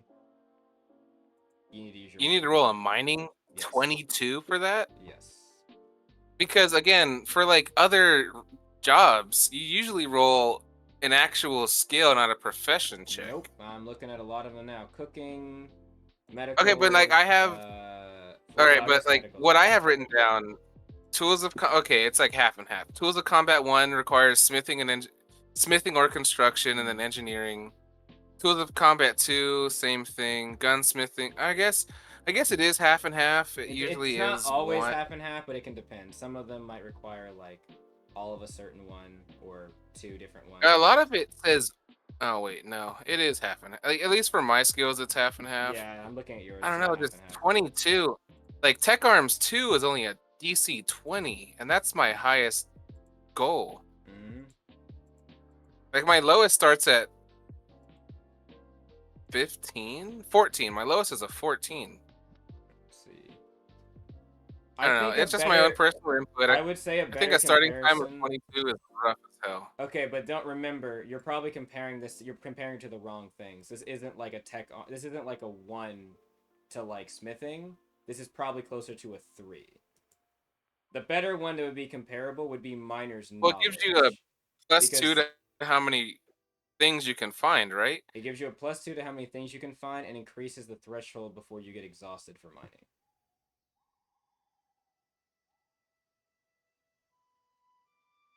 I mean, I recognize that is a skill that is very good. Mm-hmm. And then miner's knowledge 1 is closer to what you're thinking of. It's more in line with the others. Which is what are its DCs? Oh, 15. Okay. And then yeah, the other, it's the nature geography for the other one, but yeah. That's why I said don't. Because like the again misleading with thing, a don't mining assume roll, something that's you 1. can't. Well, yeah, no, I get that, but you can't increase a mining roll. Like, there's nothing you can do outside of just but you increasing. You can decrease the amount of DC you need. Remember? No, what I mean is you can't increase your plus. Like with other skills, like I have engineering, I could roll. You can only increase my regular profession thing, or you can get like there's things that can increase your profession rolls technically. Like there's books that have jobs. But I mean, just innately, you can't. What I'm saying is, you can't use skill points. Oh no, that's deliberate though. Like that is intended. Yeah. Just 22 is tough. I mean, I'm half saying that because I know I'll need it eventually, but I'm not saying it on my part. I'm just, yeah, it is an unfortunate amount you have to beat, homie. Good luck. I do it. You don't have to. By the way, you do not have to make the check immediately. You can decrease the DC if you want. Yeah, every 4 hours after hour 8, you can get a +1. So you better keep training and training. I recommend a +5 at least, to be honest. You could also get a book that helps with your mining checks eventually, if you want. Like, as in just gives you a better plus or things like that. Or again, just researching through professions, because you can. Do you have what rank what profession level are you in mining? Probably a novice if he's first. I haven't checked my phone. Occasionally. I was walking most of the day. You do realize that, right? I know that. And a novice is generous. He probably isn't even novice. I mean, my phone died. No wonder I didn't get a message. What happened? Okay, well, close the door. I'm not done.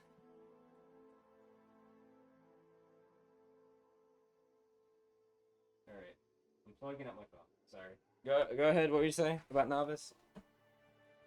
I was saying he's probably not novice because the only reason I'm novice in mining is because of my blacksmith profession.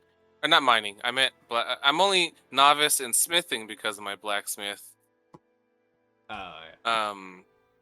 Unless homie has a profession versed in his backstory. Do you? He's probably not novice, which means he needs to spend time to be novice.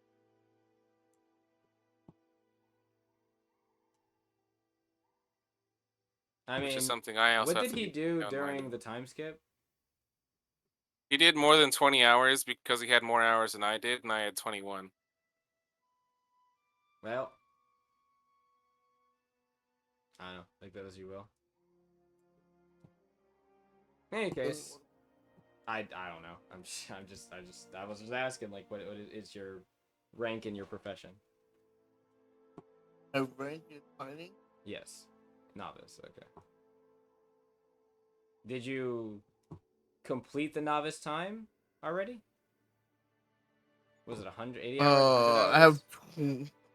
I have 29 hours. Okay, so you're still working on getting novice there. But there's Yeah, not a to lot of. become novice, It's either 80 or you 100. I need don't remember. 100 hours. 100 hours? Okay. 100 hours, yeah. So about a third Again, of the way there. And so honestly, you could spend your time just. You could. Wait, is that how? Hmm? I'm pretty sure you're able to still Oh, if you're spend asking if you could time spend time just like practicing mining, I guess. researching. Yeah. Or do you mean like researching? Oh, wait, I'm sorry. Check that because I'm pretty sure aren't they one and the same, or am I misremembering that? Like the time he spends researching the skill is still counted as time for his mining novice stuff, isn't it? Or am I misremembering that?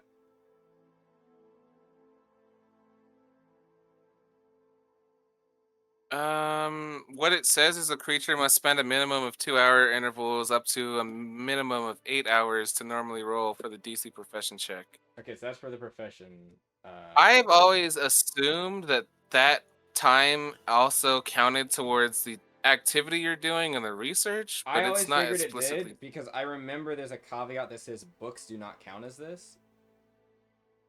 But Well, that doesn't say here either. I think it should be explicitly said, but I think I yeah, know, I mean that's what I all mean. the I time thought it you put was in, explicitly said, but if it's not explicitly said it's not. there, then I'm wondering where I remember seeing that from. Let me check the book But document. Does yeah, it say so on I'm that? pretty research and active time both count towards those times. Books fucking. Unfortunately for me, I'm on apprentice time, which that just requires That's checks. It checks, doesn't yeah. require time. Uh, But yeah, if you research, you can get closer to becoming a novice.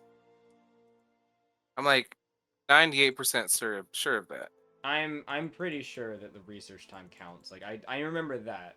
I just remember there's a weird thing. It might not be books. It might be something else. I just remember there's a weird thing about getting research or getting time with your profession and doing another thing. There's something that doesn't count, but I don't remember what it is.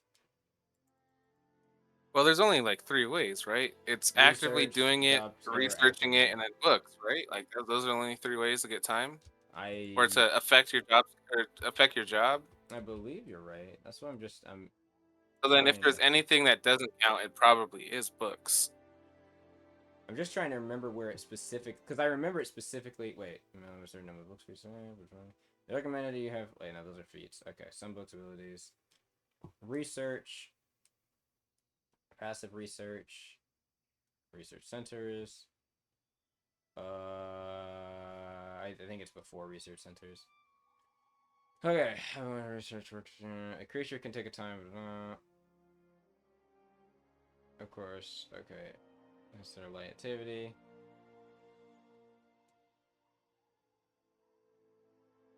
Based on the knowledge you can passively should research in your main vessel. Okay.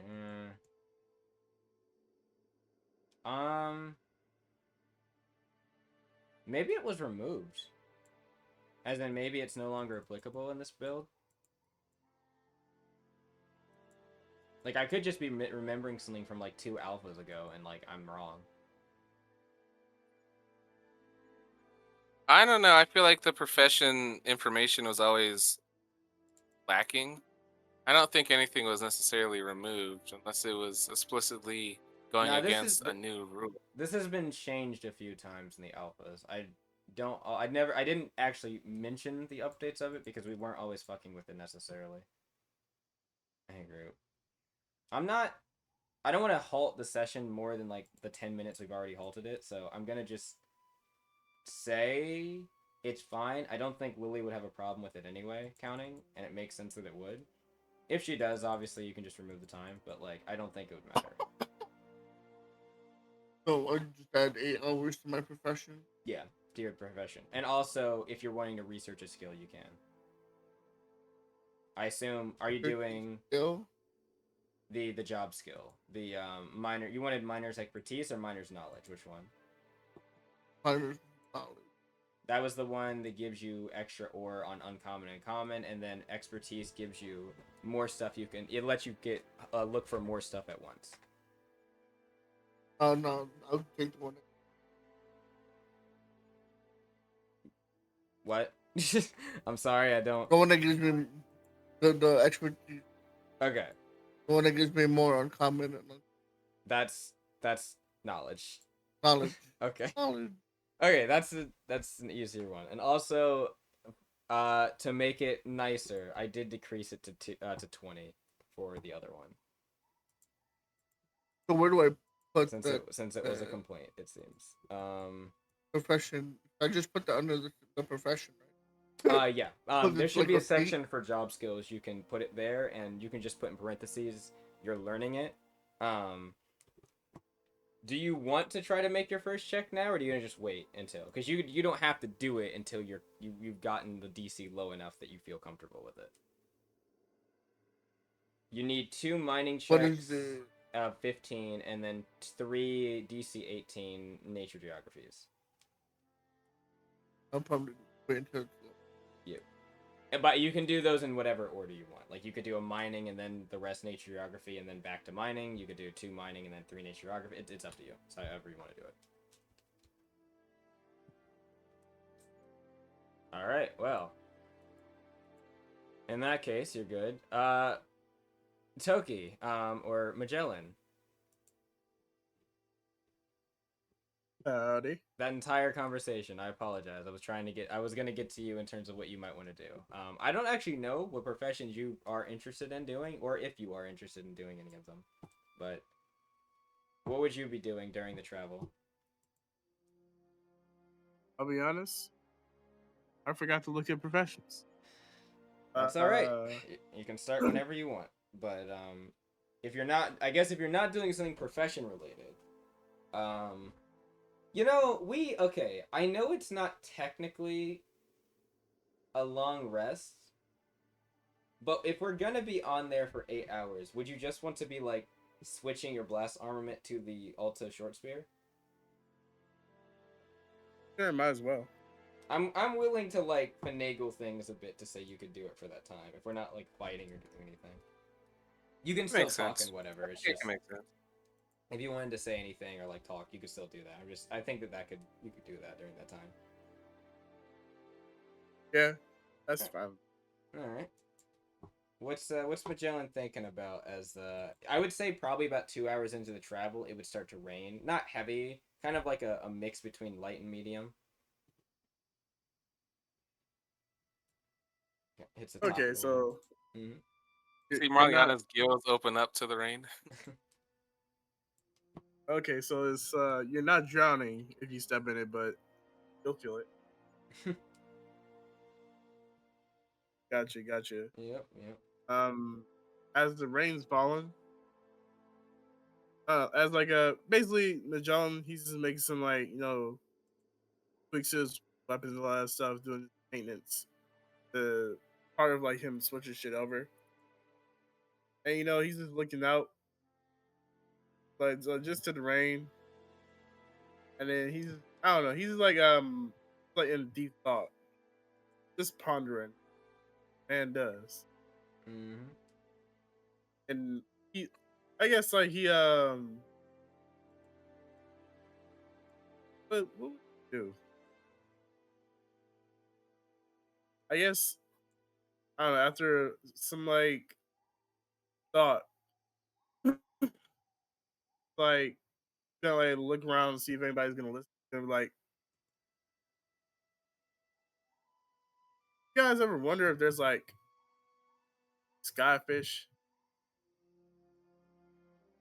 I need to make a check. I want to make a check. As a fish myself, I feel like I should know that information, but I I don't. feel like you should, but roll me, I guess, a knowledge bestiary, I guess, or All right. recollection. I honestly think you could probably roll a recollection for this too, because I even though you're, I think you could. It'd be feasible for this to have been around you, like this type of knowledge to have been around you. So whichever you'd like out of those two. Bestiary is higher, so I'm gonna roll that. Okay, because like it definitely feels like a 12. Come on. I mean, all right. You know what? I don't think a 12 is bad enough. I think you could, or sorry, I should replace that. I think a 12 is good enough that you could probably know that skyfish exist. Maybe not always the particular types, but you read about fish that are referred to in a typing called skywater, which are fish that float in the clouds above. Yeah, I'm happy I have that knowledge, but there was another piece of knowledge I would have liked to, but you know, it's fine. I'm not gonna lie, I probably know Uh, what it was, unless you tell me. Space fish. Oh, probably not with a 12, no. But Yeah, I know. yeah, That's skywater fine. fish. At Yeah, least in you've this heard of them. So then I'll pipe up as Marliana is like, directing the cart. Uh yeah, there are fish. I've never seen them before, but there are fish that swim in the sky or fly in the sky. Those are real things. Interesting. They big? I roll a star. Wait, what? They asked. That's They well, big. he's Oh. That's 11. So Um I'd say even with a 12, I'd say like you've heard of there being big, like I say big fish in the sky, big creatures in the sky that resemble fish, like leviathan beasts and things like that float. yeah, it's it's more than just little catfish or even bigger swordfish and tuna. There are quite large fish in the sky. Things that would rival and even outclass things on the land. Like the Udor we fought, that was pretty big. But there are things that are bigger in the sky. Jones getting a flashback when he I know. drowned. Oh I said it. right, yeah, I forgot about that. I knew you drowned would know. I water. knew you'd remember what the Prime Udor was. I said it for that specific reason. Magellan having Motherfucker. flashbacks of getting slammed into the ground and tossed around the water like a skid rock. Mind you, the man was on land. What's crazy is I'm pretty sure he could have just like grew gills or whatever, but no. Yeah. Yeah. Yeah. Well, maybe not when you're like nearly unconscious. Conscious. Yeah, I guess maybe not then, but Fucking knocked that man into oblivion. But but yeah, like oh, ugh, okay. How would you catch one? You have to fly up there or get sky hooks? These are actual questions. I'd assume you'd have to be in the presence of the skyfish to actually fish for them. I mean, if you had a reel big enough to launch into the sky, that might work, but Starsha actually I mean, might know an answer to this. yeah. But she would say, because in the Garn Mountains, they actually would have probably done something like this. Also, the Alto would actually be really good for this too. They'd use codecasters. Ooh, interesting. How about come across some? Might be. Skyfish or a podcaster? Oh yeah, you were talking. Sorry. But let's call it Miguel's gonna look to you and be like, What's a forge caster? Well, that is a particular style of combat or classification, but a cordcaster, it's a, how do I say, it's a rifle-like weapon that uses Yeah, forge caster, like cord to make things. caster, cord caster. Oh, She said that because A Magellan said forgecaster. forge caster, she said, no, that's a particular trade or classification. I'm talking about a cord caster. It's like a cord caster is like a rifle with a rod. You can shoot it at something. It has a cord attached to it, and it latches onto something. It can, I guess, bind. It can bind things down, like a big target or something like that.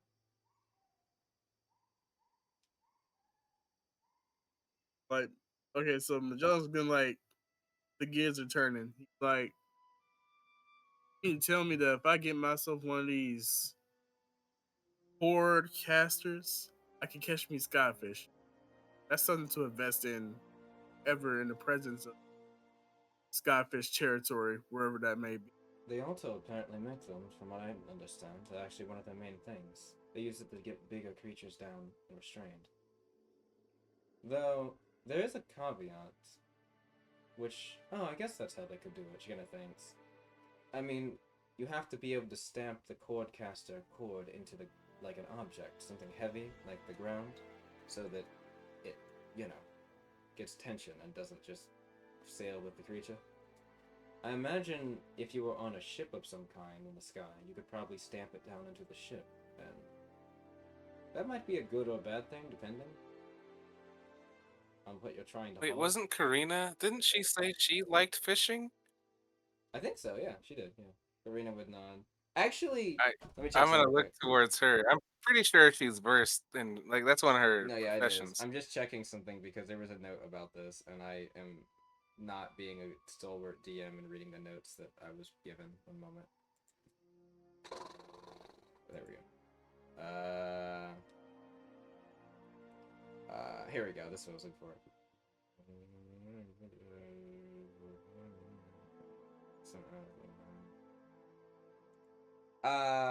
Okay.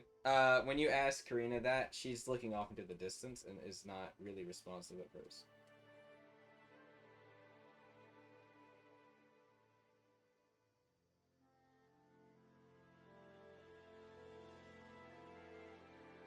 Marliana?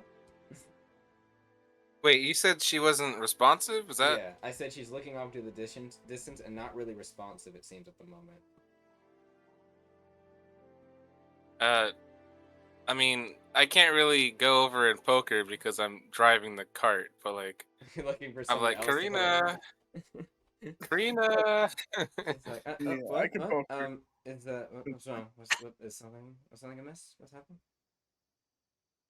You seem a bit distracted again. I yeah, it's been happening a lot to me today, hasn't it? Well, we're gonna be on the road for a while. You can trust us with anything you have on your mind. I she she looks like she was about to say I don't have anything in my mind, and she's I imagine just looking at everyone who is very knowingly like you have something on your mind. Yeah. She's like, right. Um, I've just been kind of thinking about. I'm sorry, I wasn't really listening to what you said to me, but I was just thinking about some things. What was it you asked?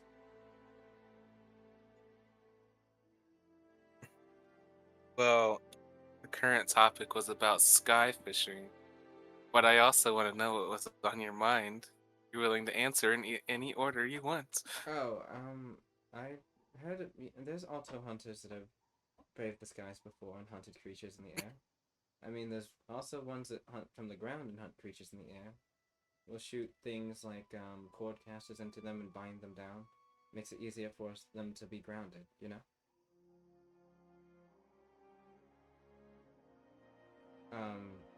Right, the other thing. She kind of looks to the side. I've just been thinking about,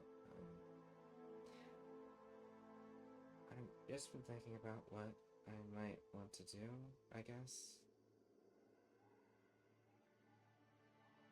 That was a little too quiet. Oh, I didn't she said, quite catch sorry, that. I should move the mic closer for this voice. I'm sorry. She's like, I was just thinking about what I might want to do. I guess.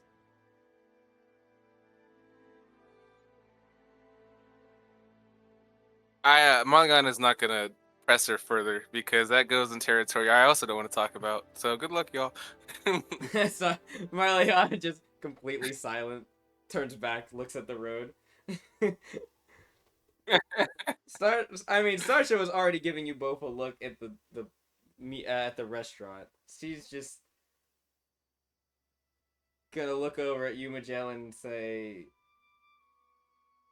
I I suppose there's something wrong with these two. She like looks up from her book.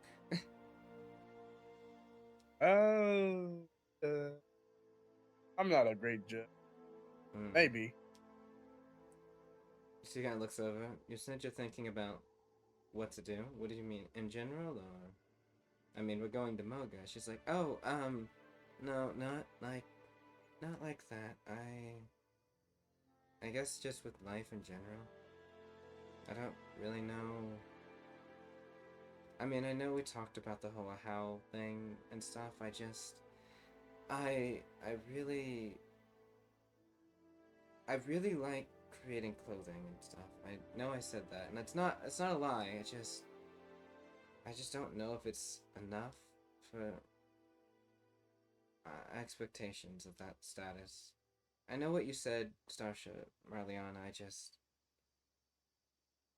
I'm a bit.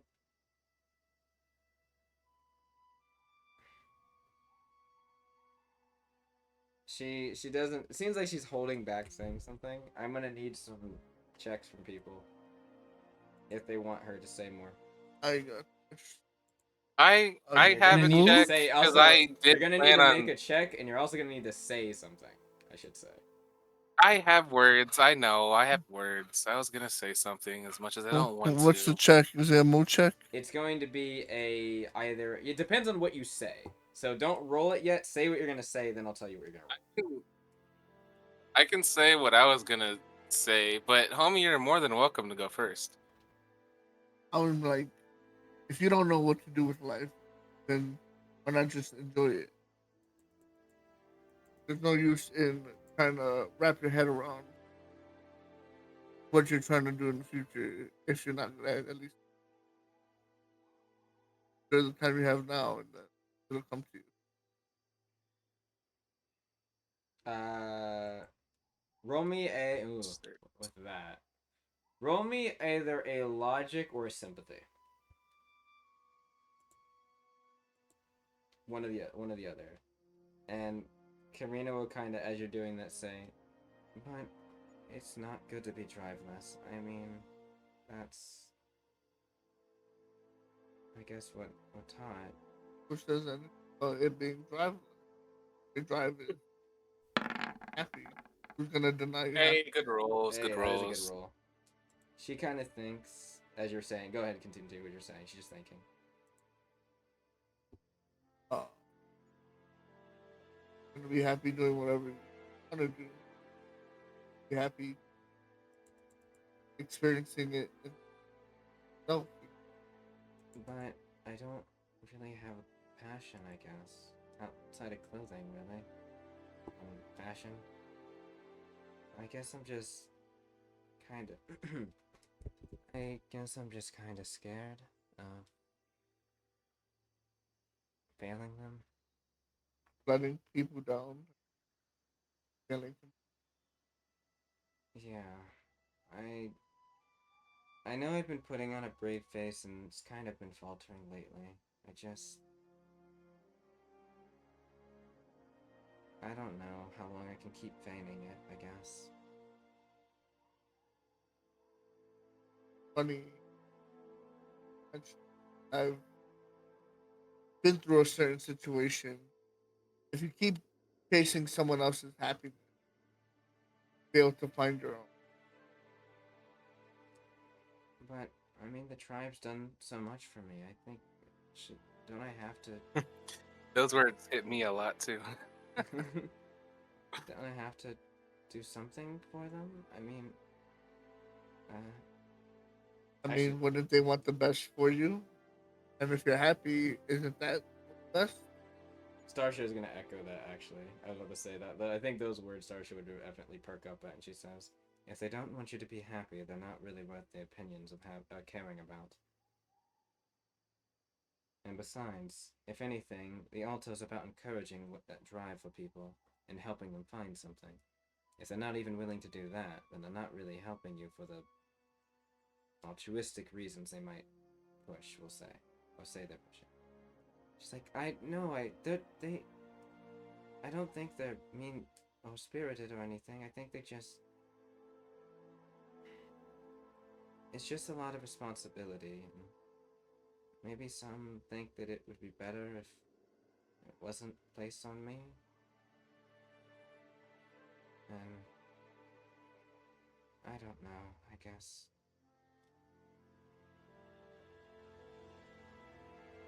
There must be something that I can do. Marliana will chime in. Maybe. You about to start something? No, she just said there must be something I can do, is what she said.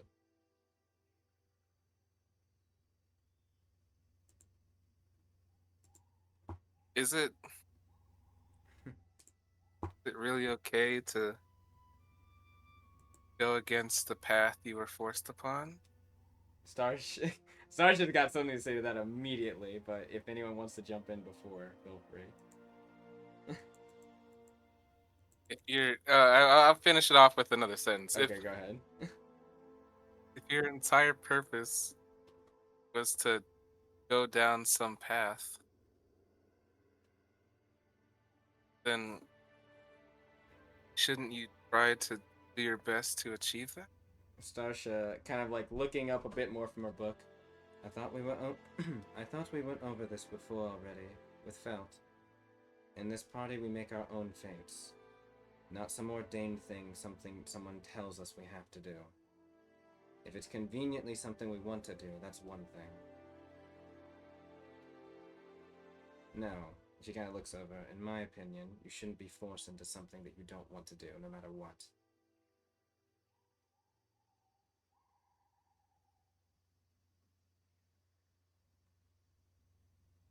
But what about what your family thinks? Don't you care what Ven thinks of you? She kind of, when you say that, she looks like she's about to say something and kind of pauses. And, yes, I imagine you've been praised by him before. I have. She's like, you can tell she's thinking about And a memory. that, I'd imagine that's a good feeling to have. It was, well, is. However, she kind of like looks up a bit from more from her book and looks back at you. Vin told me, my father told me something when I was, we'll say, younger. Family, I guess. Or, how would I put this? Family matters for what you do for each other. It shouldn't be a one-way thing. You shouldn't be seeking the praise of someone that obviously doesn't care or wants worse for you, or doesn't even care about your own sense of self. That's not real family. That's just someone using you, even if they're blood related to you. And if they abandon you, they didn't care. She kind of looks over to the side. What if everyone's held to the same standards? Shouldn't you try to meet same standards? You should meet whatever There standards you shouldn't be want to meet favorites among yourself. kids. Mia says, no, but you should meet whatever standards you want to meet for yourself.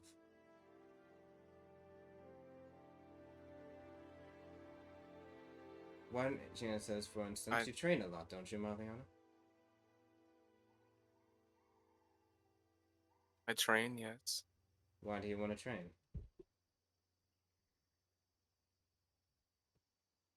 so that I can be better than I was yesterday. Why do you want to do that?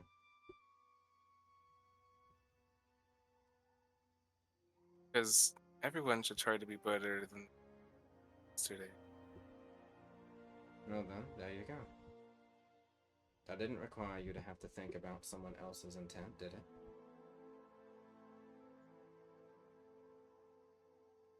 It's not. If conveniently someone else wants you to get stronger, then sure. But as it stands, I guess I shouldn't say that it's bad to want to meet people's expectations ever. That's not really what I mean. I guess what I mean is, you should only meet the expectation of those who actually mean well for you. If they don't, then it's not worth caring about. Because they don't mean well for you, right?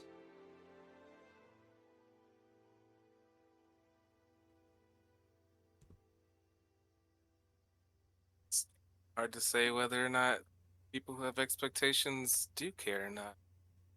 If everyone meets a certain idea, then the odd one out should work harder. Maybe. Maybe there isn't a reason why you're the odd one out then. Maybe it's not something that you're supposed to fix. Maybe there's something you can do that others can't.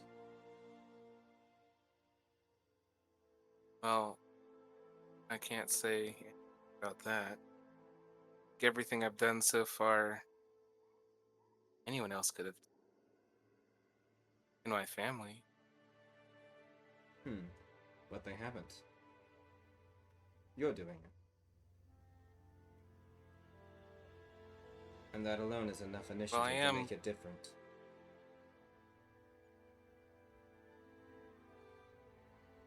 Just because someone can do something doesn't matter until they do try or do it.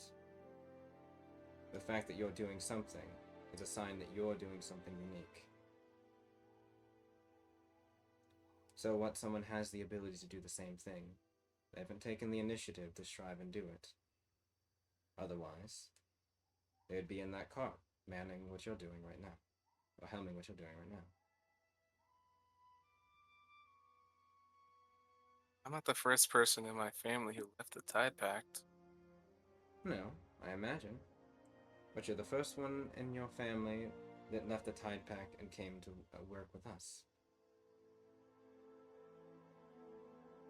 And that's something.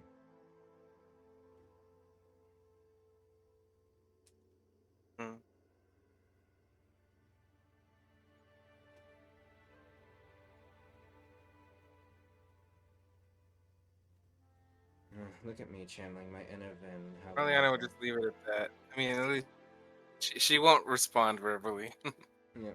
She just ruminates. She said, look at me channeling my inner Vin. Great.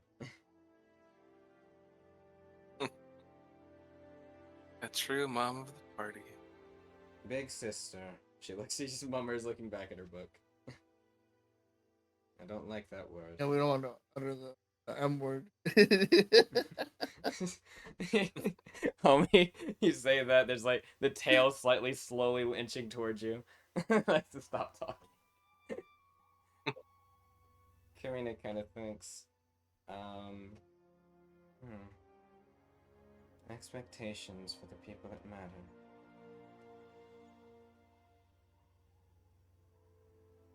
I mean, maybe not everyone in the village, but I think I at least want to meet Quada's expectations. They were my main caregiver.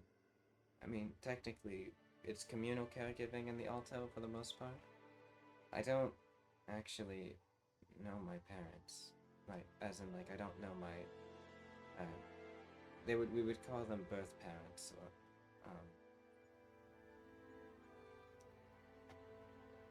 technically, she was gonna say, technically, parent in Alto is a bit more abstract, since communal raising is like a guardianship from multiple people, but I think in most of your cultures, they would probably refer to it as like a regular parent, right? Like a birth parent. Sasha just kind of nods. I imagine others are nodding, but yeah. She'll want to continue and say, Yeah, I didn't know mine. Apparently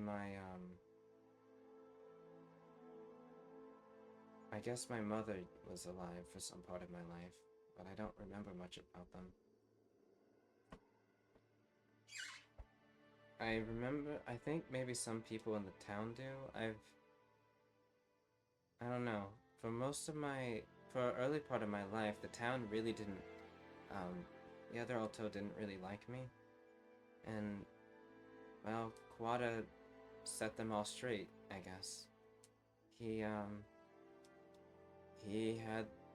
I don't know what he exactly did, but he had some talk with them, and he was the one that actually immediately had me try to become an Alto hunter. Set me down the path, I guess you can say. I don't. This might sound weird, and I don't know why I know this, but maybe just a feeling.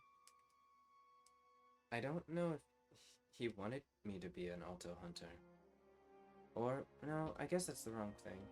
I don't think he wanted me to think I had to be. I guess it's something customary in our tribe, but it's funny, he actually was one of the main people that encouraged me to get into fashion with Yosuke. So, I guess things change as things get more serious, though.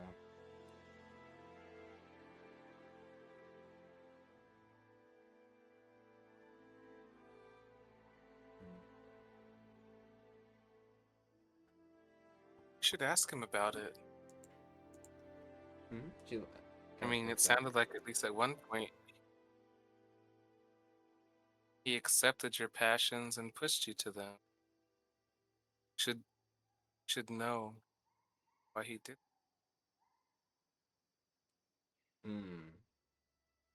Starsha just had a thought. I don't know if she wants to voice that thought. I should probably roll an instinctual. I'm gonna pull in a Pawnee.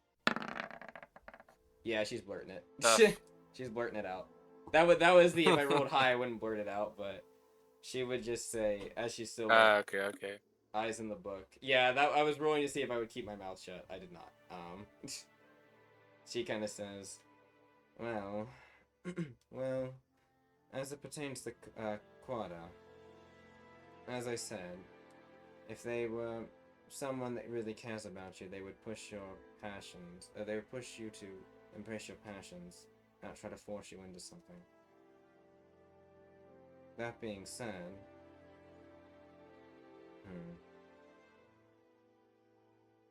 she looks over, like her eyes kind of glance over towards Corina. They were the one to push you to go with us. I wonder. Perhaps that was their plan, or their idea.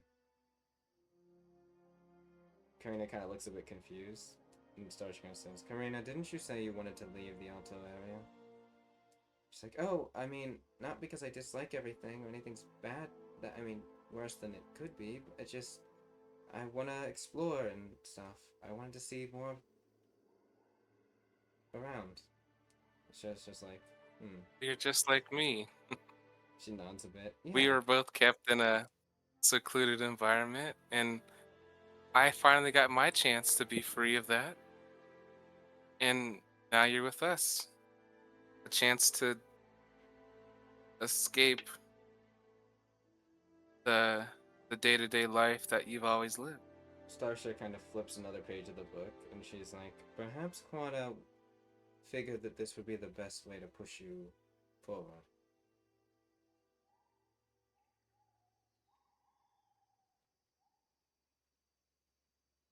She kind of turns, like, a little bit confusedly. You mean, like, to leave? She's like, yes, I think so. I talked with them a bit before. I didn't mention it, but I talked with them a bit before yesterday. They were very, we'll say, pointed about your path, we'll say. But something I've always been thinking of is for you to have such an important role, it's quite odd that Quada would not be trying to keep you here. I mean, it was his. You cut out. Hello? Us. Oh, there you Oh, go. It said it it was was his right? idea that. Yeah.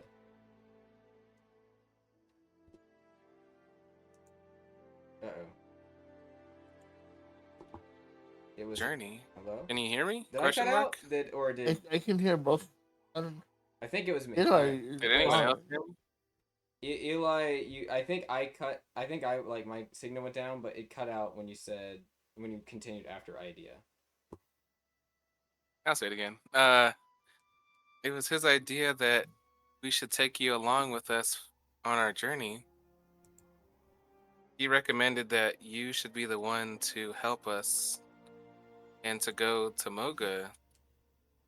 That sounded like it was just the start. There's kind of like a look of what's passive? Oh right, Marliana's passive mood is not good. Roll moods if you'd like. Yeah, it's a roll of mood. Starsha notices. Pretty sure. So, Magellan, feel free. You notice, homie. Hey, Magellan, if you'd like to roll, feel free. I hate life. Oh my god, I can't roll good doing this. To save my life. That's to save my life, I can't unfortunate. roll good. Magellan, I'm just did you gonna roll? assume because Marliana. What are you assuming, Marliana? Depends on the words that are said, but we'll see. No, go ahead. What are your? I want to hear your assumptions before I speak. Go ahead. I want to hear. I'm assuming that she's never thought that what's his name? Sharp Quada, Claw? Sharp Tooth, or Quada. Yeah. Quada, yeah. Yeah. Sharp Tooth, that's what it was. Yeah. That Quada didn't want her to pursue her dreams, her goals. I assume she thought that he thought that she should try to follow the path that the village thought she should do, which is being The how. uh, Yeah. uh the how, yeah, that. Hmm. And that this is news to her that Quada would push her to follow her dreams with the intervention of us, the party. Those are the words I think are gonna be happening. Well, perhaps we'll say. Also, I think Cookie is- Quada reminds me of Marliana's uncle. Like Marliana's uncle said, you should do what you want. want to do. Yeah. I would say Marliana. You're actually close. You're pretty close to it. Homie and Starsha, and I think Magellan's not here at the moment, but unless and he's just muted and he doesn't realize. But Homie and Starsha, you pick up on kind of when Marliana says those words, and everything Starsha's been saying kind of ruminates with what Marliana just said. There's like a immediate sign, like demeanor shift of like glee at the realization of something. There, like her expression changes from that of like being or kind of dour and down to being very like excited and happy. You can even see it in like the way the edges of her lips kind of curl in like a smile. And she kind of says, "I never actually thought of it that way, Marliana. Yeah. Yeah, that might be true." She kind of thinks.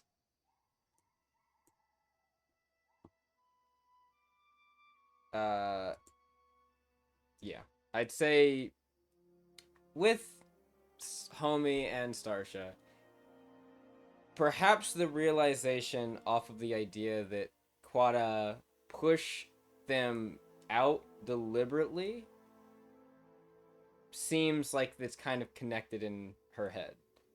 And that, as Marliana was assuming, that yes, the idea that this might be in a weird way to kind of push them to pursue their own interests. Maybe like Starsha has her thoughts about it, but I'm not gonna necessarily vocalize them yet. But it seems as though that is what Corina might have thought, and or might be thinking now, and that might be why they're happy, because they might have been considering Quada not necessarily caring about their interests now, and Starsha and Marliana have now given them a separate way to think about the issue.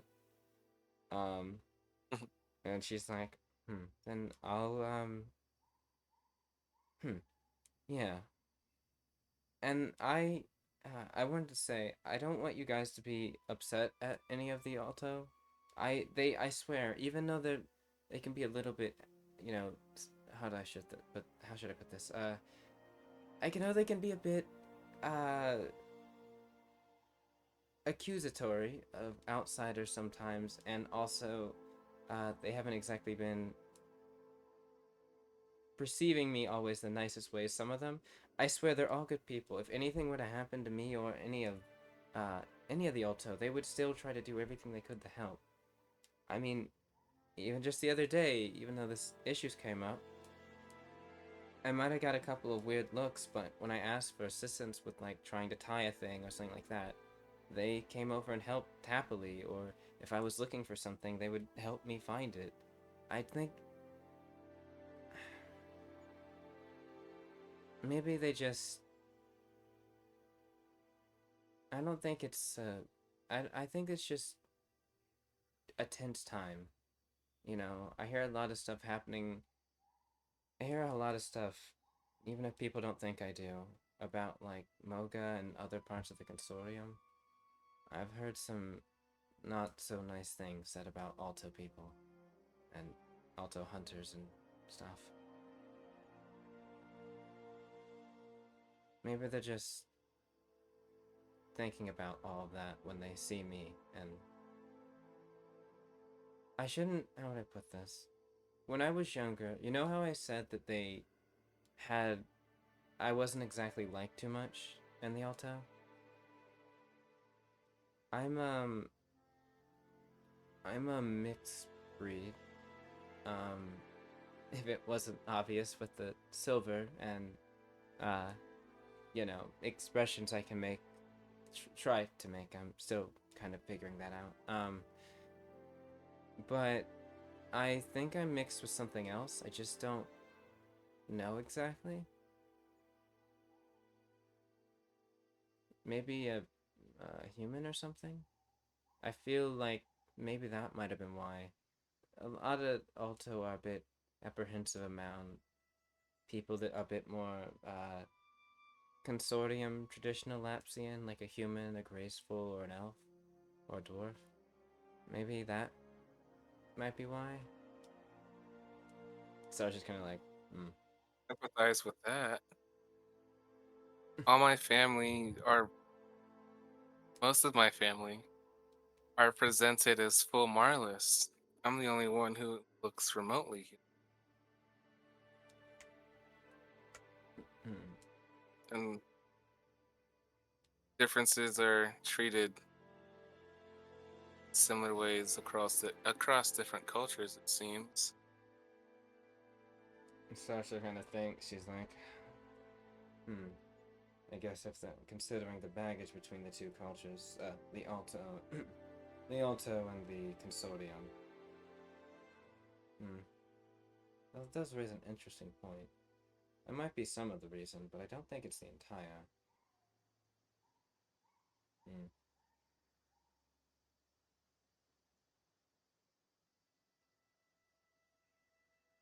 How did they find out about you achieving this position, or supposed to be signing this position? And how widespread is this knowledge? Do the other Alton tribes know? Karina kind of looks, she's like, as far as I know, I actually don't know how it spread around, but I don't think so. Honestly, this is gonna sound weird, but a lot of people in the Alto tribe don't even know. Like, here in Lilel. So I was just kind of scratching her ear a bit. You mean like the regular? Wait, what? She's like confused. She's like, yeah, only. I mean, maybe it's just people matching the vibe. Is that what the word is? She looks over at like all of you. Like, am I using that word right?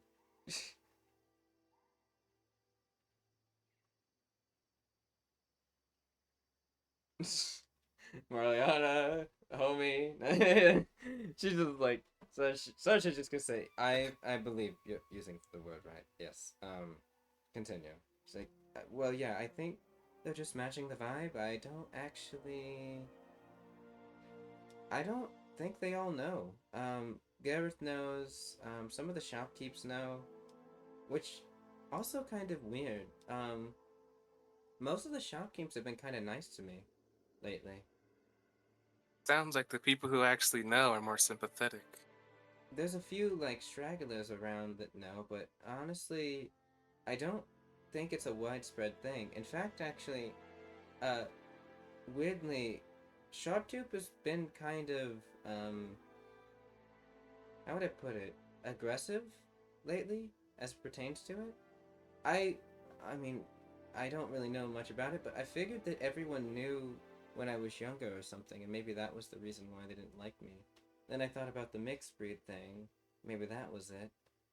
But I don't actually think that's true. I mean, maybe the mixed breed thing was whatever that happens to be, but the Ahau thing. I mean, maybe people just in the inner circle around uh, the chieftain, but the regular people don't. I mean, I've asked one of them, and then they were. Hmm. That was something weird that happened the other day. I asked one of them about it. I kind of was, I guess, confused. I guess I wanted to figure out. I don't know how to put it. I just wanted to talk to one of them about it and see why, uh, what they thought I should do. And they acted like they couldn't talk about it. Like they kind of kept avoiding me. I figured they were just mad because, again, I don't really have a drive or anything. Um, but no, they just. It wasn't like I don't think they didn't know what I was talking about. Maybe. They just seemed like they were unwilling to talk about it. I don't know. Well, maybe try and think back on it hard and see if that's true. She kind of thinks, I maybe? can't quite speak on whether or not I never asked Sharptooth people about it. act on the ways that. So maybe I should ask him if he knows why they would act that way? I mean, yeah, I guess if what you Probably said wouldn't is hurt. true, maybe he wouldn't be against talking to me about it.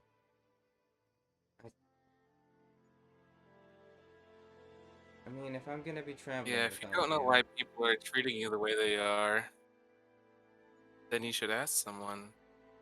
Sarsha's gonna ask something to this. She's gonna say, if.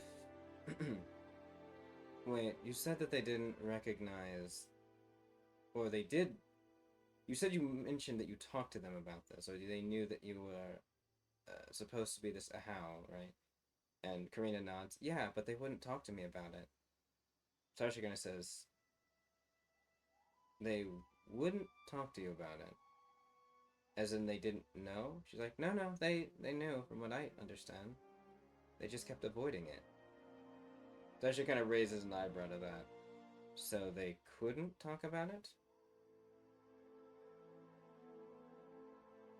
Hmm. It's like, I guess, maybe? They did kind of get away from me after I'd asked them about it. Sasha kind of squints. Karina, has this happened before? Like when you tried to confront someone about the Ahau thing? Karina kind of thinks.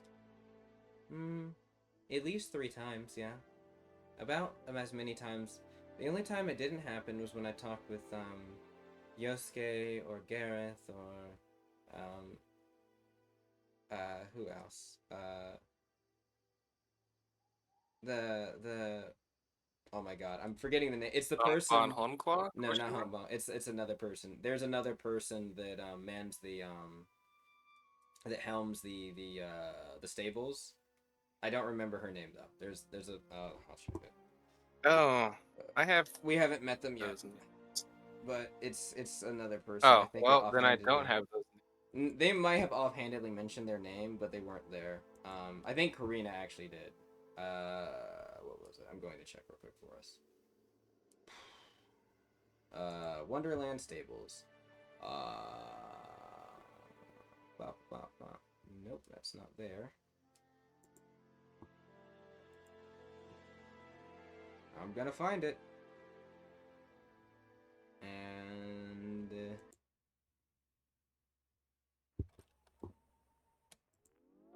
there it is. The name is Nuna Swiftwind. Yeah, so they would say Nuna, Gareth, and who was the other one I said? I'm sorry. Yosuke. Yep, Yosuke. Yeah, Yosuke and they're the only ones I've really talked to about it that, well, one talked to me about it and don't really seem to be angry or upset at all. They just seem pretty casual. I mean, Yosuke's the one that has also told me that I need to go and see more of the world and also bring them back some new stuff so they can make more things. But outside of that, I guess there's...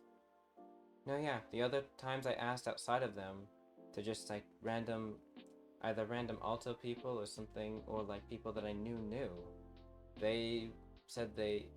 I guess I wouldn't say they said it, but they kind of implied they couldn't talk about it. Which I thought was really weird, because if it was something that everyone or people knew, and they were gonna be so, I guess, judgy about, I don't know why they would not talk about it. I mean, they don't even necessarily bring it up when they're even shunning. It's just kind of implied. Starsha just kind of looks over towards Magellan and looks over towards Corina again.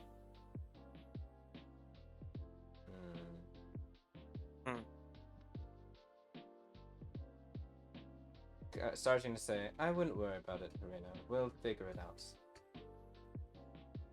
Like, okay, I guess. Thanks? She kind of like confusedly said. Anyway, thanks for the pep talk. It was helpful. And smiles and looks off to the distance.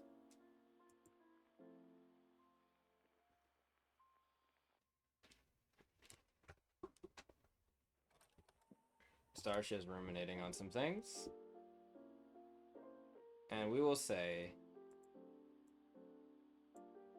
right about here. Yeah.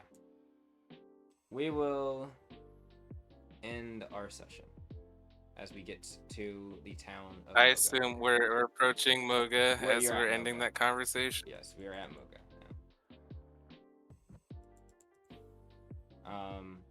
You know what? I'll even do the first part of the guild. We'll do that. It's not gonna take that long. Maybe like 10 minutes.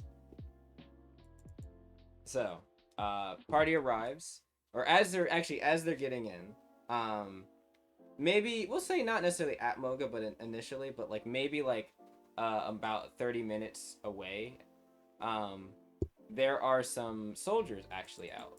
You can see walking and prowling. Consortium soldiers, and they kind of will look out in the distance as they're walking down the path, like patrolling, and they kind of like hold up a hand to like stop. I assume Marliana, you're gonna stop. Yep. Yep. They kind of like see the creatures. They little step back a bit, and they're like, "Is that excuse me. My name is my name is Connor. Wait. Colin. Right. Yes, my name is Colin. I am a member of the Consortium Control Guard. You two heading... you... Again looks over. Oh, there's a. Wait a second. And one of the soldiers the soldier by him. He looks over and he's like, I think that's them. And they kind of Hey, like we look were at each just other. in Mogah a couple of days ago. We He's did a like, mission for you guys. Colin kind of like taps his head like in a. He's like, they are alive. Oh, is Kane with you?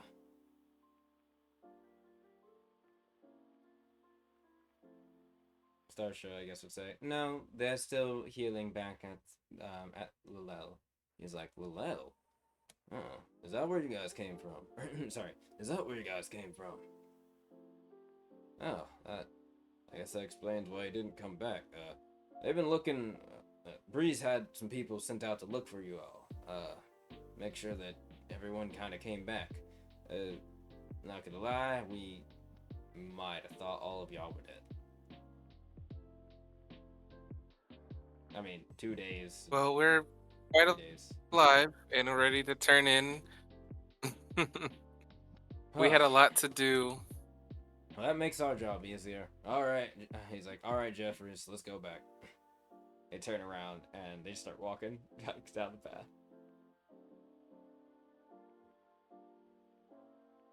Darsha kind of looks over outside of the wagon, looks at you. Huh? They're leaving.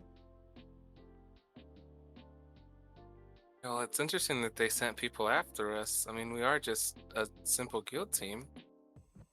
Breeze, they said, did. You don't say. It kind of looks over. Hey, Karsh is gonna ask as they're walking up the path. Excuse me, Connell, was that the name? He's like, Colin, was the name. He's like, yes, Colin. You said that you came from, Breeze sent you. He's like, yes, madam, yes, miss. That is the case, and now we are going on our way back home to report that.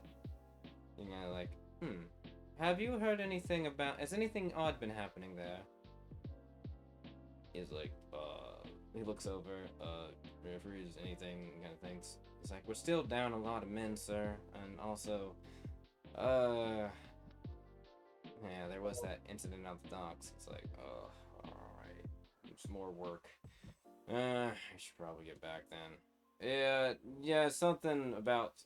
He kind of looks over. There was some little mess that happened on the docks yesterday. Nothing to worry about. I guess I wouldn't say citizen, but foreigner, or kind of things.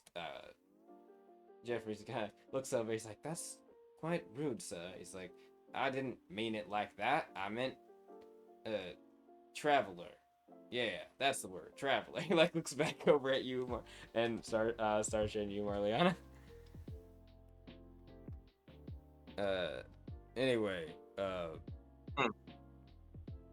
we're gonna go now. He just starts walking. Okay. Starsha just Oh boy. looks over. Jeffrey kind of gives like a consortium like bow and like bid you kindly. Hope you all make it safe back. I'm sure you will if you. I mean, seems like you're all fine. Yeah, we're gonna report back to Priest. Oh, he also said you should also come visit him. He wants to reward you guys for things. I'm sure he would. You can see Colin kind of like, yeah, I'm not really sure we really have stuff to throw around at the moment. He's like, oh, come on, we don't have that. There's not even really any other guild teams around other than them. We need the assistance right now. Like, yeah, there's other things we could do for assistance, but I guess if they're willing to help, whatever. And he just keeps going. Starsha just looks over at you, Marliana. Trouble at the docks? You think it could be who we think it is?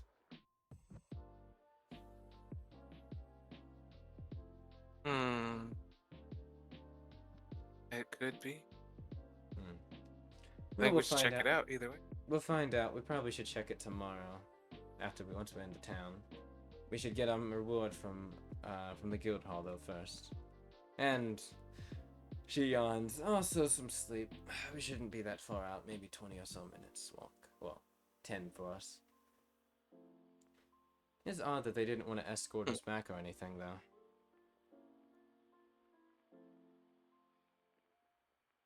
Well, at least it's nice that Captain Brees took the time to consider us, at least.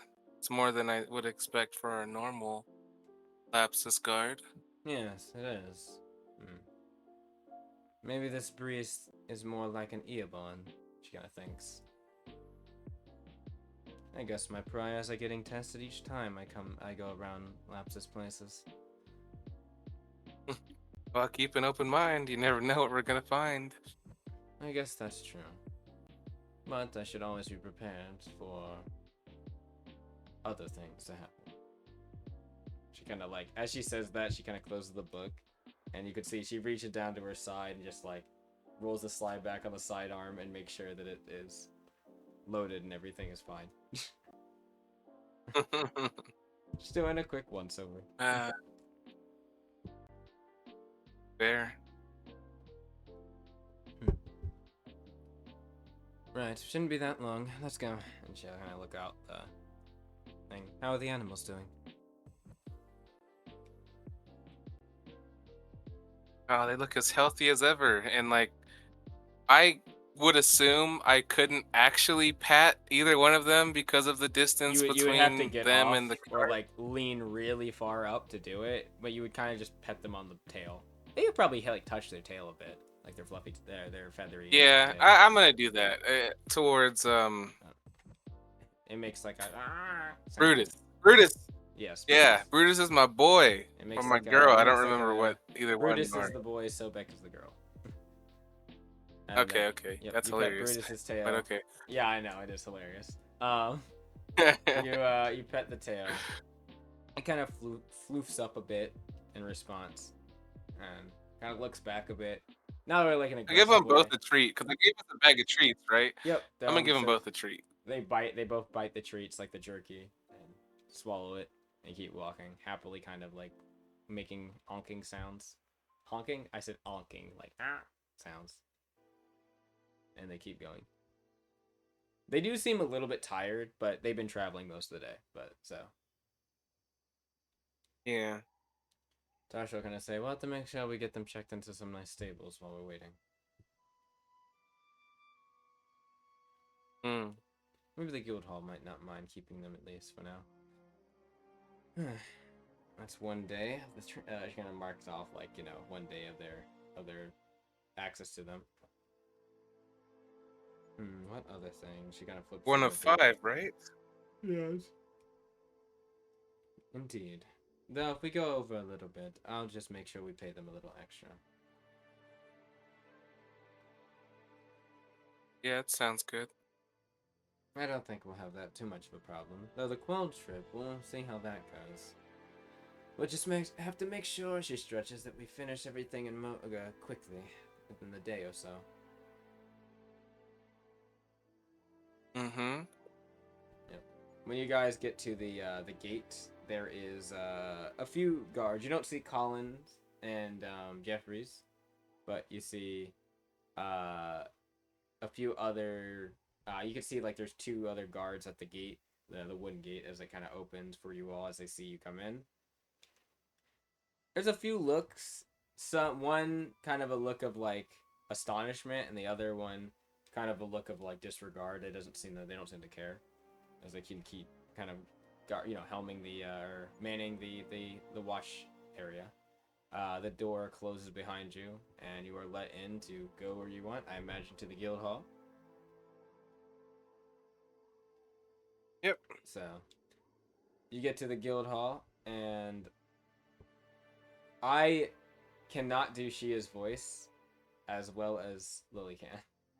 I think it's like it sounds slightly Australian to me. Because I don't remember Shia's voice. I remember it. It's slightly Australian sounding, and I could try, but just do like if you can do a British and then just slur the hell out of it, and there you go. I could do that for a guy. I don't know if I can, or a deep voice. I don't think I can do that for a femme sounding voice. That might be my one weakness there.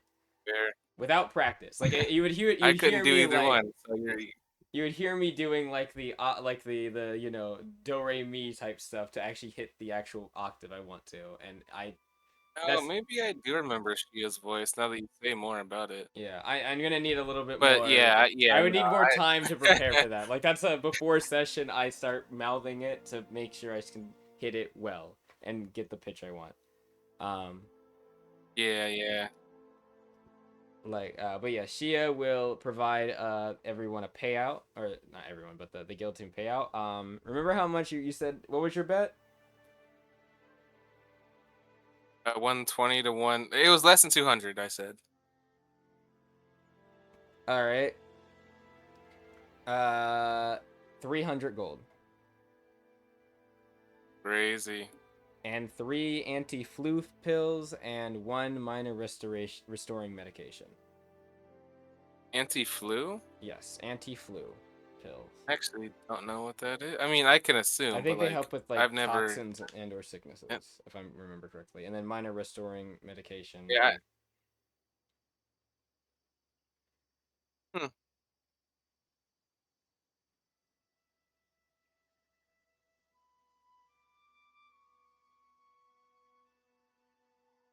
Yeah, so we can talk about what those do later. Starsha is going to also walk over to Shia after again, similar conversation is happening here, and she's going to say also. She's gonna say we also found out that there is or we also found Kane as well. Don't worry, he's safe as well. And you could see a sighs and relief, like genuinely kind of was scared when she didn't see that Kane was with you. And now that you say that Kane is safe and with the Lilel, she calms down immensely, and you can see she's a lot less tense. And she's like, I was gonna try to do the voice. I don't think I do it. Oh, no, I can't do it. Not right now. I'm sorry. I was gonna try. No. But yes, It's okay. I would need more practice. I do want the rewards posted. Yeah. Yeah, I'll post the rewards. Don't worry at the end of the session. But also, Starshia's gonna mention. Yeah, she's gonna make. I guess she'll make an executive decision to do this. She's gonna talk. She's gonna ask. She's gonna check to make sure everyone is. It's just all of you in the guild hall, and then she's going to mention that there was poisoned meat found with the Dorga, and we believe that foul play was afoot with the situation. Someone might have poisoned the Dorga with BOS infected. Definitely gonna report that. She's just making sure that like it's just Shia and all of you in the guild hall when she says this, which it is. It's We like, can request like a personal place or a personal room, can't we? Or was that just like a larger guild hall thing like Qual? As in like where we're talking? We're just in the guild hall, like the main guild hall area, like the main hall. I'm saying like there were times where in Quad we could go to like a personal like a room that there was... probably is a private room or two in this guild hall, but this guild hall is nowhere near as big. It's like probably like a fourth the size of the guild hall in Qual, which the guild hall in Qual was big. That's fair, yeah. This is like, I mean, they could expand this. They probably will as the town gets bigger, but like right now it's, I don't want to say it's a small building, it's not, but it's nowhere near like the multi-floor complex that the other guild hall was. You know what I mean? Well, with that in mind, you guys can talk, and one of us could like stand by and make sure no one else is listening in. Yeah, I mean that is fair. So that might make people want. I don't know. I mean, just standing by the door and checking to make sure no one's coming in. There you go. Like that's not too bad. And Shia would probably say, I was gonna do it. I can't. No, no one's coming. Okay. In. No one's coming in. I'm sorry, my pitch has been ruined today. I apologize. 5 hours in, 5.5 hours in. She will mention that she will ask the party to investigate if they can investigate the poisoned meat. And that she will offer them 300 gold, or offer us 300 gold for doing it. Which I imagine Starshia's gonna accept, but I don't imagine there's any disagreement for that, right? The amount of money wouldn't have mattered for Marliana. Yeah. I mean, I want to Starship. follow this Yeah, Starship's gonna say we were going to do this investigation anyway, regardless. but we will happily take the money for doing it as well. I assume as part of a sanctioned guild quest. And she will nod, of course. And she is going to also, at that moment, slide us something. Everyone, I guess, a bunch of different things, but everyone, you now have a guild insignia that you can stamp onto yourself. And also, we have our paperwork done. It has our guild with our guild insignia on it. We are now officially a guild team. Yay! Yay. I don't know where I'd put that stamp because I don't like the clothes I'm wearing. Yay! We're gonna get you new clothes, Marliana. Don't worry.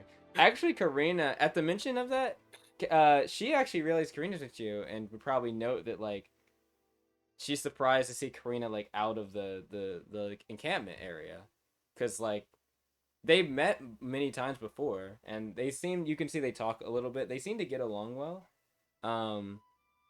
and Star's gonna look over at the insignia, and she's gonna look over at you, and she's going to say, "We're going to, Karina, I think we'll need your talents very soon. We're going to need to fashion some new attire, I feel like, to represent things." And Karina very happily perks up when Starsha suggests that. She's like, and she kind of is like, I can get started whenever, actually. I might need a little thing, this. And Shia says, I can get you some materials if you need. Linens and cloth and other things. And they start talking about that. Starsha's, does Starsha want to mention this? While they're talking, Marliana, Starsha's gonna pull you aside with Magellan and Homie.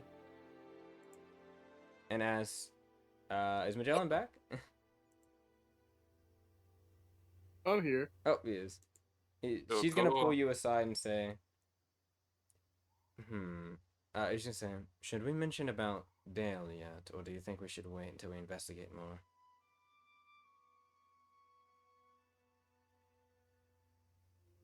Well, I mean, preemptively talking about it, watching any weird shit later.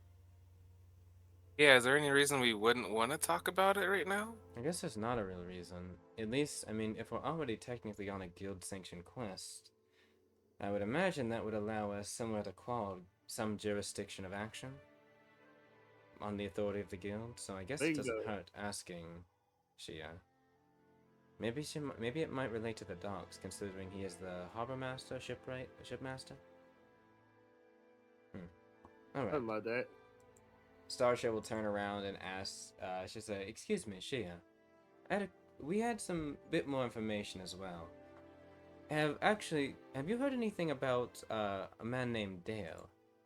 And she just kind of, when Starsha mentions the name, she just like sighs, like audibly annoyed. What else has he done? I've been doing. Starsha's like, oh, so you do know who who I was going to mention. She will relay, because I can't do the voice, that what was it? I'm just reading, blah blah blah. She will mention that he's not very fond of outsiders, and he's a very nasty grouch sometimes. She hasn't necessarily seen anything too rotten in terms of behavior from him altogether, albeit he has his moments. And she prefers to keep a wide breadth of him, if you catch her drift.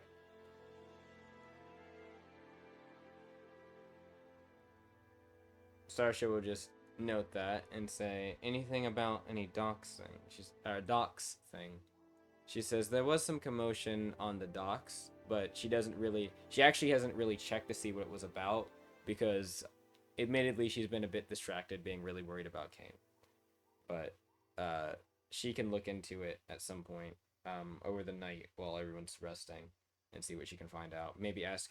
She would also say you might want to ask Breeze, since they don't have any guild officers or guild adventurers other than the party right now, because ships haven't been coming in for noted reasons.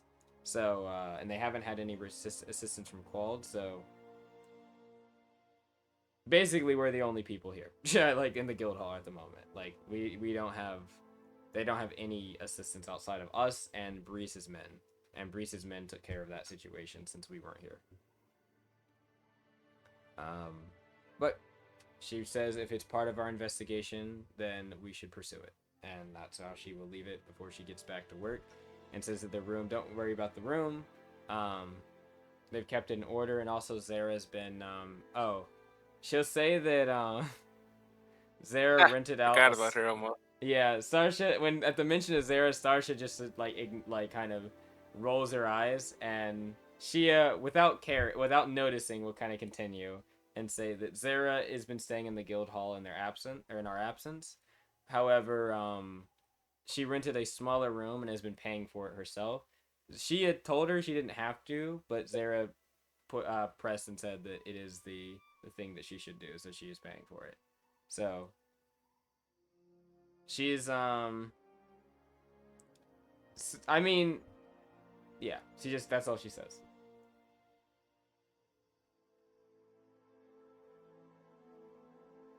Unless anyone says anything else about Zara. Well, I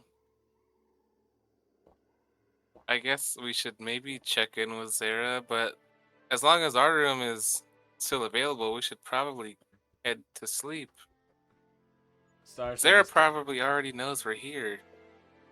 Zarsha kind of looks over. Zara didn't do anything weird to the rooms now, did she? She's like, no, not as far as I can tell.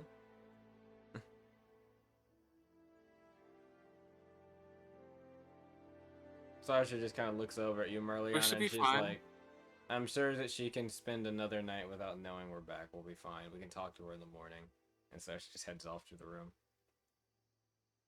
Oh, I think that's fine, but I also wouldn't be surprised if she already knew that we're all here. Good.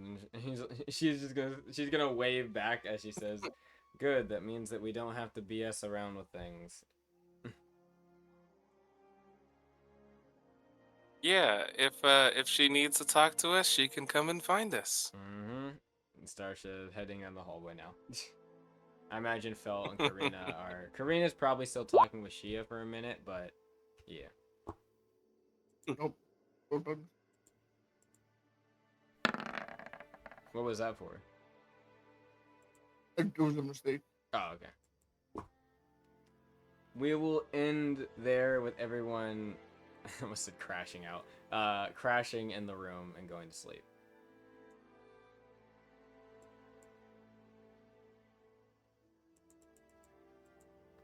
And get up bright and early. Cool. So 1 sec. I need to make note of something. We stopped right here. Yes, right here. Stopped right here. Cool. Huh. Honestly, that's not too bad. We got through a decent chunk. Yeah. The only thing we I the guess one I'm gonna thing stop recording. yeah I should sorry yeah, we stopped recording. I'm gonna say real quick, thank you all for watching. For those of that are watching in the I think that most of our live is done now, but for those that are watching tomorrow, I shouldn't say tomorrow, the uploaded video, thank you all for watching. It has been a fun time doing the little impromptu DMing thing. Maybe further in parts of the campaign, I might do other ones. We'll see. Probably for side stuff, because we try to keep... even though I'm kind of act as a sub DM to help with things, I do try to not be as spoiled on things as much. And I think very much to Lily for being very careful with how she worded things and stuff like that, as to not spoil me too much on things outside of the obvious, like, hey, go here, go there. This is what happened if they do this. She is such a wonderful DM to us, and everything. So, we hope to see you all in the next part. Don't forget to hit all those buttons, likes, notifications, etc. Subscribe if you want to see more, as well as if you want to try out Dreamforge yourself. Remember, you can go into the description of the video and you can find our Discord link where we manage different people that want to try out Dreamforge. As of this video coming out, It is not coming out yet, but probably within the next week or so of this video's release, the big update Alpha 4 should be coming out. How that is going to be uploaded on the server is another thing. I might be just replacing the existing Alpha 3 documents, or I might be making entirely new ones. We'll see, but either way, that process is starting to happen now. So if there's a little bit of some, at least as of the uploading of this video, some kind of weirdness in terms of like ruling and stuff like that, that's probably why. But that should be rectified relatively quickly, and you get to see a little bit of how Dreamforge works in transit as it's developing, so that'll be nice. In any case, we hope to see you in the next video. Bye bye. See ya. Hey.